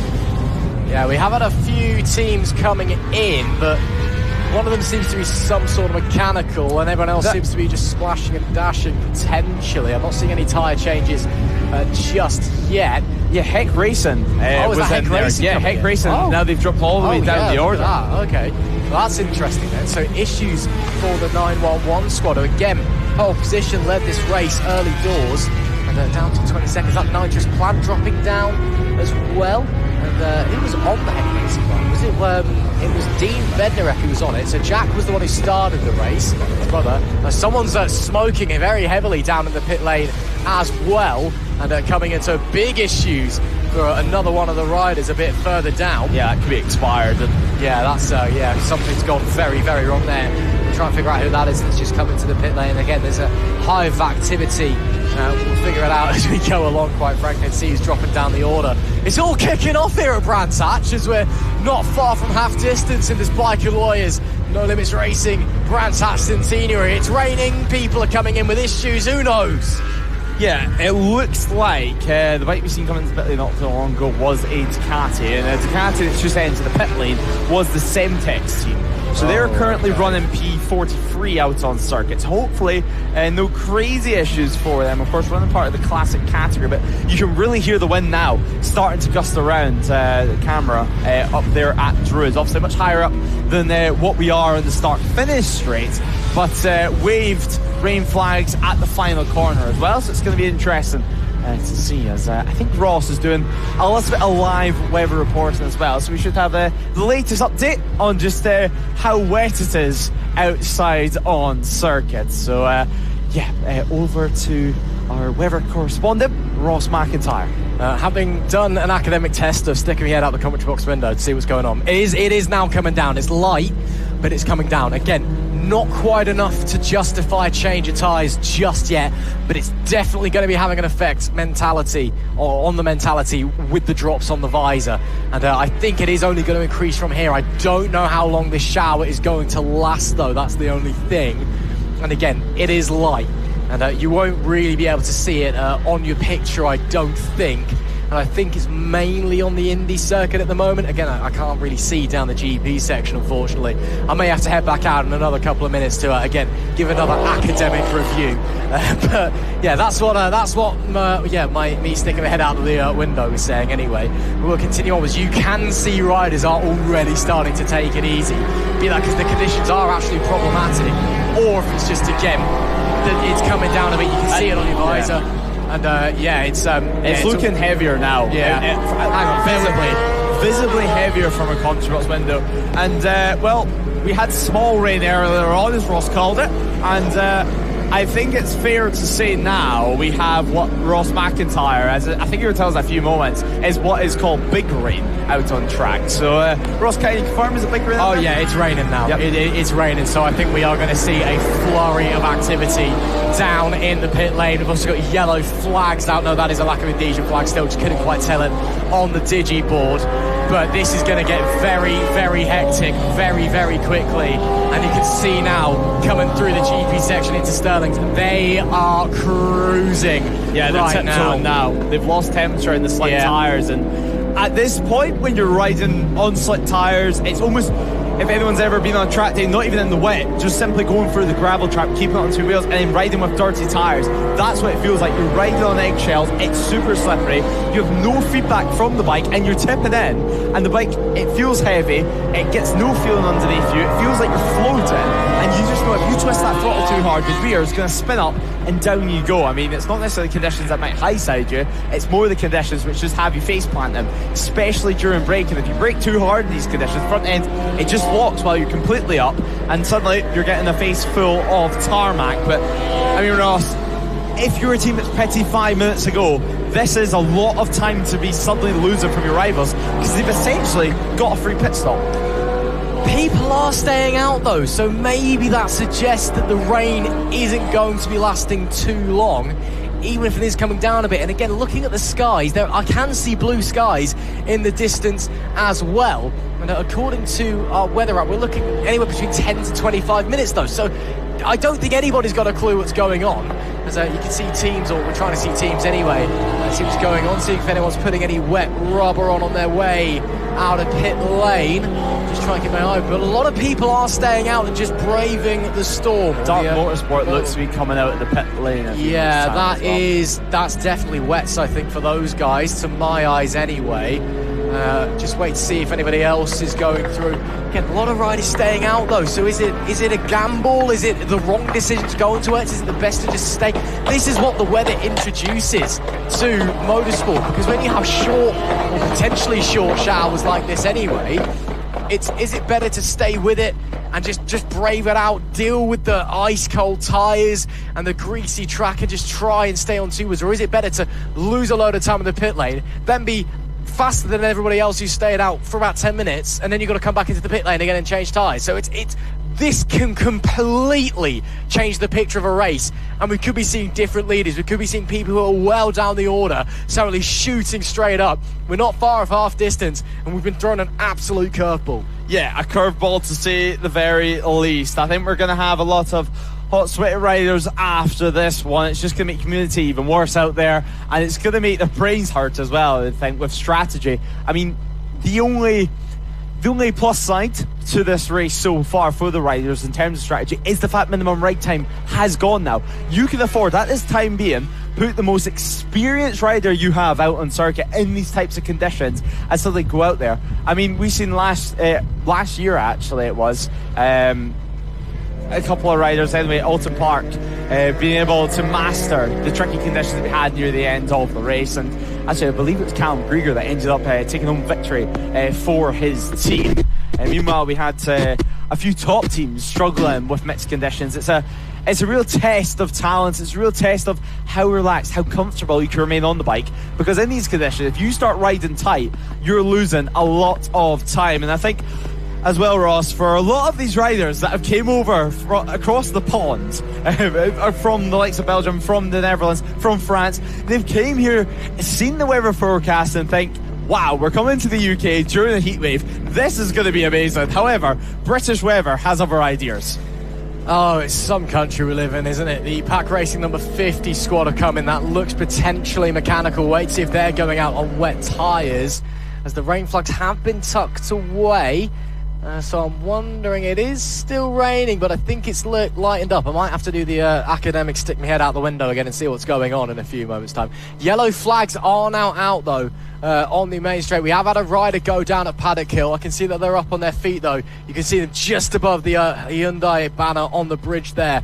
So I can't quite make out who that is at the moment, but they're just being assisted by the marshals. They are up. I think the bike has just beached itself. So yellow flags out down the front stretch, but hopefully whoever that is okay and everyone can continue onwards. Team Bike have finally made the decision to come in, and is that a change from Kyle Wright to Dean Ellison? He's done an hour and 20 minutes on that bike, which is unbelievable from the number 8 team. As there it is, getting a bit more assistance there, and any ideas who that is? Potentially not quite sure. It looks to be an F900 out there on circuit. I wonder if that's Vela out there on track. Hopefully all is good. That looks to be the 84 actually out there on circuit. So yeah, hopefully all is good for them and they can get the bike underway and get things restarted and hopefully get themselves back in contention for this race. We've spoke time and time again about how tricky it can be. Yeah, that's out there on track. But yeah, a little pit stop now for track slag. So 32 in the pit lane they go now. Tom walking away with a nice can of Pepsi, other refreshments available. That's actually the 94. So Fortis Racing, so it is the BMW team. So Fortis Racing having issues out there on circuit, to say the very least. Barker was on board that bike, Paul Barker. So he was only out there on circuit. He was on his outlap, in fact. So crashing literally one turn into his stint, he's went. And well, it's very deep gravel out there, and hopefully can get that fixed. Nonetheless, though, back to the action down in pit lane, because it obviously all looks well with the Fortis Racing as the 48 squad. They do their stop nice and well. Pack Racing have a nice conversation. Looks to not be a mechanical down there because they're looking pretty chilled, to say the very least, with that R1 after its stint. But 1 hour, 38 minutes left on the clock. Rain still coming down here in pit lane, not looking terrible as such. It's looking definitely lighter than what it did maybe 10 minutes or so ago. And GMG Racing, now they've just came into the pit lane themselves, and it's been very interesting to see what sort of tyres they put on. Now you can see as well, a lot of people standing on the concrete outside of the pit garages. They're wanting to do the exact same as what Ross has been doing for the last 10 minutes or so, and that's doing the good old hands in the air test and how much rain's landed on your head test. And Ross, it's definitely looking lighter out there. Yeah, just done it once again, and yeah, it's definitely lightened up. If anybody did make the switch onto wet tyres, mistake, absolutely a gamble that went wrong.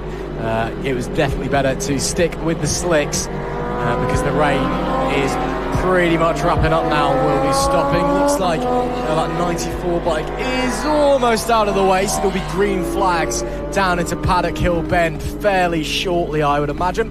as there is the Dunlop Motorsport bike. Thought they went out on wets. Looks like, although they are out on wets, I think, because look how slow they were going through there. Or is that them on slicks and struggling just with the damp and someone else is on wets? I'm not sure. Somebody's on the wrong tyre in that situation, whatever it may be. We'll figure it out as we go along. Again, I'm not sure how damp it is around the back end of the track as well either. I can only see the Indy circuit down here in the commentary box. Oh, that's properly raining over there by Dingle Dell. Yeah, Dingle Dell looks to be far heavier than what we're currently experiencing. And actually, I think it's picking up once again. Yeah. I think it's just going to be a case of intermittent showers, and certainly starting at the back end of the circuit more that time around. Dart Motorsport struggling with that one anyway for the time being. And we're at the stage now, they're just exiting Stirling's there, and you can see a slight trail mark from the tyres, and when you start seeing that, the circuit obviously is wet at that point. It's far damper, and it's at the point where you're going to have slick tyres struggling to cope with that amount of water. I mean, when it's just a case of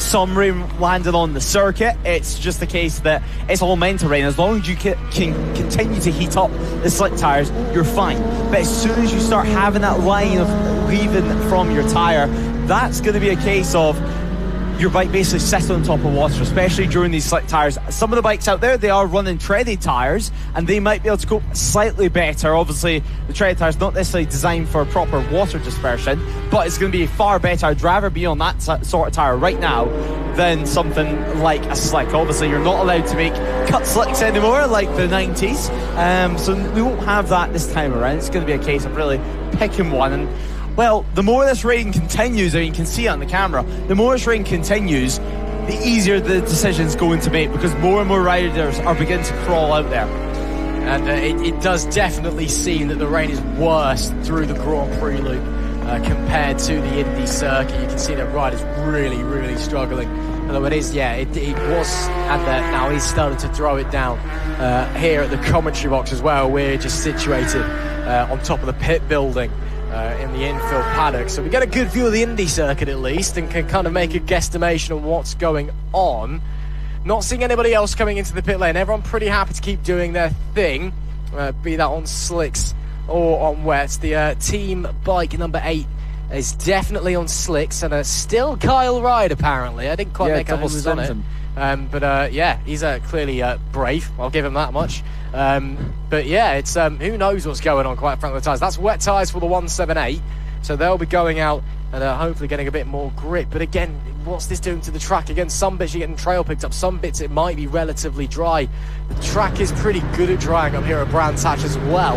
It's a relatively new track surface, and they when they installed it, there was a big press release about how it's apparently very high tech that made it drain water better or something. I'm not sure, but to be fair, it does dry up quite quick around here. And with the heat that we've got as well, and it's still very muggy, still very warm out there, that's going to aid that as well and helping the water evaporate. So if this rain doesn't last particularly long, yes, you might be quicker now, but is it?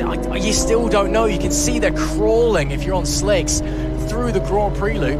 The Dart Motorsport bike has just come in. I thought they went out for wets earlier on. It must have been a no tyre change. They're clearly having a debate, and I think the argument is to go for wets, but no, they've changed their mind and they're going back out. No, they're having a debate in the pit lane. Not sure what's going on there. But again, you can see riders just struggling to even get on the power coming out of Stirling's and on to the penultimate straight.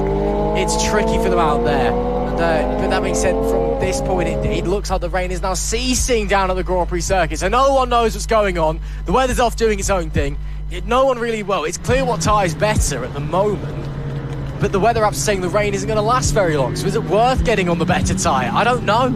Yeah, exactly. I mean, if you look around the circuit, as you mentioned, we can only see the Indy side of the circuit for the time being. The GP section covered in trees, so we can't quite see it, but I mean, we don't mind the tree up here in the controls.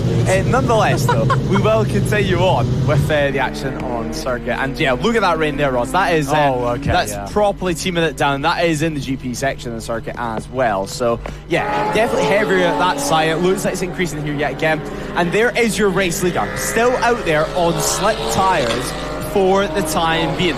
Jordan Browse, this is a stint and a half. I can't wait to hear his reaction after this stint and what he's thinking, what his mind is thinking right now. Going towards Hawthorne over 100 mile an hour, well over 100 mile an hour, on slick tyres, in the wet, tiptoeing around, just trying to make it. And then you've really got to factor in as well, at what point do you make the call? I mean, Ross, you've spoken about it time and time again, whether is it right to put on wet tyres previously? I mean, now you'd say it is, but is it going to carry on enough to actually get the full advantage of it? But on the other hand of things, is it worth staying out there trying to save maybe 15 seconds in the end of things by not pitting by the time you factor in time difference over the next couple of laps, and potentially destroying the bike and wrecking your whole chances out there in the race? Obviously, you not necessarily race yourself on a motorcycle, but I mean, even from up here in the commentary box, you would say the answer at this point has to be pretty clear, with so much to lose, and the more it continues, less and less to gain. Yeah, at this point, I'm going wets. I mean, I can see blue sky, but I don't think it's moving in the direction of the circuit. I mean, also in the opposite direction, down towards Panic Bed, it's just grey. It's 50-50. So, I mean, again, it's properly throwing it down now at this point. Even if the rain doesn't last long, I think you've got to go for wets, just for the safety factor to stay in the race. And Jordan Browse, he's doing another lap, does what he wants to do. I mean, it's good training, I guess, to get your bike control sorted. Not that he needs it, he is one of the best riders we've got in No Limits Racing. But as we quickly approach the halfway mark in our Bike Lawyers No Limits Endurance round number 4 here at Brands Hatch, and the European Endurance Cup as well for classic bikes, which you're going to see how windy it is, and the rain pouring down there. That's just at the infield in between Clearways and Surtees, I want to say that is. Yes, it is. At this point it's go for wets, and I know earlier I was kind of playing and toying with it again because I didn't know what it was, and even I, so again, someone who hasn't raced motorcycles, even I know when you're being a bit silly at this point. What these guys are doing is... I mean, Jordan, I mean, it's astonishing. It's astonishing.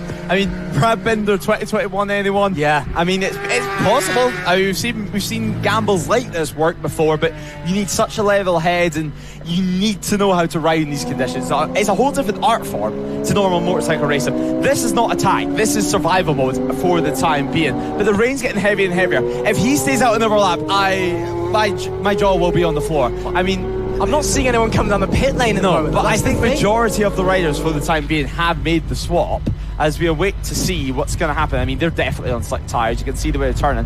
I'm not seeing Jordan Browse just yet. Here he is. Now, Ross, we've spoke about Jordan Browse for the time being. He's currently running a 150. That was 2 seconds quicker than what he did last time around.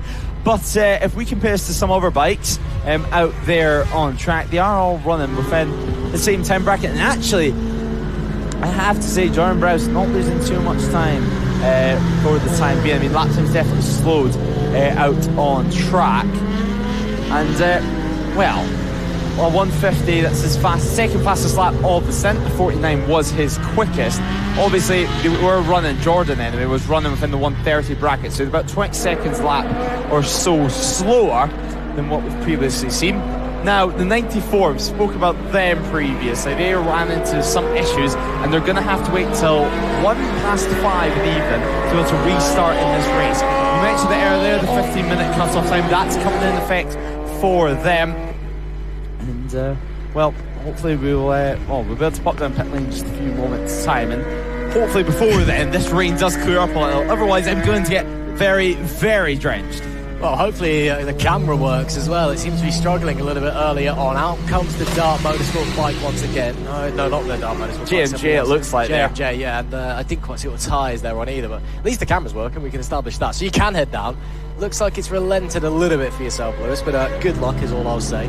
Number 96 apparently under observation. Also, Heck Racing have not come out of the pits in a while. Also known as Full On Racing, Unit 09 Racing, and Army Team 1, or Rooster Racing as well. So problems for those guys. Team GRC and Master Racing also have come in and not gone back out. Now they've Apex Racing, GB Motor Racing, or V4 Sports Projects. So issues for a lot of riders. In has come Team Bike, actually, they're coming in. So is that for a change, and maybe for Dean Ellison to get on as well. You can see them down there, so I'd like to think Team Bike are making the rider swap halfway through the race. That would make sense to get Kyle Ryde out of the way with an hour and 27 left on the clock. A&L Racing, Lynx Classic Suzuki also in, and Jordan Browse still out there on the 5 lane for the 32 squad. For context, He's running similar lap times to what the No Limits 500 riders were running in the dry, and he's out there in the wet on slicks, which, yeah, I don't even know anymore. We're going to have to wait and see. I mean, the longer this race goes on, the longer the rain continues to come down, the more I'm struggling to believe that he is on slick tyres. I mean, his stint is quite short. His stint, I think now, probably in the 7th or 8th lap of running, which would be around the right time to change on to wets. But he did look very, very tentative whenever he was riding the bike that we've seen a few moments ago. Paul Burbank, though, sitting ahead of Fireworks in terms of on track, maybe not in the order, though. But Paul, well, he'll be one of the riders that well and truly experienced in the wet conditions anyway, and I think he'll be open maybe for some of the same over at Knockhill, which will only be in a couple of months now, with us being in June, nearly in July, of course. Knockhill, our first visit there ever for No Limits Race, and that takes place in the middle of August, of course, as we see the 84 tiptoeing round as well from them, and trying to make it just to the end. But this is heading towards the back straight, heading towards Hawthorne. Heavy braking zone yet again. Fireworks looking up the inside of the nitrous plant team, thinking better of it though for the time being. But yeah, the track size continuing to lead out on circuit. The 277, Ross, we spoke about it a few moments ago. I have to say, they've been given, and sadly I have to say, they've been given a penalty, and that's a 14-second penalty for pit stop infringement for them.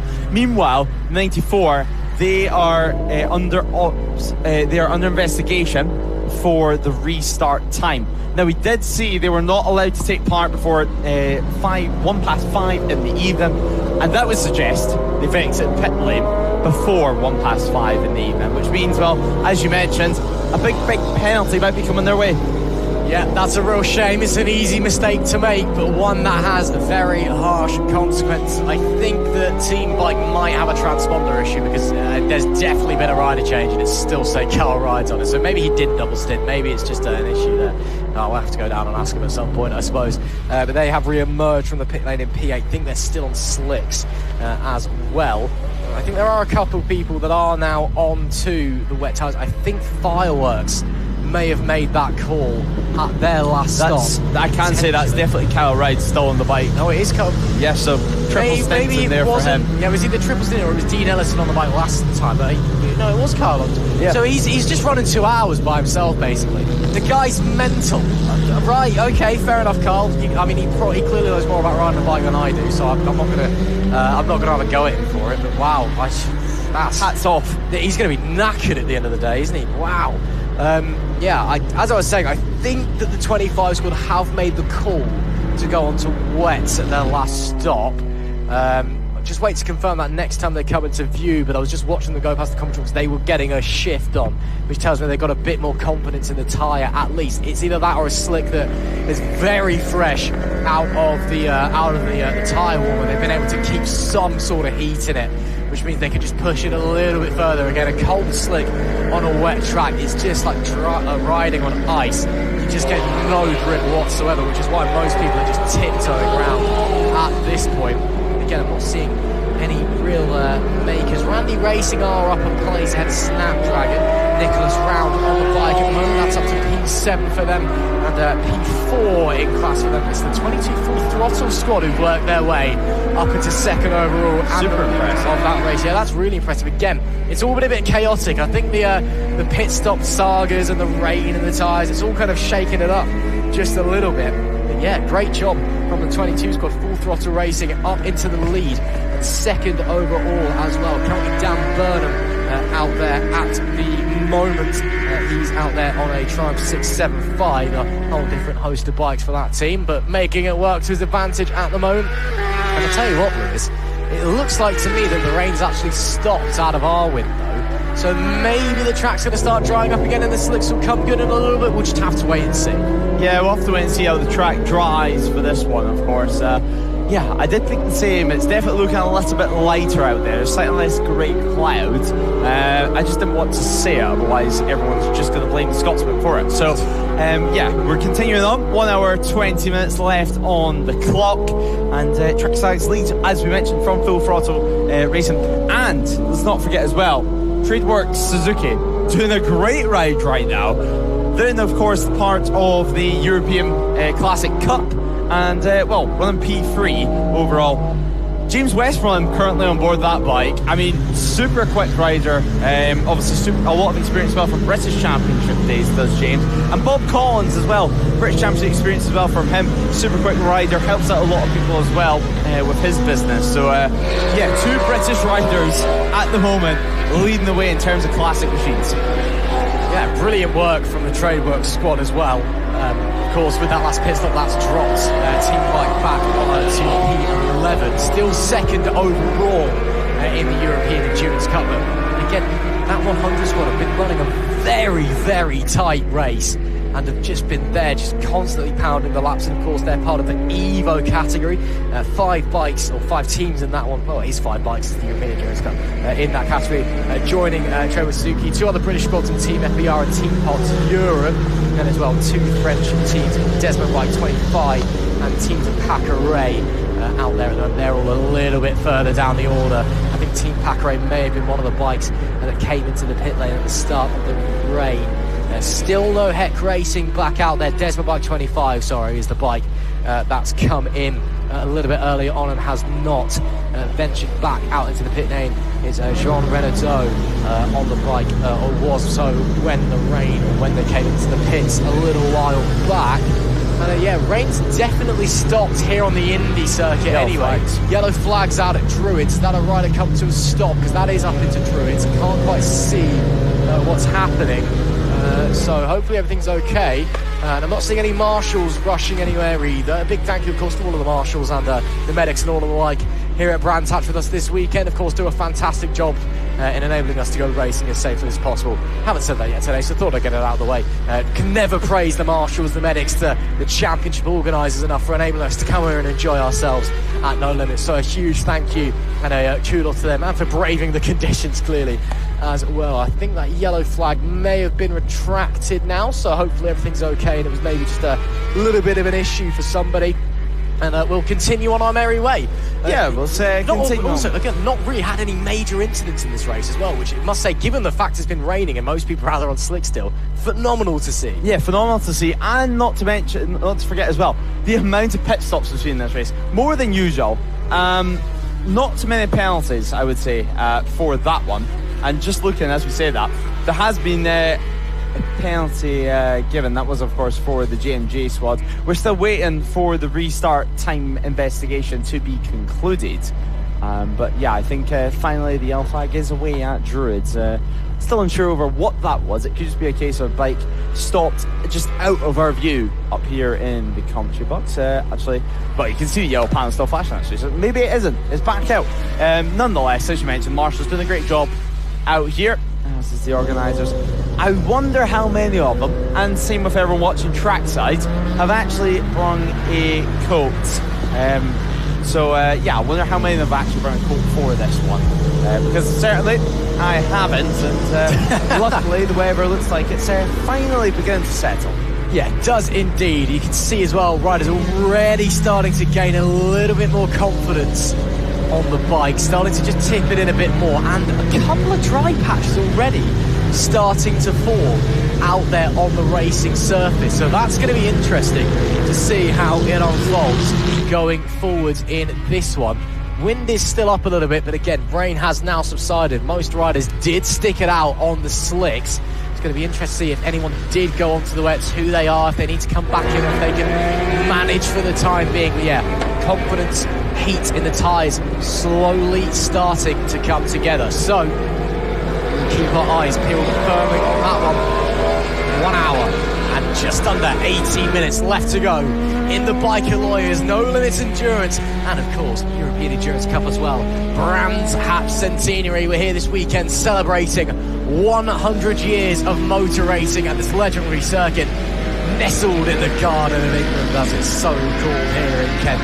And what a Saturday it has been as well. Unfortunately, we have had to push 2 races through to tomorrow due to delays and red flags and incidents. But hopefully we can get cracking tomorrow and just enjoy a beautiful Sunday's action. Looking like it's going to be nice and sunny all day tomorrow, and a little bit cooler than it has been today as well.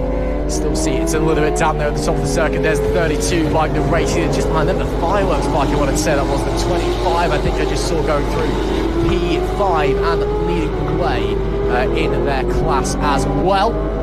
So they'll continue to work their way around. Again, at this point, it's all mixed up. Pit cycles have gone out the window. I think we're going to need to wait until the track's truly dried up and to see when people are coming in final stops to really establish what's going on in this race with the mixed conditions. And of course, people going wet, people coming in with a couple of issues, or coming in because maybe they don't have rain tyres and weren't confident. Again, no one expected rain this afternoon. We were expecting a little bit overnight and in the morning. We did get a bit overnight. Got one of those weird thunderstorms the UK's been getting at the moment, even though it's not really been raining, just a bit of lightning around in the air. But that's been it, and then suddenly we've just been hit with this rain shower, and it's shaking things up massively.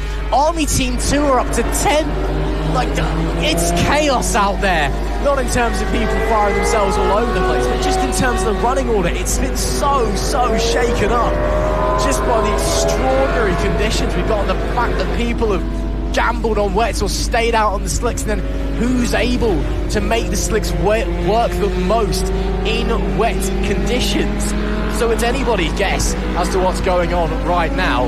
But again, confidence is seeping back in. We're starting to get dry patches here and there, still a little bit away from a dry line at the moment, but it'll certainly help getting the tyres back up to temperature just a little bit. So an hour and 15 left to go in this race.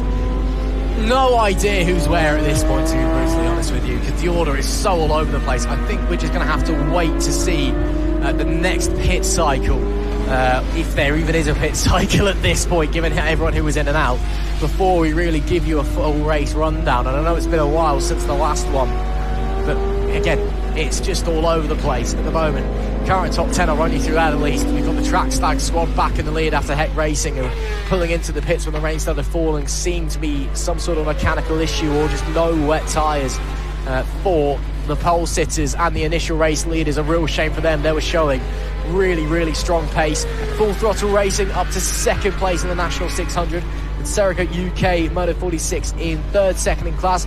Then it's the Treywork Suzuki. They're leading the way in the Classic European Endurance Cup. Then we've got the Fireworks squad leading the way in the Team Power Trophy. Then it's Double Trouble, third place in National 600, the AC class. They've just in fact got past Randy Racing.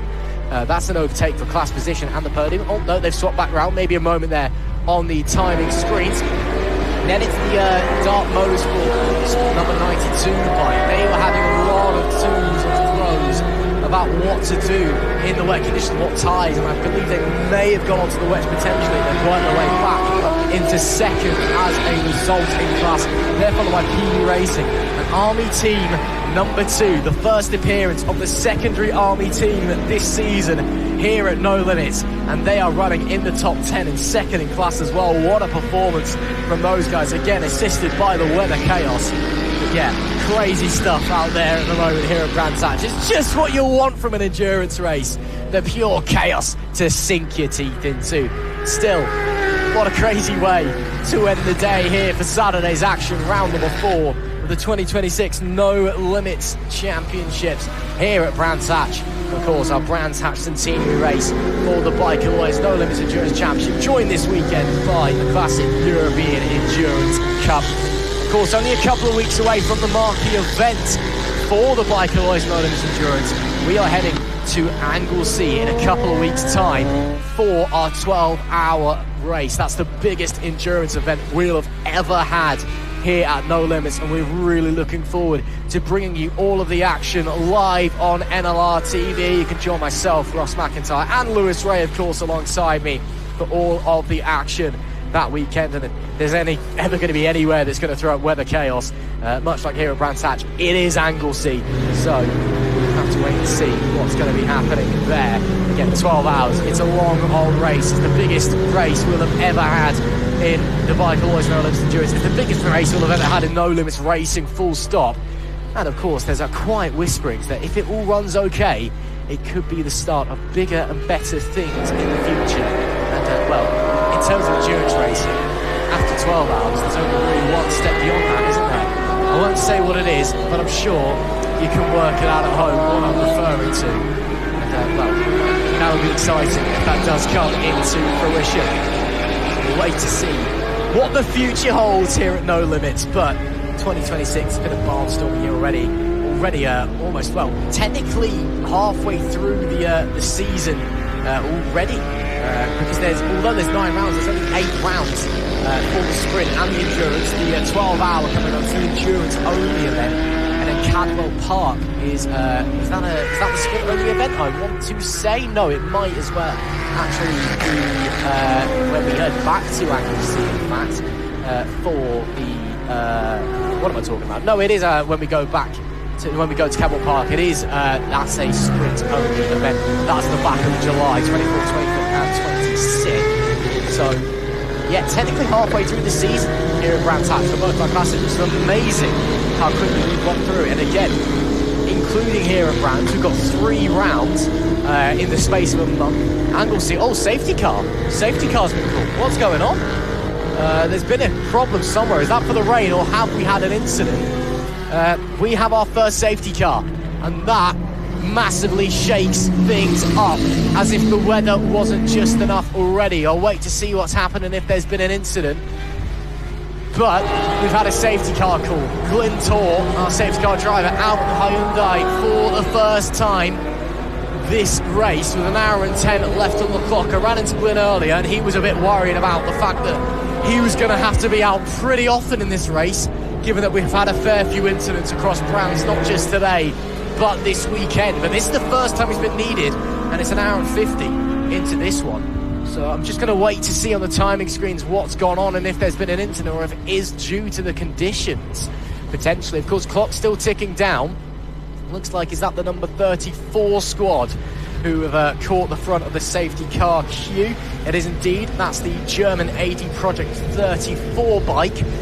In the Classic European Endurance Cup Formula category, and they've been struggling a little bit for pace. They're currently down in 44th place. They're in Jörg Rode on the bike as it stands. But yeah, I'm just waiting to hear what's going on. Well, there has been a safety car called, and how long it's going to last for as well, because it's not down on the Indy circuit if there is an incident. So it's going to be down on the GP layout, and we'll wait to see if we're going to see anything as we come into Dingle Dell. Lights are still on the safety car. There's a kind of a bit of a blue mask in front of them that you can't quite see from that angle, but again, lights very much on.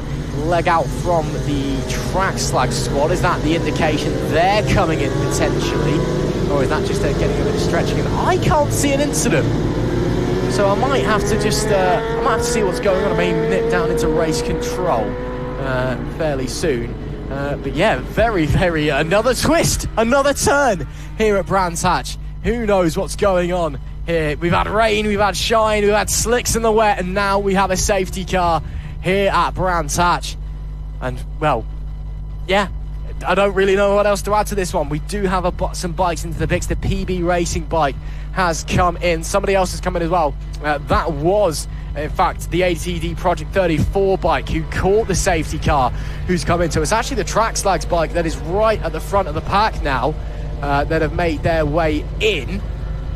So the Track Slags bike is now at the front of the pack, should I say. And again, not seeing a recovery vehicle going out. Not seeing any marshals running to aid anybody. So maybe it is just a conditions thing. Maybe it's the tracks drying up and people who are on wets looking to get back onto slicks. That could potentially be a problem. Maybe there's fluid down somewhere. Lots of reasons it could be as to why we've had to send our safety car driver Glyn Tor out in the Hyundai. Again, first time that we've had a safety car in this race, which again I think was surprising. I think most people were expecting a fair few safety cars, but for the time being, making his way around and pretty comfortable. So the 32 squad out there at the moment. Jordan Prowse out behind the Fireblade. He leads the pack and of course does lead the race overall as well. Second in class in the ACU National 1000 category is Dart Motorsport, the 92 bike in 7th place. Nitrous Plan have worked their way up to 3rd in P14, that 43 squad. Just behind them is Full Throttle, the 22 bike.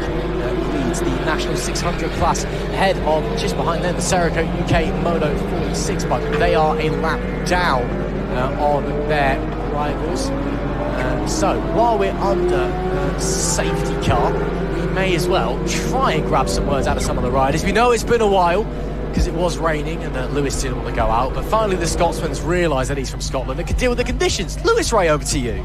Oh, that's a bit of drama to spice up the endurance race. I think it's fair to say safety car is out, and well, we're down here in pit lane in Costa del Brands Hatch because it is scorched down here, which, well, I'm aware that's not actually a word, but yeah, I've chosen some jorts here today because it's so humid out here on circuit, and well, this is adding another spice into the mix. Now we're going to see if we can dive in super quickly to Tommy Caldwell, see what his plan is. Tommy, if you don't mind just squeezing in, what is the plan for the time being? I mean, the rain has stopped, the track's looking to dry up, and the safety car now out.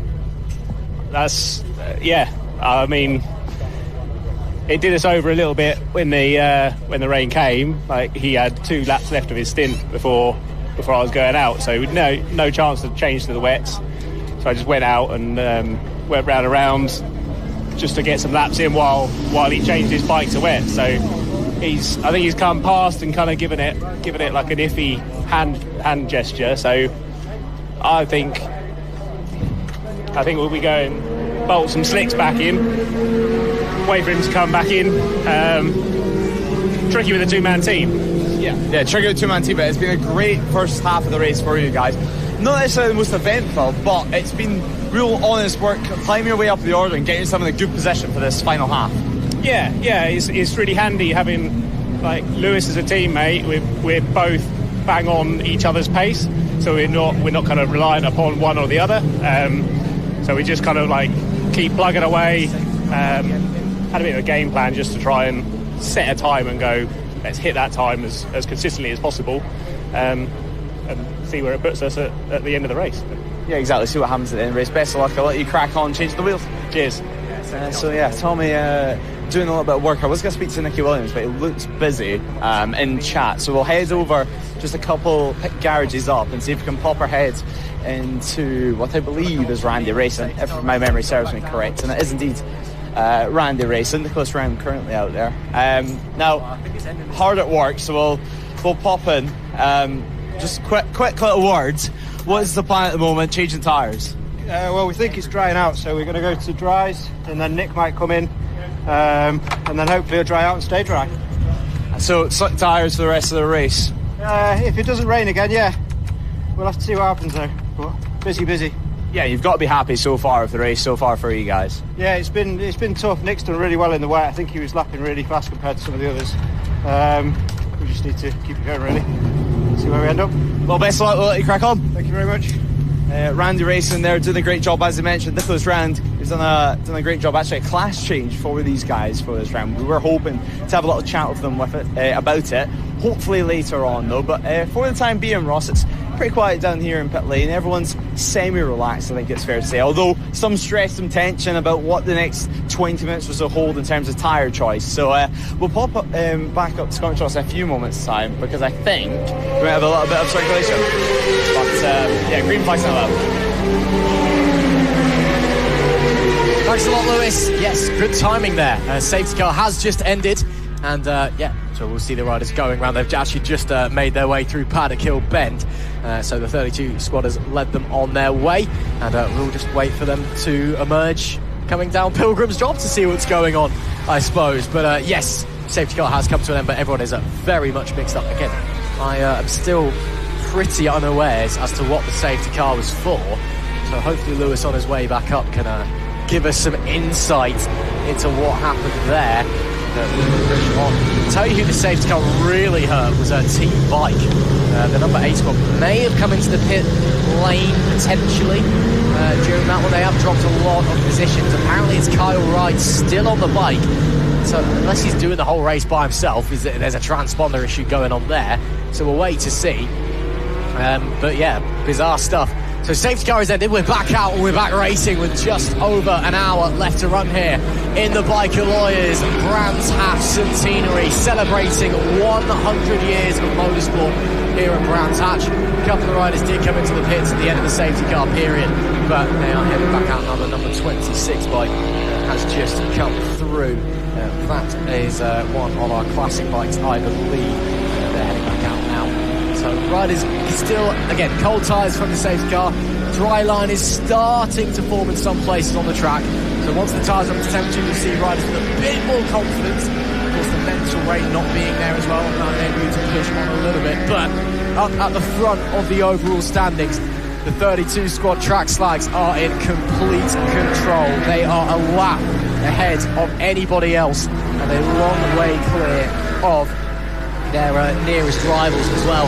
Dunlop Motorsport 92 bike is 3 laps down on them, I want to say. So we're getting a bit tight there, coming into Surtees. So hopefully everyone can make it through clean. Again, if you're just joining us, or just missed out on most of the day, is actually a real shame. It's been a fantastic day, but yes, a bizarre safety car that we're not unfortunately too sure why it was thrown. We're hoping to get an update from a race control at some point. Again, I did not see an incident out on circuits. Hopefully everything's all okay for everybody. In terms of people that we've not seen out on track for a while, we did lose very, very early doors. ZB Racing, the 37 bike in the Classic European Endurance Cup. I think it's safe to say they're down and out. The 94 stop and go penalty. Wow, that's a big, big, big old penalty. That is for 7 minutes due to restarting after a crash prior to the 15-minute pit lane time infringement. So they're going to stop for 7 minutes in the pit lane. Wow, that's a long old time. Big mistake there from the 94 squad. And that is going to drop them a couple of laps, unfortunately. So a real shame for them.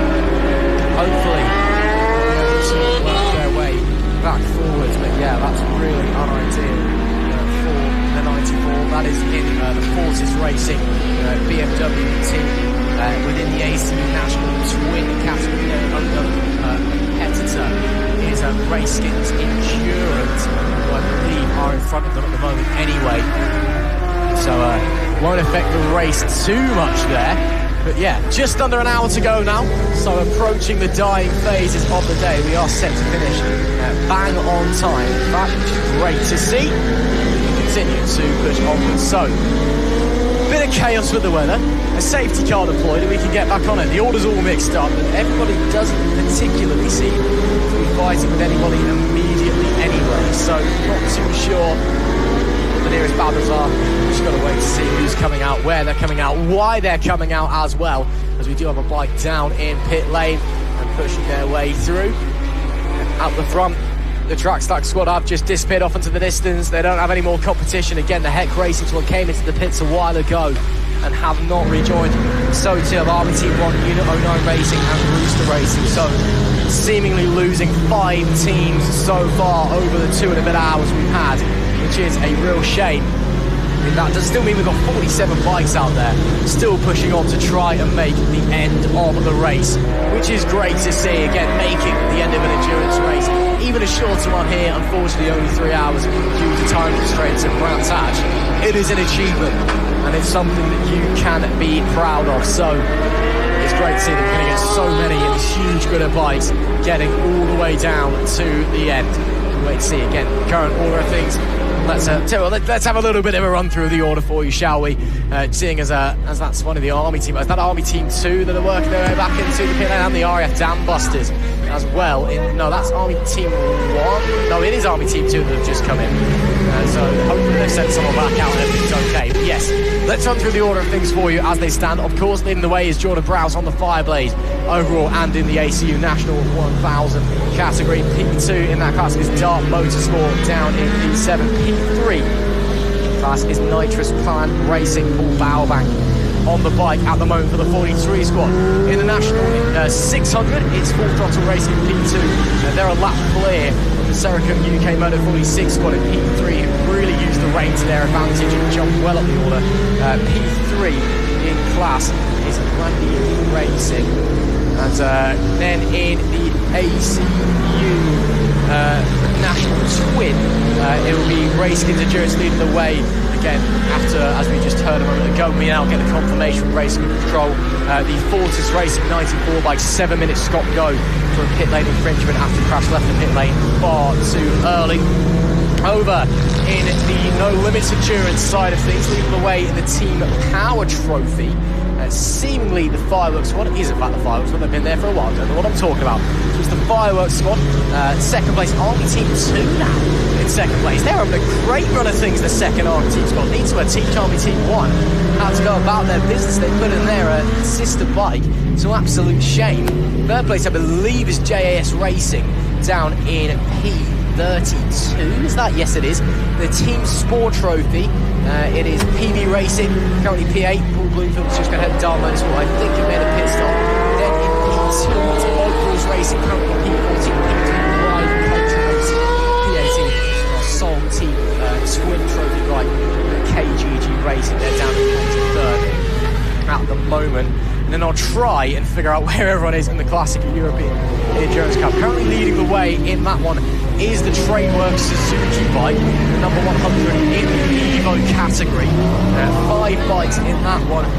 P2 in the Evo class. CBT Part 2 39, just ahead of Tame Depaka Ray, 43rd in class.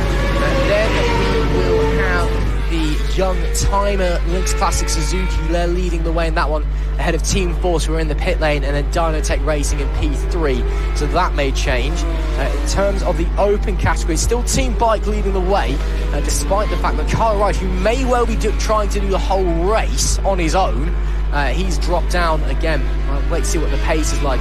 But Team Bike down Kyle Wright's now back in 46, so that tells me, yes, even with the conditions, he may be trying to do the whole race solo, which, again, kudos to that man. That is intense, to say the least. P2 in the open class, UPF/Vision Plus in 45th place, I believe. And then I think, no, so that's Swiss Racing Team, sorry, in second. And then it'll be UPF/Vision Plus in the Formula category. Just trying to find where everybody is. Looks like it's Team GRC ahead of Master Racing, ahead of ATV Project 34. And then in the Classic category, I believe it's Semtex leading Roberta TT, only 2 bikes in the class. So that's just a brief run through of your podium standers in and where and who's running. 54 minutes left on the clock. Lewis Rae, welcome back. We've had a safety car just to spice things up again. It's mixed up all the order even more, and everyone, quite frankly, is all over the place. Yeah, everyone's all over the place. Tyre choice is still a little bit all over the place. I mean, I was just speaking to Fireworks just on the way back up to the commentary box, and they were saying that they were 100% going to be changing on to slicks. And I mean, looking around the circuit now, it's completely understandable to why.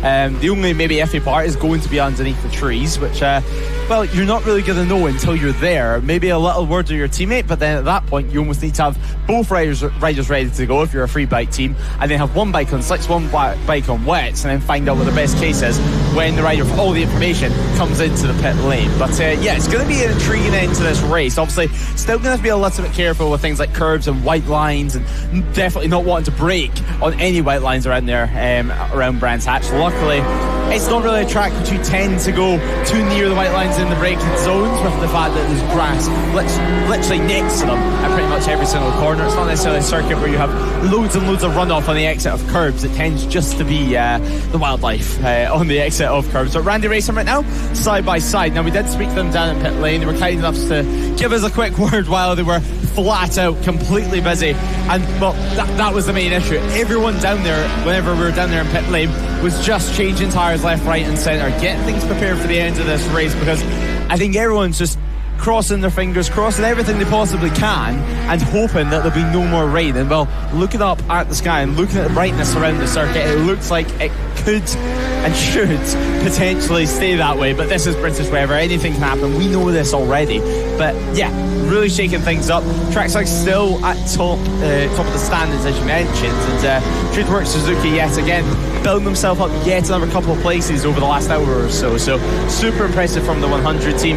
They're up in second place and doing a great job for the classic bikes, and proving yet again that wetness and definitely wet circuits can be the real leveler for people out there on track. And although maybe the bike on paper is much slower, whenever it's is wetter conditions, it can be far nice out there. Obviously, two very, very experienced riders on board the Tradeworks Suzuki with the likes of James Westmoreland and Bob Collins, as we mentioned earlier on. And Bob is certainly not used to, he's certainly not afraid to ride the bike. It's a little bit loose underneath him, so I'm sure he'll be somewhat enjoying these conditions here at Brands Hatch. But, well, Ross, I think it's fair to say, we've said all season long how lucky we've been, how unlike it is for the UK for us to have a calendar where it's scorching pretty much every single weekend, even Snetterton in March. We were so lucky with the weather conditions we were given.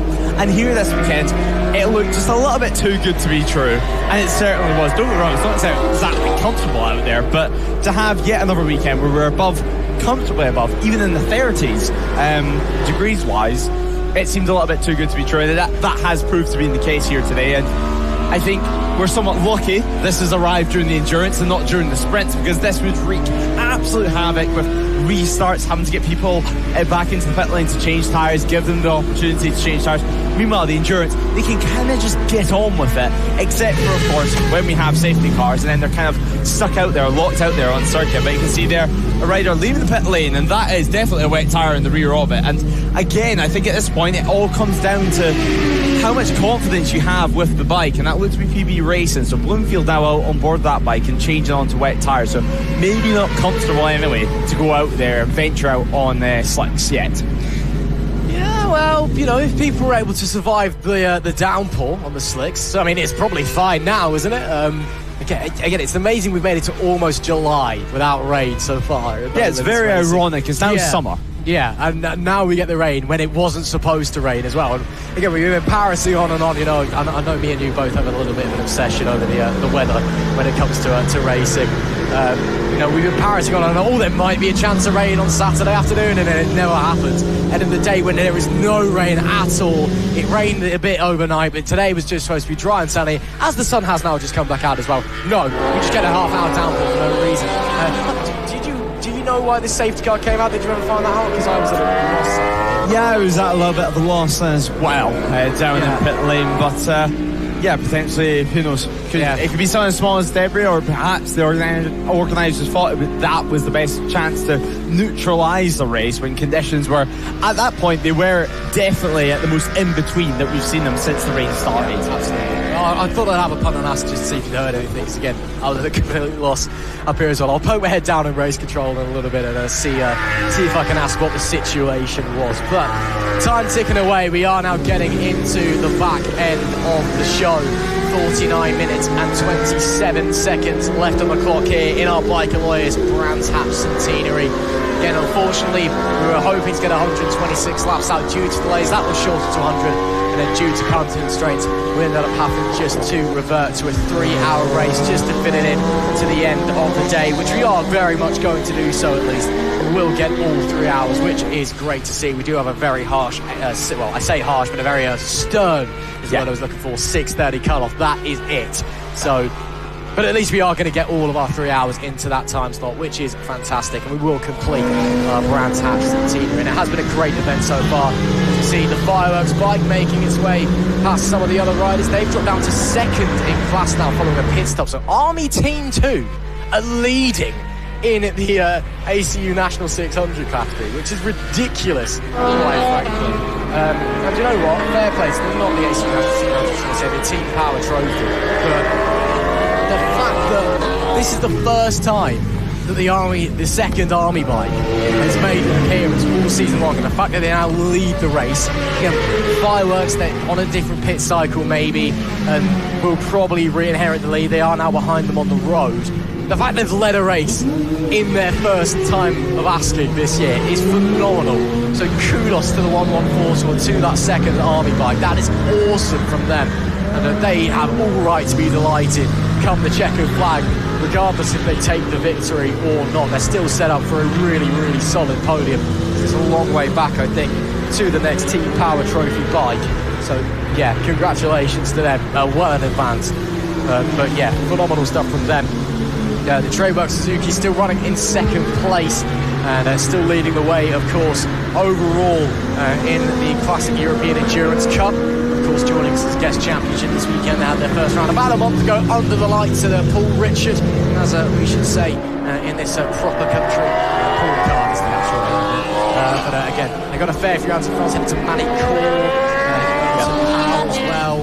Again, 5-round championship. Navarra as well. Navarra, of course, as well. They're going the next time with none of their MSV circuits heading to Spain. But been really, really great to have them with us here at Brands Hatch. They've provided lots of exciting racing, made the grid absolutely massive for us to all enjoy. And it's the fact as well that even though, yes, it's a older machinery, which, let's be honest, is going to be slower, there's problems there. Oddballs racing. That is Oddballs racing, yeah, the number 2. Hopefully they can get that thing going again and get it, that's turning the Triumph around and winning it back to the pit box. Hopefully everything's okay for them, they can get back out pretty sharpish. But as I was going to say, yeah, it's great to see not just the fact that the classic bikes can come here and have a great event and make the grid huge, and it just feels a bit more special with these guys here as well. It's the fact that these older, let's be honest, slower machines, because older machinery is slower, they can still be up there and compete, which is awesome. Yeah, it's great to see out on circuit. It's great to see as well how professional some of these outfits actually are. But we're going to continue on with the action on circuit. Pit lane busy as always, as it has been for quite a while now. But the rain's well true. So as we do have a crasher down on circuit, and hopefully all is okay with the rider, but hopefully not too much damage with the bike as well. Can't quite see now, but I can see a 4 that it starts with, and that is the 41. Run into some issues. So the Suzuki down on the deck, and they are going to have a lot of work to do, you would imagine, in the next couple of minutes or so. So hopefully not too much issue with that bike, and it is hopefully going to restart. Obviously we're so close to the end of this race. Actually that's 42, so Swiss racing team having a few issues. No surprise exactly where that team is from, but a part of the open category. That's the same team, same category as Team Bike, UPF Vision Plus and Rooster Racing, so that's their category. They were having a decent race so far for the 42 squad, but now they're going to lose a whole host of positions out on circuit, so hopefully they can get that fixed and back on track, because they were running inside the top 20 for the time being. But you can imagine that would drop, especially after a trip to the pit lane, just fixing every small thing that might have got broken. Even little things like brake protectors easily snap as soon as you hit the deck, even if it is just a low speed crash. But there they are, slotting in actually behind on track with what looks to be Kyle Ryde. And well, actually that could be Kyle Ryde, or it could be Dean Elson. That looks to be actually Dean Elson now that's taken over on track.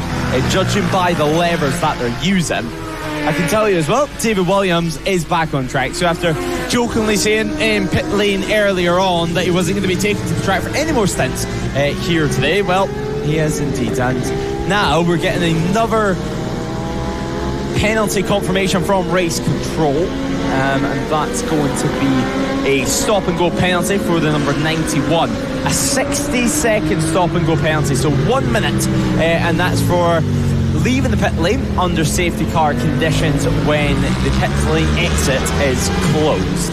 There's also been given a penalty about 20 seconds later for the 178, and that is a pit stop infringement, 41.9 second penalty. So a big penalty for them, and a costly one. I mean, that's roughly just over 8 seconds or so above, or below I should say, the pit stop minimum intervention time, which all teams ahead of the weekend do know. They're told not only in the final instructions, but they'll be reminded as well in the endurance rider only briefing that took place at the start of the weekend. GAS Racing there losing a position, and maybe losing now another position to Team Bike, certainly on the road. Fireworks, as we mentioned, P8 currently for them. Also, pit lane continues to be busy. It looks like number 15 now heading out onto circuits. Well, the sun well and truly comes out. I mean, if you don't have a clear visor on, I think you're going to be struggling by this point. A couple of riders did change clear visors when the rain well and truly came. Now, though, you're wanting a tinted visor out there on circuits, so the sun's not blinding you around half of this circuit. But 42 minutes and 50 seconds now remain here at Brands Hatch. Of course, this is round 4 of the No Limits racing season. It's a 9-round calendar, 8 featuring endurance races and 8 featuring sprint races. Anglesey and Cadwell Park will be our 2 exceptions. Or somewhat bogey rounds, if you will, not our normal schedule. But nonetheless, we have a busy race down in pit lane, and now that things are beginning to settle out after the safety car period, we should be able to hear from a couple more riders, a couple more team members, as Ross has made his way from the commentary box to pit lane. Yes, again. It's back down to being really muggy and horrible here in the pit lane, but we're making the most of it, at least. Thought I'd try and grab some words out of at least somebody from the Army squad. I've got a rider who might try and grab a few words out of. See if we grab some words out of you. How's things going so far for you? It's a bit tiring, isn't it? Yeah, I welcomed the safety car. I thought that was a blessing. I don't know why it came out, but I'll take it. And yeah, up to P1, so not too bad. Yeah, I think everyone's had a bit of a loss. Yeah, obviously you guys, it's the first time the second bike has been here this season, and you've been leading the race for a little bit now. I mean, that's got to feel amazing, surely. Yeah, I mean, it's not what we expected. We had our third team member, Zach, pull out due to work, and obviously we was up against it. So I know things have gone on throughout the day, but we're glad that obviously the race got reduced for us.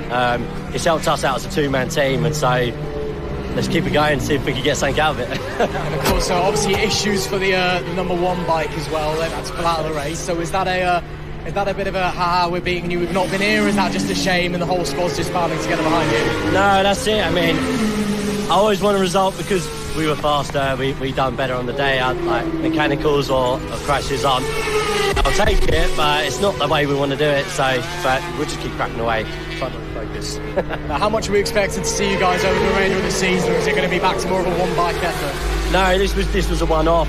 Although I'm local to Brands, I do not have a lot of track time here, and obviously I'm fighting with Dean Turner in the old school class, so we thought we'd just crack on with the endurance to get a bit of experience, and yeah, got a bit of wet weather experience at the same time, so hopefully we'll use that. I don't know what the conditions are tomorrow, if it's meant to be better, but I just need to beat Dean as well. We've got a lot to do, but this is one off. I don't know, you don't know, do you? You want to be back, don't you? Yeah, it's nice when you get a result, because we done endurance before we just started doing sprints, and there was always just something that went wrong, and no matter what we did, something happened, whether it's a mechanical or a crash. So it's nice to finally have something just quite positive, and hopefully, fingers crossed, we'll take the checkered flag somewhere on the podium, but I'll take whatever we get. Well, we'll see what happens. Best of luck for the remaining 40 or so minutes. Lovely, thank you, cheers. Well, Army Team 2 having a wonderful day at the races so far. I wanted to try and speak to Heck Racing to see what was going on, but they all seem to have vanished, so I want to try and jump down the far end of the pit lane, aiming for garage 30. I want to try and speak to the classic European Endurance Cup race leaders, the Trackday Suzuki. Just have a little bit of a wander up. Again, it's all a bit calm at the moment. I think people just waiting around for the final pits, the final pit window, should I say. Again, getting towards the end, it'll probably be a splash and dash for most of the riders. But you never know. It's also playful. There could be a late change potentially. So just make our way through and see if we can grab at least one of the Trackday Suzuki guys. Looks like there is going to be a rider change for Desmo Team 25, the 539 bike. And yeah, won't get in there. They seem to be busy at work. Looks like there's potentially a tyre change about to happen for them as well a bit later in the day. So as we do approach garage number 30, we're going to be nobody around to speak to. Looks like there is. There is the Trackday Suzuki guys. The team boss there with the headset on, so we'll leave him well alone. How are we doing, guys? You all okay? Let's see if we can see some of the riders at least coming into this one. Mind if we jump in for a quick chat, guys? Of course you can. How are we doing? You okay? Yeah, not too bad. We've had a bit of a disaster. Liam crashed after one lap when we put the wets on. So we've recovered but lost 3 positions. Not ideal, but we managed to get the bike back out, and he's going to see the 45-minute stint out now until the end. Good stuff. Well, it's been great having you guys here with us at Brands Hatch. How have you found the event so far? It's been good fun. Thanks for having us. So yeah, hopefully we've done 4 pit stops now, so the other teams have all got to do another pit stop. So hopefully we're going to claw some time back then. Awesome stuff. Thanks so much. Best of luck for the rest of it. We'll just quickly look up here. There is a tyre change going on for the squad over there, so maybe we can, is that a rider change as well? Might as well see if we can head on over and see if we can get a couple words out if it is a rider change. See what's going on. Get nice and close and personal as well. See a proper endurance style pit stop. So wet tyre coming off the rear. Got some semi-slicks going on, so clearly not quite confident enough for the full slicks just yet. But at least that's getting the wet off the rear. That'll give him a bit more pace. Shows that the track's drying out. The confidence is back in for the riders as well. And yeah, we'll just wait for that to be finished. Of course, minimum pit stop time as well. And then they can get back out there and get flying on. So looks like, yeah, riders are all ready to get going. Of course, riders helping out on that one. Then we'll just see if we can jump straight in and grab a couple words after getting off the bike. And yeah, they'll set back on their way. Wetsuit on as well for the rider who's come back in. And hopefully fire up. And then when they're out of the way, we'll see if we can jump in and get a few words out of them. So see if we can just jump in now, unless they... Oh, wait. We'll let them get on the fire extinguisher first, if necessary. And then we'll jump in. Or are we going to run away from me, which is also a possibility. Checking out something on the front of the bike, regardless. There's tyres now changed. Yeah, fuel is going in, so we'll just step back out of the way quickly. Let that take place. And when the bike's clear, the fire extinguisher's all done, we'll jump in and have a chat. They're really lovely to chat about.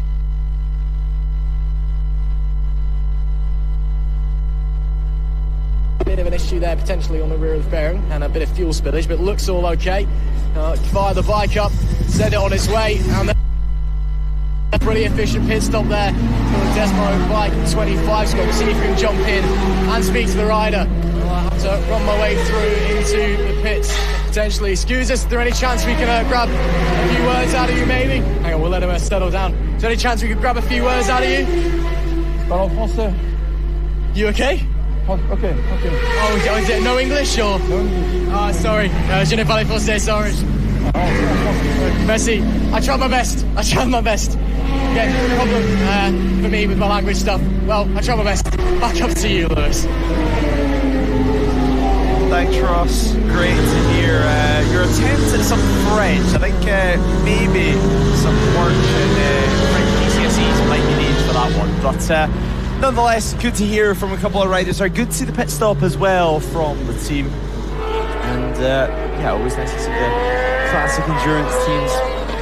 And well, yeah, as we mentioned, riders from all nationalities taking part with us here at No Limits Racing. 35 minutes left on the clock. And, well, there we see the number 90 just making their way through the picture now. They're having a good race so far, but the Motor 46 squad, it's been a solid race for them. And yeah, at the moment, as things stand, we're having a look over at Surtees' direction. Now, of course, it's being the tail end of the circuit.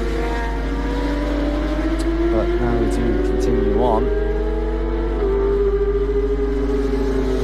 Of course, though, we'll hear from all our winners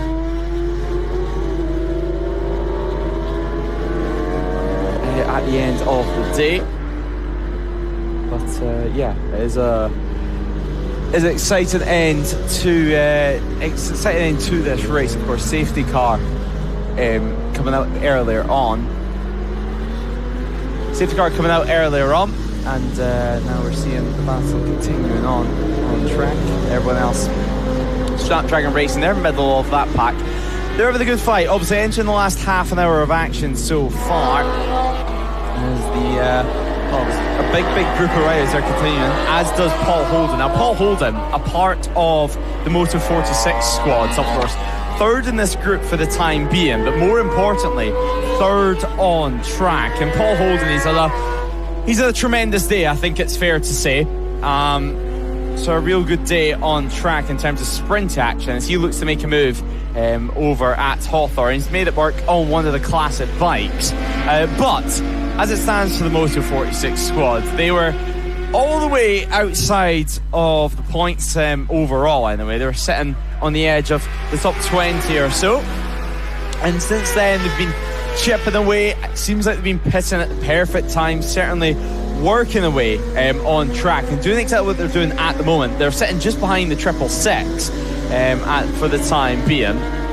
as they look to make a move at the final corner and get through some of this traffic. But they've just been using the head from start to finish. And I mean, they were super strong at Croft as well. Sadly, Paul Holden threw it down the road, and that was the end to not only his Saturday, not only the team's endurance aspirations, but also the end to their, well, Paul Holden's running to the weekend. And now the Moto 46 squad all the way into the overall podium places, and well, now making his way into Druids. I mean, it's been an impressive stint from him. It's been an impressive day. He won the race comfortably earlier on in terms of sprint action as we head back into pit lane, where we see the 34 squad do their pit stop, and super impressive to see them the way they've been doing the pit stop, while this team here, the Moto 46, much more of a tag team style for them, and definitely on a redemption arc after the struggles of Croft. But yeah, super impressive. And well, Ross, you've joined us back in the commentary box again. I'm unsure if you've been on Google Translate, reading a French book, or practicing your best opera skills. I mean, what have you been up to anyway? Have you been learning any French other than bonjour? No, I don't even think my French goes that far. I speak a bit of German, and that's about it. Language is not my strong suit, and I thought I'd give it a try. I hope there was some English there, and there wasn't. But still, nice to try. Nice to hear from them anyway. They're doing okay at the very least. Yeah, no, of course. And again, it is a European Championship. You know, there's going to be people from Europe there. Funnily enough, yeah. So I tried. That's all I'll say. Just over half an hour left to go here in the Biker Lois Brands Hatch Centenary, and it is still the 32 squad leading the way. And again, no massive changes out there. Fireworks are, of course, back to the lead in the ACU National 600 category Army Team 2. Yeah, great to hear from those guys. Again, it looks like it's going to be a one-off for the second Army Team squad, at least for the time being in its current form. They may, of course, come back. I know Army Team 2, 3, 4, whatever at Anglesey in a couple of weeks' time. Yeah. We're expecting a lot more endurance squads to show up from our Biker Lawyers No Limits Racing endurance category. But still, the two riders they've got there, it's a bit of a one-off, but they seem to be really, really happy that, you know, they've led a race. As I was saying earlier, they're still in second. They're going to be delighted wherever they finish, but they'd be loving to take that class victory at the end of it. We'll wait to see. Half an hour left in this contest, and it could all change. You never know. It could have another safety car, which again seems to have a lot of people scratching their heads, but it did certainly mix things up a little bit. So that's one thing to say. You see some of the bikes making their way through down Pilgrim's Drop. Also the 178 pit stop infringement, 42-second penalty for those guys. Yeah. That's pretty hefty. Yeah, it's one of those penalties yet again that you're going to know about. I mean, over 8 seconds that was. But just before you came up to the commentary box, obviously we've been speaking about quite a lot of teams here today, but Moto 46 we were discussing quite a bit in depth, and the fact, yet again, much like we were talking about earlier on with Dart Motorsports, just one of these rides is chipping away at things, working their way up the order. And well, Tommy down in for Dart Motorsport as well, Tommy down there in pit lane, he seemed pretty confident about things, pretty confident as well about wet tyres. He's one of these people in the paddock that are much more knowledgeable about actually what goes into making a bike tick, what goes into making tyres tick, and I think that's the type of person you want in your team when a race gets tricky like this, when conditions get really tough, as we just see their JB Motor race and they're exiting the pit lane, and their race has almost been the opposite effect, because at one point they were fighting within the top 10 quite comfortably. Now they're struggling to stay inside the top 20 after this really interesting, this really difficult stint of weather, as we see Paul Holden trying to go around the outside of them, and he has done it indeed. But two completely contrasting races right here. Moto 46 chipping their way up the order, and GB Moto further down than maybe what we were expecting.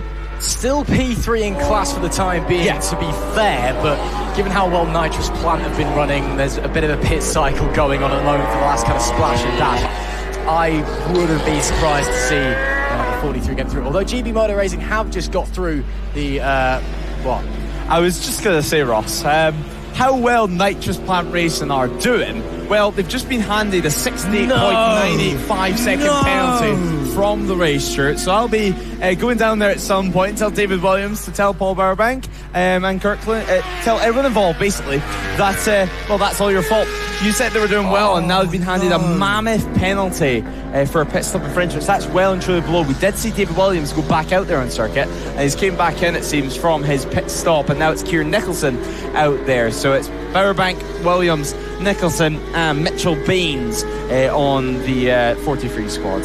that might be why they've dropped behind GB Moto Racing then, because obviously the penalties get applied instantaneously. You just get 60 seconds added on to whatever your previous lap was, or however many seconds it is, and then it just timing does its thing. Of course, big thank you to TSL, our timing partner here at No Limits Racing, and it just figures it out what's going on. So so that could be why they dropped back. And GB Motor Racing also getting a move on, so it could be they're suddenly now in for a podium with a small error. Well, not a small error, that's quite a hefty error from Nitro's plan, to be honest, and they've got that one very wrong. Swiss Racing Team into the pits for the number 42 Europe Endurance Cup squad.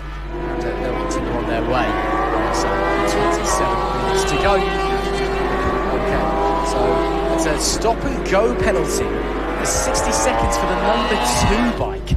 Wow. Yeah, that's all balls. Obviously, we've seen them with technicals at the end of pit lane earlier on. I mean, 60 seconds isn't horrendous. Rider machine change over not completed on the garage 8. So was that maybe we saw the problem down the end of the pit lane when they pulled in. Was that maybe that they just sent somebody else back out while they were there? Yeah, that could well possibly be the case. Or it could be a fact that the bike was just straight up released from the garage. You put one bike in the garage, put the other one out of the garage straight away, instead of doing what all the teams are meant to do and have it on the apron, which is obviously outside of the garage. The lighter beige colour here, that is the apron right there. A nice little representation from the Trackday team. Yeah, that's how you do it, guys. Just in like that, in the slightly beige bit, out of just on the inside of the slow lane and well inside of the fast lane. And away they go. The pit lane, and that's nice and easy how you do it. That should be the final pit stop for those guys, and they'll continue on their merry way. Again, they've got a laps advantage. Well, they did anyway. That may have changed with the pit stop, of course, but again, well ahead of their nearest class rival. The Tradework Suzuki, again, is now on the same lap, I believe, but still potentially needs to stop one more time for a bit of fuel, maybe. We'll wait and see.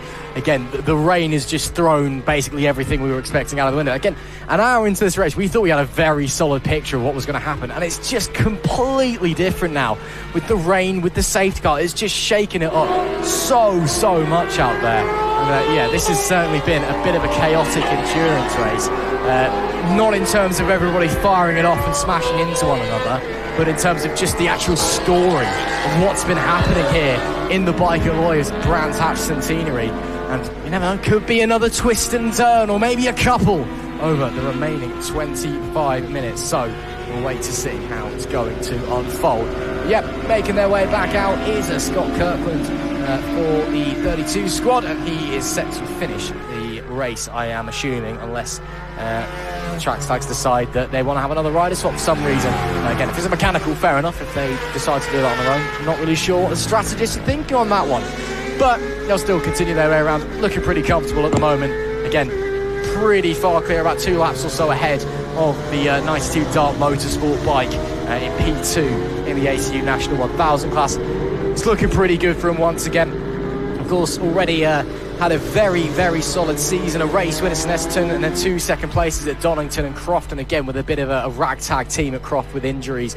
The 2 riders going into that one, and looking like they're going to return to winning ways and extend their advantage over Pack Racing in the title standings. Pack Racing are the only other team that's completed every race so far this season with a 311 points paying positions.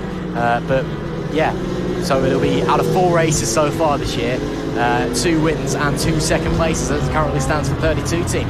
Yeah, that is an incredible way to start off 2026, and leading comfortably at the moment over everyone. Obviously their nearest rival being Dart Motorsport out on circuit. That actually matters. Even if Tradework Suzuki wants to get ahead of them, it's not necessarily the end of the world, because I can tell you, after a minor bit of maths, obviously not my strongest suit, but the Tradework Suzuki team, the last stint anyway, was around 45 minutes or so out on track. And, they left the pit lane at around 6:45, so 15 minutes ago. So based on that, they should just be able to make it to the end of this race without having to re-enter the pit lane, without having to refuel up the bike, without having to change any tyres either. So the 100 should make it to the end without any more stops for themselves, as number 90 does come through as well. But there is Kirkland, there is your race leader for the time being. A 1 minute 6 second gap for them over the line last time around, and they're already about to complete yet another lap. So around 30 seconds or so still to game before they're able to lap anyone out there on circuit. I don't think they'll be too upset about that one, but you can see some of the lights appearing on for some of the classic European Cup runners. But yeah, I don't think the lights will do that much either, to be honest, at this light. But nonetheless, maybe distract a couple of people while they're going by it, try and off-put someone's lines, you never know. As we head down towards Hawthorne yet again, that of course being the 100, second place for them for the time being, as James Westman on board the bike for the time being. And well, you have to go quite a bit down in the Evo class before you can even see second place. 33rd is second in category for the Streetworks Suzuki's nearest rival. 33rd, not even able to fit on our timing tower, of course, which 25 riders able to fit in there just so you can actually read it at home as well. But Streetworks Suzuki, I mean, quite a bit ahead of the rivals. Yeah, I think they've, again, pending some sort of a disaster, I think it's safe to say they've got this one in the bag. He says, again, if they now have an issue, my fault entirely, I apologise, because again... That would be the second team, yeah. Yeah, no, it would be, to be fair, yeah. Anyway, as by the by, currently they've had a fantastic race and just dominated in their class and are continuing to push onwards, hopefully, with no issues over the last 20 or so minutes here at the Brands Hatch Centenary. Oddballs Racing looks like they're serving their stop-go by the looks of things, and won't be, well, in the grand scheme of things, won't be too far long till they're back out. And there it is indeed, with a stopwatch as well, just to make sure from the officials that they're waiting. And to be fair, up here it's maybe doesn't seem too long, even though there's only 20 minutes left. That's not a lot of time, but on the bike that's going to feel like absolutely forever just sat there. Of course, you turn the engine off, so overheating isn't a problem. But it's just, you just sat there and you just want to get back out there, and you know you're losing time, you might be losing positions, and it's a bit painful. Yeah, it's a little bit painful to say the very least, but it could completely fire you up for the final 20 minutes, whether that be a good thing or a bad thing, yet to actually decide. But nearly ready. The visor's down, a little look behind, checking no one else is coming in the fast lane. And, well, Quinny down there in pit lane says the penalty's been served to the way they go. So out of pit lane they come now, and then they'll safely rejoin the circuit over at turn 1, of course, slipping in just behind this next group out on track. And yeah, that was a solid stop and go there. Now this is the real crucial point though. What happens during the likes of the next couple outlaps or so? As we see, we haven't spoke about them in quite a while, Ross, just coming for a picture there, was the 911 team. And well, Hick Racing, it's been a tough race for them from start to finish, to say the very least, and definitely a day to forget. So they are back out on circuit in 50th position. They've left the pit lane, and what has been a very, very difficult race, Kilby now taking over. So yeah, they spent roughly an hour and 20 minutes in the pit lane. But Hick Racing, Stephen Kilby now on the bike, he wants to bring it to the finish line, I think it's fair to say. We are seeing a few of the teams that we thought were down and out, at least trying to make the end. Army Team 1 and Unit 09 Racing also back out to at least try to make it to the checkered flag. We're still yet to see Rooster Racing there coming back out. And again, I think the ZB Racing even, squad from the Classic European Endurance Cup, I think their day's probably done and dusted again. They went out pretty early doors, had an off, we believe, or a mechanical potentially up at Dingle Dell, and have not seen them since. So either they've just not been able to get the bike back to the pit lane, or they have, and it's just not worth either the time trying to repair it, or they've just gone, look, it's a lost cause at this point. Hopefully, if they are able to make it back out, if the bike is back in the pit lane, but yeah, that's a real shame. So I would suggest the first option, just with how difficult it is to get a bike back from almost the woodland section of the circuit. I mean, you're on the outside of the circuit there as well. It's a real tricky one. It's almost probably one of the worst, if not the worst, place to actually break down. You can get back there, kind of, but again, got to drag the bike through some very awkward off-roads, got to get a recovery vehicle up there, then got to get it all the way around the circuit and through the tunnel to the infield, and there's probably no space for it to get dropped off in the infield, so you've got to figure out a way how to get it back to the pit box, and you've got to figure out what actually broke and repair it, etc, etc, etc. So we do have a couple of other stoppers. Is that the 92 Dart? Yeah, that's Dart Motorsport and what looks to be Oddballs yet again. Okay, interesting. So Dart Motorsport back in again. They're not under any real threat towards the end of this race. They've got a very healthy advantage over to GB Moto Racing, so maybe they were low on fuel, the rider feeling a little bit fatigued, a little bit too warm for comfort in the leathers, and a fresh tyre on the back as well. Really? Okay, he was doing some hot laps, I guess, at the end of it. May as well have some fun. So out goes the number 92 squad again. Looks like it'll be Lewis Mason to finish the race. Tommy Coolball calling it a day with 17 minutes left in the pocket. Yeah, fresh tyre for 17 minutes. That's going to scrub it in, I guess. I'm very surprised you'd stick some fresh tyres on the back of that thing with how long left to go. But again, not my decision. That's the squad's decision. They're the ones running 5th overall in second category. So I'm not going to. I'm not going to say that's potentially a bad idea. Because, again, I'm probably the one who knows a little bit less than the team. Yeah, I mean, you can't blame him for trying at least, trying to get some good laps in near the end of the race and try and just enjoy the final 16 minutes or so. And, well, also it just depends on exactly when they've been out on the circuit, how long the previous tyre has done. If you've used the rear tyre for 2 stints already, then you're going to struggle to say the very least in this final little bit of the race. And, well, not to forget as well the rain that came earlier on. Although the rain isn't going to wreck a tyre as such, it is, if you stay out the circuit, going to bring it for yet another heat cycle with the tyre cooling down with how heavy the rain actually got. As we see some of the classic bikes now making its way through at the back of this one. Yamaha also sitting there. It looks to be the Fortis machine, or at least BMW F900 at the very least. Obviously Fortis Racing, we've seen them crash at turn 1 much earlier on. I can't tell you that bike is well, it still was there now. Yeah, it still is there over at turn 1, so it's not been moved. But of course they can get going again after 15 minutes waiting trackside, and then if they do go any earlier, well, we've seen it with plenty of other teams. You get handed a stop-go penalty and you're waiting there for what feels like a decade. But nearly the final 15 minutes of action, as we mentioned, Scott Kirkland looks to be bringing home the 32's bike all the way to the checkered flag now. And well, Scott Kirkland, we speak about him time and time again, has been one of those reliable riders, one of those riders you really want in your team for when it actually counts. For these types of moments where you have a nice comfortable lead, but you don't want a rider that's going to go out there, push really hard, get all excited in the final 10 minutes thinking that you're leading the race, it's been 3 hours and now you're going to get the race win, and then suddenly throwing it down the road and well, suddenly you've lost every single piece of hard work that you've grew over the next two and something hours. To be fair, I wouldn't say that about any of the track slag squads we've got. Maybe no. Harry Dennison, given he's mashed his leg up now, but that's probably a bit mean of me as well. They're all very, very solid. Yeah. Again, Kirkland really, really consistent. James Prowse, we always wax lyrical about what an amazing rider he is as well. Those two part of the regular team with Harry Dennison, of course, this weekend. Also joined by James Waterhouse, who himself has done a very, very solid job out there here at the Brands Hatch Centenary in our Bike Alloys No Limits Endurance event. And once again, looking to pick up their second win of the season, their 4th straight podium, and continue to just put numbers behind them in the championship standings. Pack Racing, who are currently P5 in class, P22 overall. Alan Lane looks like he's going to be the rider finishing this race. They're second in the championship as it currently stands.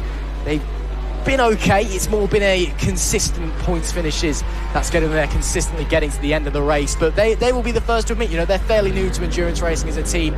They're here to learn, to have fun with their mates and trying to progress forward as a squad. But they know they're not right up there fighting for the championship probably from the get-go. And the fact that they are second is an amazing achievement for them. But it is a fairly big gap back to them from the Track Slags team, and again, with them looking to take another victory with 13.5 minutes left on the clock, it's safe to say that gap is going to grow even further heading into our 12-hour accuracy in a couple of weeks' time.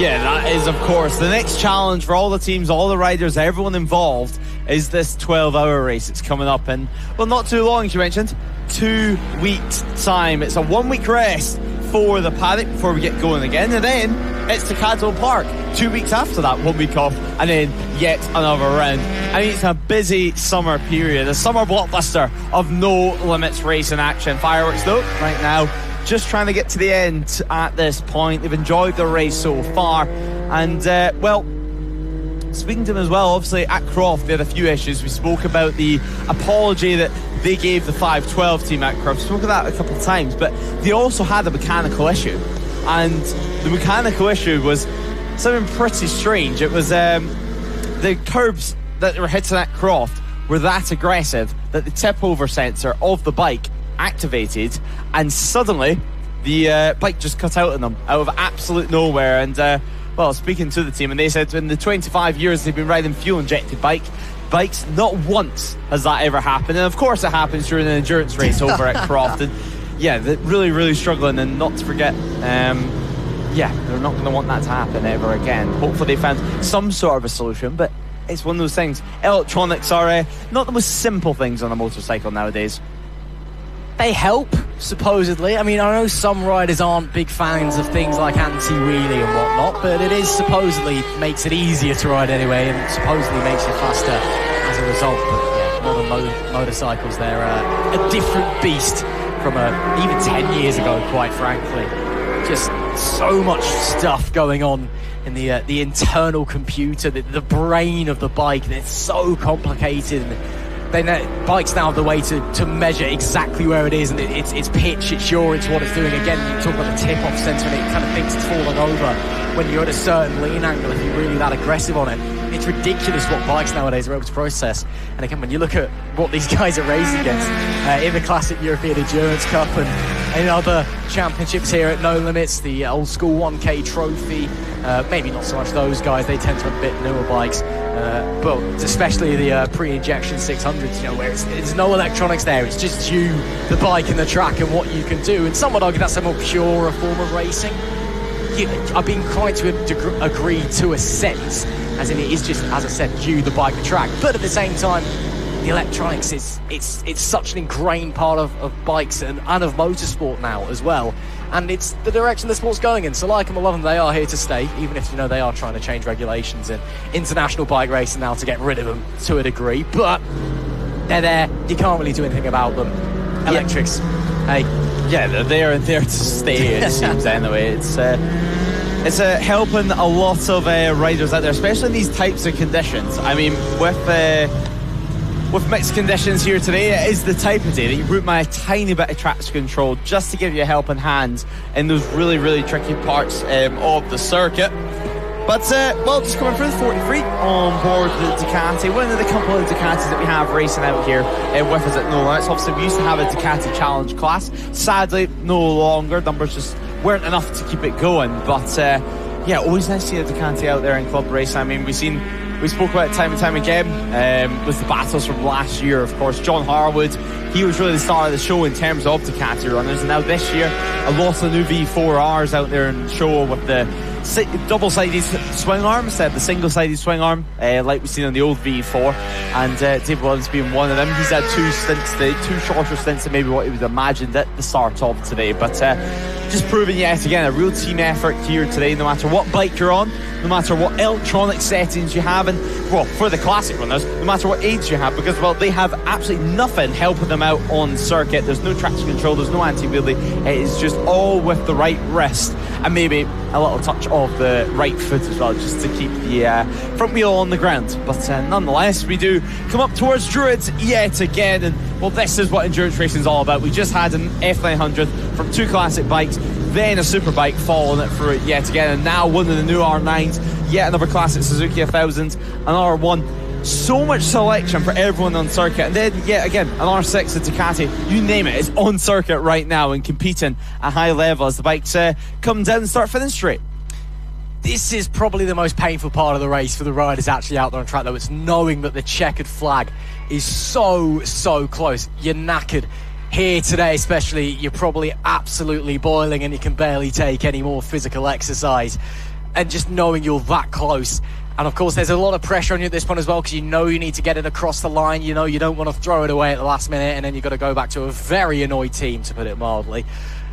But time almost drags at this point, and you just know you're so close. As it looks like the number 6 Sericate UK bike has got up into second place, but they're also coming into the pit lane. Yeah, Paul Holden.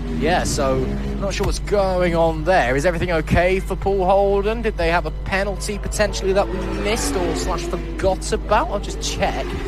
Doesn't look like it, so is that an issue maybe for? I mean, it's 7 minutes to go at this point in the race. The only thing that can come to mind is the fuel lights came on, and it's that late that there's maybe a chance you can make it to the end. But really, is it worth it with the position they're in? They've got a tiny advantage over full throttle at the moment over the 22 squad, and even in worst case scenario, it's going to be a P2 in class. So why throw it away by potentially even running out of fuel? It's such a silly mistake to make, and I think they're just being safe with their strategy. Well, they do have a solid lap to the Tradework Suzuki now, who have lost a little bit of pace late in the day.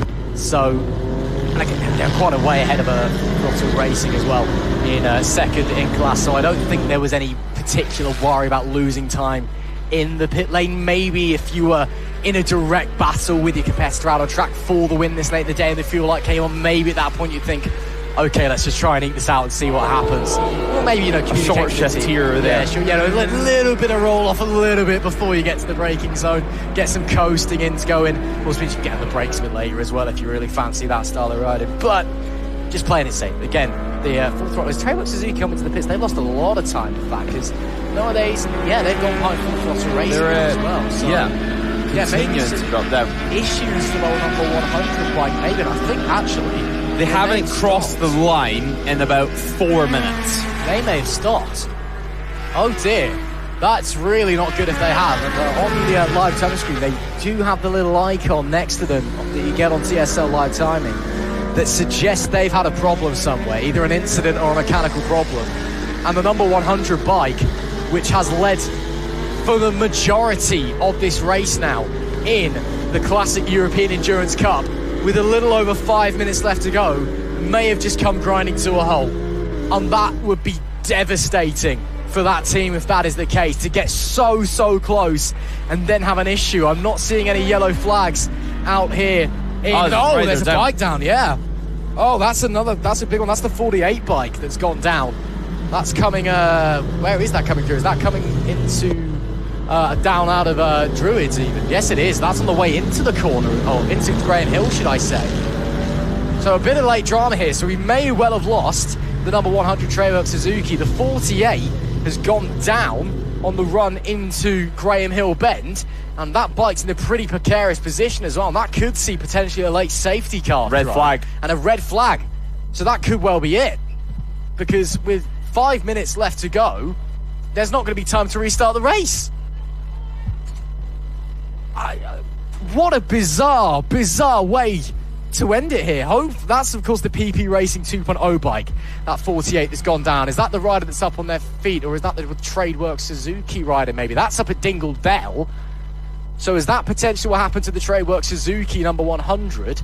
If the red flags come out, they may still hold on to the race lead if they have gone down, because they'll be taken from a lap previous, and they are still ahead of Team Bike and Kyle Ride, who I think has done the whole race on his own. Well, according to our live timing, he has anyway, which again is a phenomenal achievement. Yeah, that was the 48 PP Racing 2 bike. Hopefully everything is okay for them. Again, we'll let you know as soon as we're aware. Just trying to see who was on that bike at the time of the incident and the red flag. But the cock has not been frozen, so with 4 minutes left to go, that is probably going to be it. I won't call it until we either get confirmation from race control or the clock hits 0. It was Mark White on the PP Racing 2 number 48 bike. The 32 squad know that realistically it's done, and it is realistically done, but again, I'll hold fire for the time being. But Scott Kirkland looks like he has just won yet another race there for the Track Slag squad, their second of the year, and they're pretty happy with it as they set the pit lane, not quite alight, but certainly fill it with smoke. Another fantastic performance from the 32 squad, as they have, in all essence, won this race. I'm not sure what's going on with the Classic European Endurance Cup, given that it looks like the number 100 Tradework Suzuki team went down coming up to Westfield Bend. That's at the top end of the circuit. And now on the live time, they have fallen behind Team Bike and Kyle Ride. But, of course, we may take the results from the lap prior from when the red flag was flown. So that's something we're going to have to wait to confirm from race control. So we will, of course, call all these results provisional, given we have ended under a red flag, or not quite ended anyway, but there's no way we're getting out with 2 minutes and 30 left to go. An unfortunate ending there under red flag. And two seemingly pretty big incidents at the end of that one. We're hoping that the rider of the 48 is okay. We'll let you know as soon as we're aware. Again, it was Mark White who went down there on the run on to Graham Hill Bend. It looks like the bike's travelled quite a bit of distance on its own, so he may well have had a collision or dropped it further up the corner on the run out of Druids potentially. And a real shame that is the way that the Brands Hatch Centenary ends under red flag. Of course, hopefully Mark White is okay. But with 1 minute and 50 left on the clock, it is done and dusted. We are not getting started again. The clock will tick down and continue to tick down. But this race is over. Of course, these results are provisional, given that it is a red flag ending. But it is the Track Slag squad who are back on top once again, an overall victory again, and of course their second class victory of the season in the ACU National 1000, and set themselves up perfectly heading into the 12-hour in 2 weeks' time. It's the Cerakote UK Moto 46 squad who finish on top in second place overall and take the victory in the ACU National 600 category. In the ACU National Twin, I believe Racekins Endurance, the number 62 squad, will have taken the win, given the penalties that went the way of the 94 of Fortis Racing. I'll just confirm that for you now. And yes, they did finish 35 overall. They'll be taking the victory there.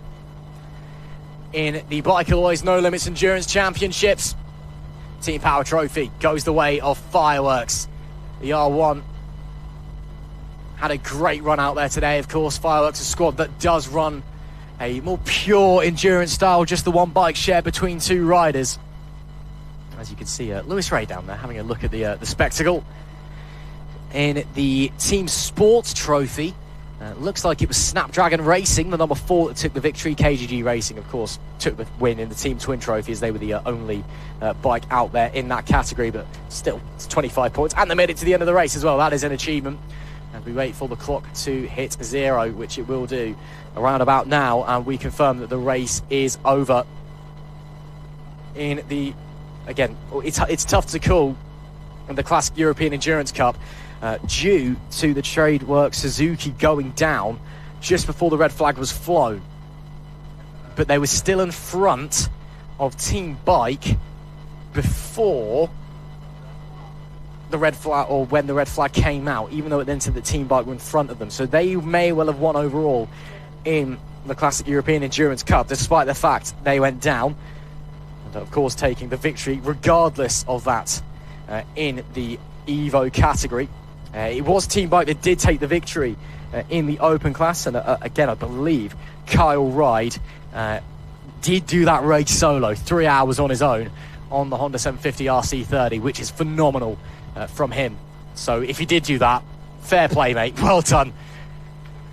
Meanwhile, in the young timer class, it was Team Force taking the victory. Congratulations to the Belgian squad, Clement Chevrier and Gabriel Pons, a great ride from them.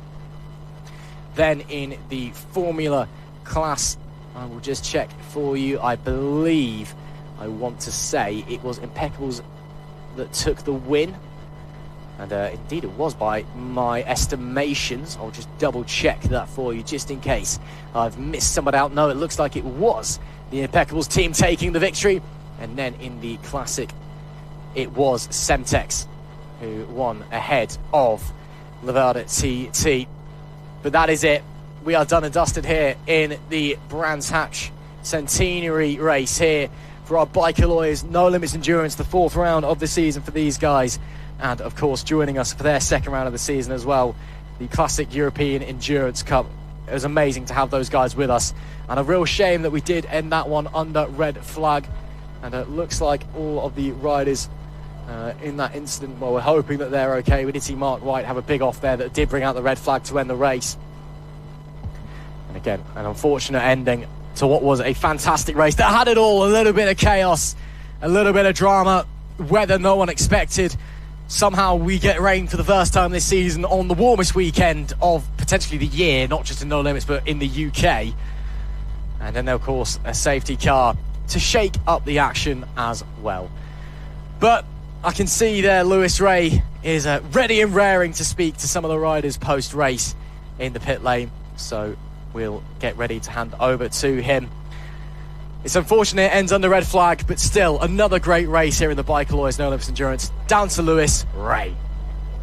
Thanks, Ross. For the final time, we're down here in pit lane, and I think it's only fair to go over to the winning team, of course, number 32 squad. Already celebrating with a beverage of choice. No surprise or no prizes for guessing exactly what it is. But, well, we'll start off with Jordan, yes again. Track slags on top, yes again. How does that feel? Mega, to be fair. That was a proper hard shift. We played the right moves, worked well as a team. Proper endurance, that. Loved it. Honestly, I'm so happy with the boys. Sorry Harry's not here. It's not the same without him. But Definitely mess up. Definitely. Boys done well. Mega happy. Shit, I'm on TV. First cops now, this. Oh, shit. Well, happy vibes all around, I think it's fair to say. But yeah, no Harry this weekend. But doing a little replacement ride, I think it's fair to say. But how did it feel, obviously, joining the boys this weekend? Yeah, great. I've been good mate to these guys for a few years now, so it's good to help them out. Harry's a good friend of mine as well. I've been part of the Track Slags community since I started my track days. I bought my first track day off Harry, and then now I'm here. Part of the team, yeah. Solid, mate. Part of the team, solid ride all the way through as well. As for yourself, Scott, and I mean, well, I assume you would like some of the conditions out there. You've got to be used to the rain a little bit. It was a wee tad wet to start with, but we knew we had to stay out because we knew the guys wouldn't be quite ready. So 4 laps felt decent, and then the back started to let go, and I knew. I put my leg down and the guys gave me the sign to stay out, so I knew I just had to do what I had to do and keep the bike upright out there. So I think that bit at the start just gave us that wee extra push, then we can step back a wee bit and we could relieve ourselves, whereas everybody else had to panic a wee bit at that point. But James done a fantastic job on the wets. I mean, it started really drying and he stayed out there, so fair play to him for stepping into the team and doing what he's done. Yeah, he did a good job on the wets for sure. And well, actually, Jordan, just for yourself, you did quite a long stint in the wet conditions. Where is it full-on wets that you were using there? Yeah, sadly I was on wets, so they are shredded. I went through a whole set, killed them. Try to set out as long as I can so the boys could go out on a set of slicks, but still a few damp areas. But I think another like 40 odd minute stint, 27 laps again, and that was literally 20 minutes after my first stint, which was another 45 minute stint. I was a bit tired, so yeah, mega. Well, you say a bit tired. Finally, I don't know if it's a good thing or a bad thing, but next up, a 12-hour endurance race at Anglesey. How are you boys feeling for that? Are you guys gonna? I'm guessing you're gonna be there. Yeah, we'll be there. It's gonna be a big push for all of us. It's gonna be a race for everybody. A lot of logistics involved, so get our heads together and come up with a plan, I think. And well, of course, Harry's number one replacement. Are you back in action? Are you getting roped into the 12-hour as well? I am, absolutely. Yeah, I've been fortunate to win a Lamborghini this week, so I've got the money. I've got the money to do the Anglesey run now. So yeah. Yeah. Well, finally, Scott as well. I mean, I assume you haven't won a Lamborghini this week for yourself, but I've not got a Lamborghini. On the plus side, I don't need to buy tyres for James, so it's a win. It's a win, definitely. The small wins. Small wins, gains, mate, gains. Anglesey is going to be a massive challenge for everybody in the grid, so it's going to be a massive team effort, as we know. So very tested on everybody, so let's see what happens out there. Can only hope for the best, like everybody. Yeah, it might rain again as well. I mean, it might be just like today, you never know. But yeah, well done to all three of you guys, and see you at Anglesey. Cheers, mate. A cheers on the mic, why not? But well, Ross, can see you lurking away down here in pit lane. But it ends what's been an exciting day of racing, to the very least. It's been long for some of the riders out there, of course. There's been a couple of stoppages and whatnot, but with the weather conditions, everything considered, a pretty clean endurance race yet again. Absolutely. Of course, a couple of incidents at the end there, unfortunately ending on the red flag. It's not what we want to see, and hoping that all of the riders involved are okay. But again, a pretty chaotic endurance race, not because people were throwing it into the wall or anything, but just, again, who expected that rain? And then we got that safety car out of nowhere, and that caused a bit of chaos and mixed everybody up. And again, with the heat as well, you could tell fatigue was setting in for a lot of the riders. But a really, really solid Brands Hatch Centenary there. And again, sets us up for our biker lawyers Anglesey 12 hour in a couple of weeks' time. Yeah, I think everyone's looking forward to it. Everyone's a little bit tired after today, but I think a lot of that is going to be about this humidity that we have here at Brands Hatch. And someone's telling me the weather is not going to be like this at Anglesey. I hope not. It's too warm for this, isn't it? And I've not even been out there riding. Yeah, it's been a pretty horrible week across the whole of Europe, I think it's safe to say, temperature-wise. But still, Anglesey can throw up a curveball. So, well, it's Wales. It's going to rain at some point, isn't it? And there's 12 hours. Something's going to happen. But hopefully it's a little bit cooler. I think it is looking a little bit cooler. But again, Anglesey, it could be rain, it could be shine. It seems to do one or the other basically every couple of minutes over there. But still, it's set to be an amazing, amazing event. Of course, it's going to be our biggest endurance race ever at No Limits. And we're so excited to be there. Yeah, we're really excited to get going, but it's been a great day of racing. I mean, looking back on today, reflects on today, not just this endurance race, of course, because we had some magnificent sprint racing as well. We should have had 7. We only got 5 completed today. 2 of them will be brought back to tomorrow, so we should have even more racing for you on Sunday on NLR TV. But from today, looking at both the sprints and the endurance, what have we learnt from Brands Hatch? Well, I mean, we already know what Brands Hatch is like. It can be tricky at the best of the times. Again, this heat, you have to kind of dumb down your expectations almost a little bit. It was always going to be a bit different to what we've seen in the past, just because of the conditions and how brutally hot they were.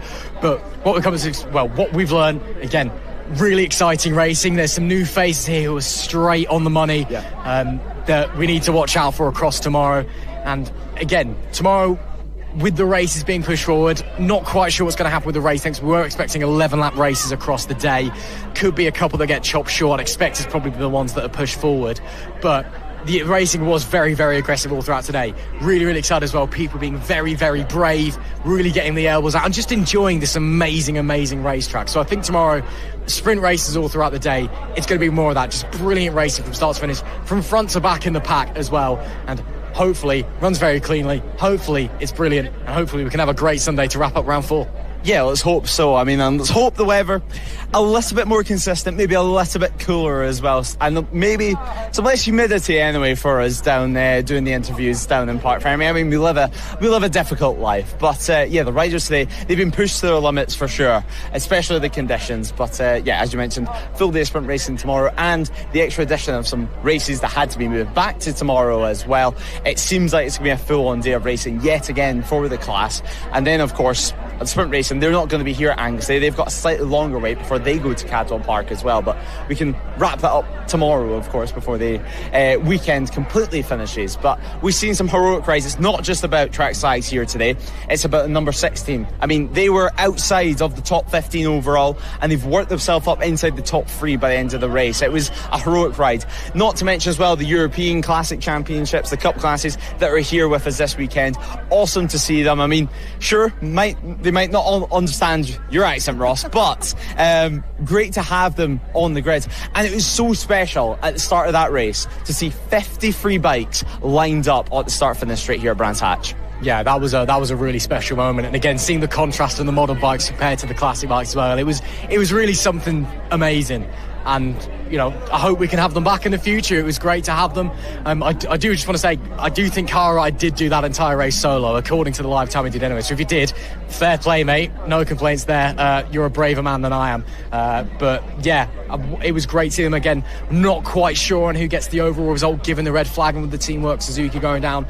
Provisionally, it's looking like they are going to hold on to it, but we just have to wait to get that confirmed. But still a great ride from them, again, running second until they had that incident late on, second overall overall that was as well. So that even though they're on older, slower machinery, a lot of the classic guys were able to keep right up with our Bike Alloys No Limits Endurance regulars here. So that was amazing, and again, hope we can have them back. But again, it was a great race once again. Again, unfortunately only 3 hours just due to the time constraints. We couldn't quite get the lap race that we were wanting, but still fantastic stuff. And again, a great warm-up for Anglesey as well. Yeah, great warm-up, and well, that's pretty much all we have time for here today. I mean, it's ticking towards 7 p.m. in the evening. It's getting late. We're already going to get started at about 9 p.m. tomorrow. A blockbuster day of action. We're going to be going from races, well, this was race 8, so race 9 to 23, plus race 5 and race 7 that we never got completed today. So final thoughts ahead of tomorrow, and why should people tune in on NLR TV?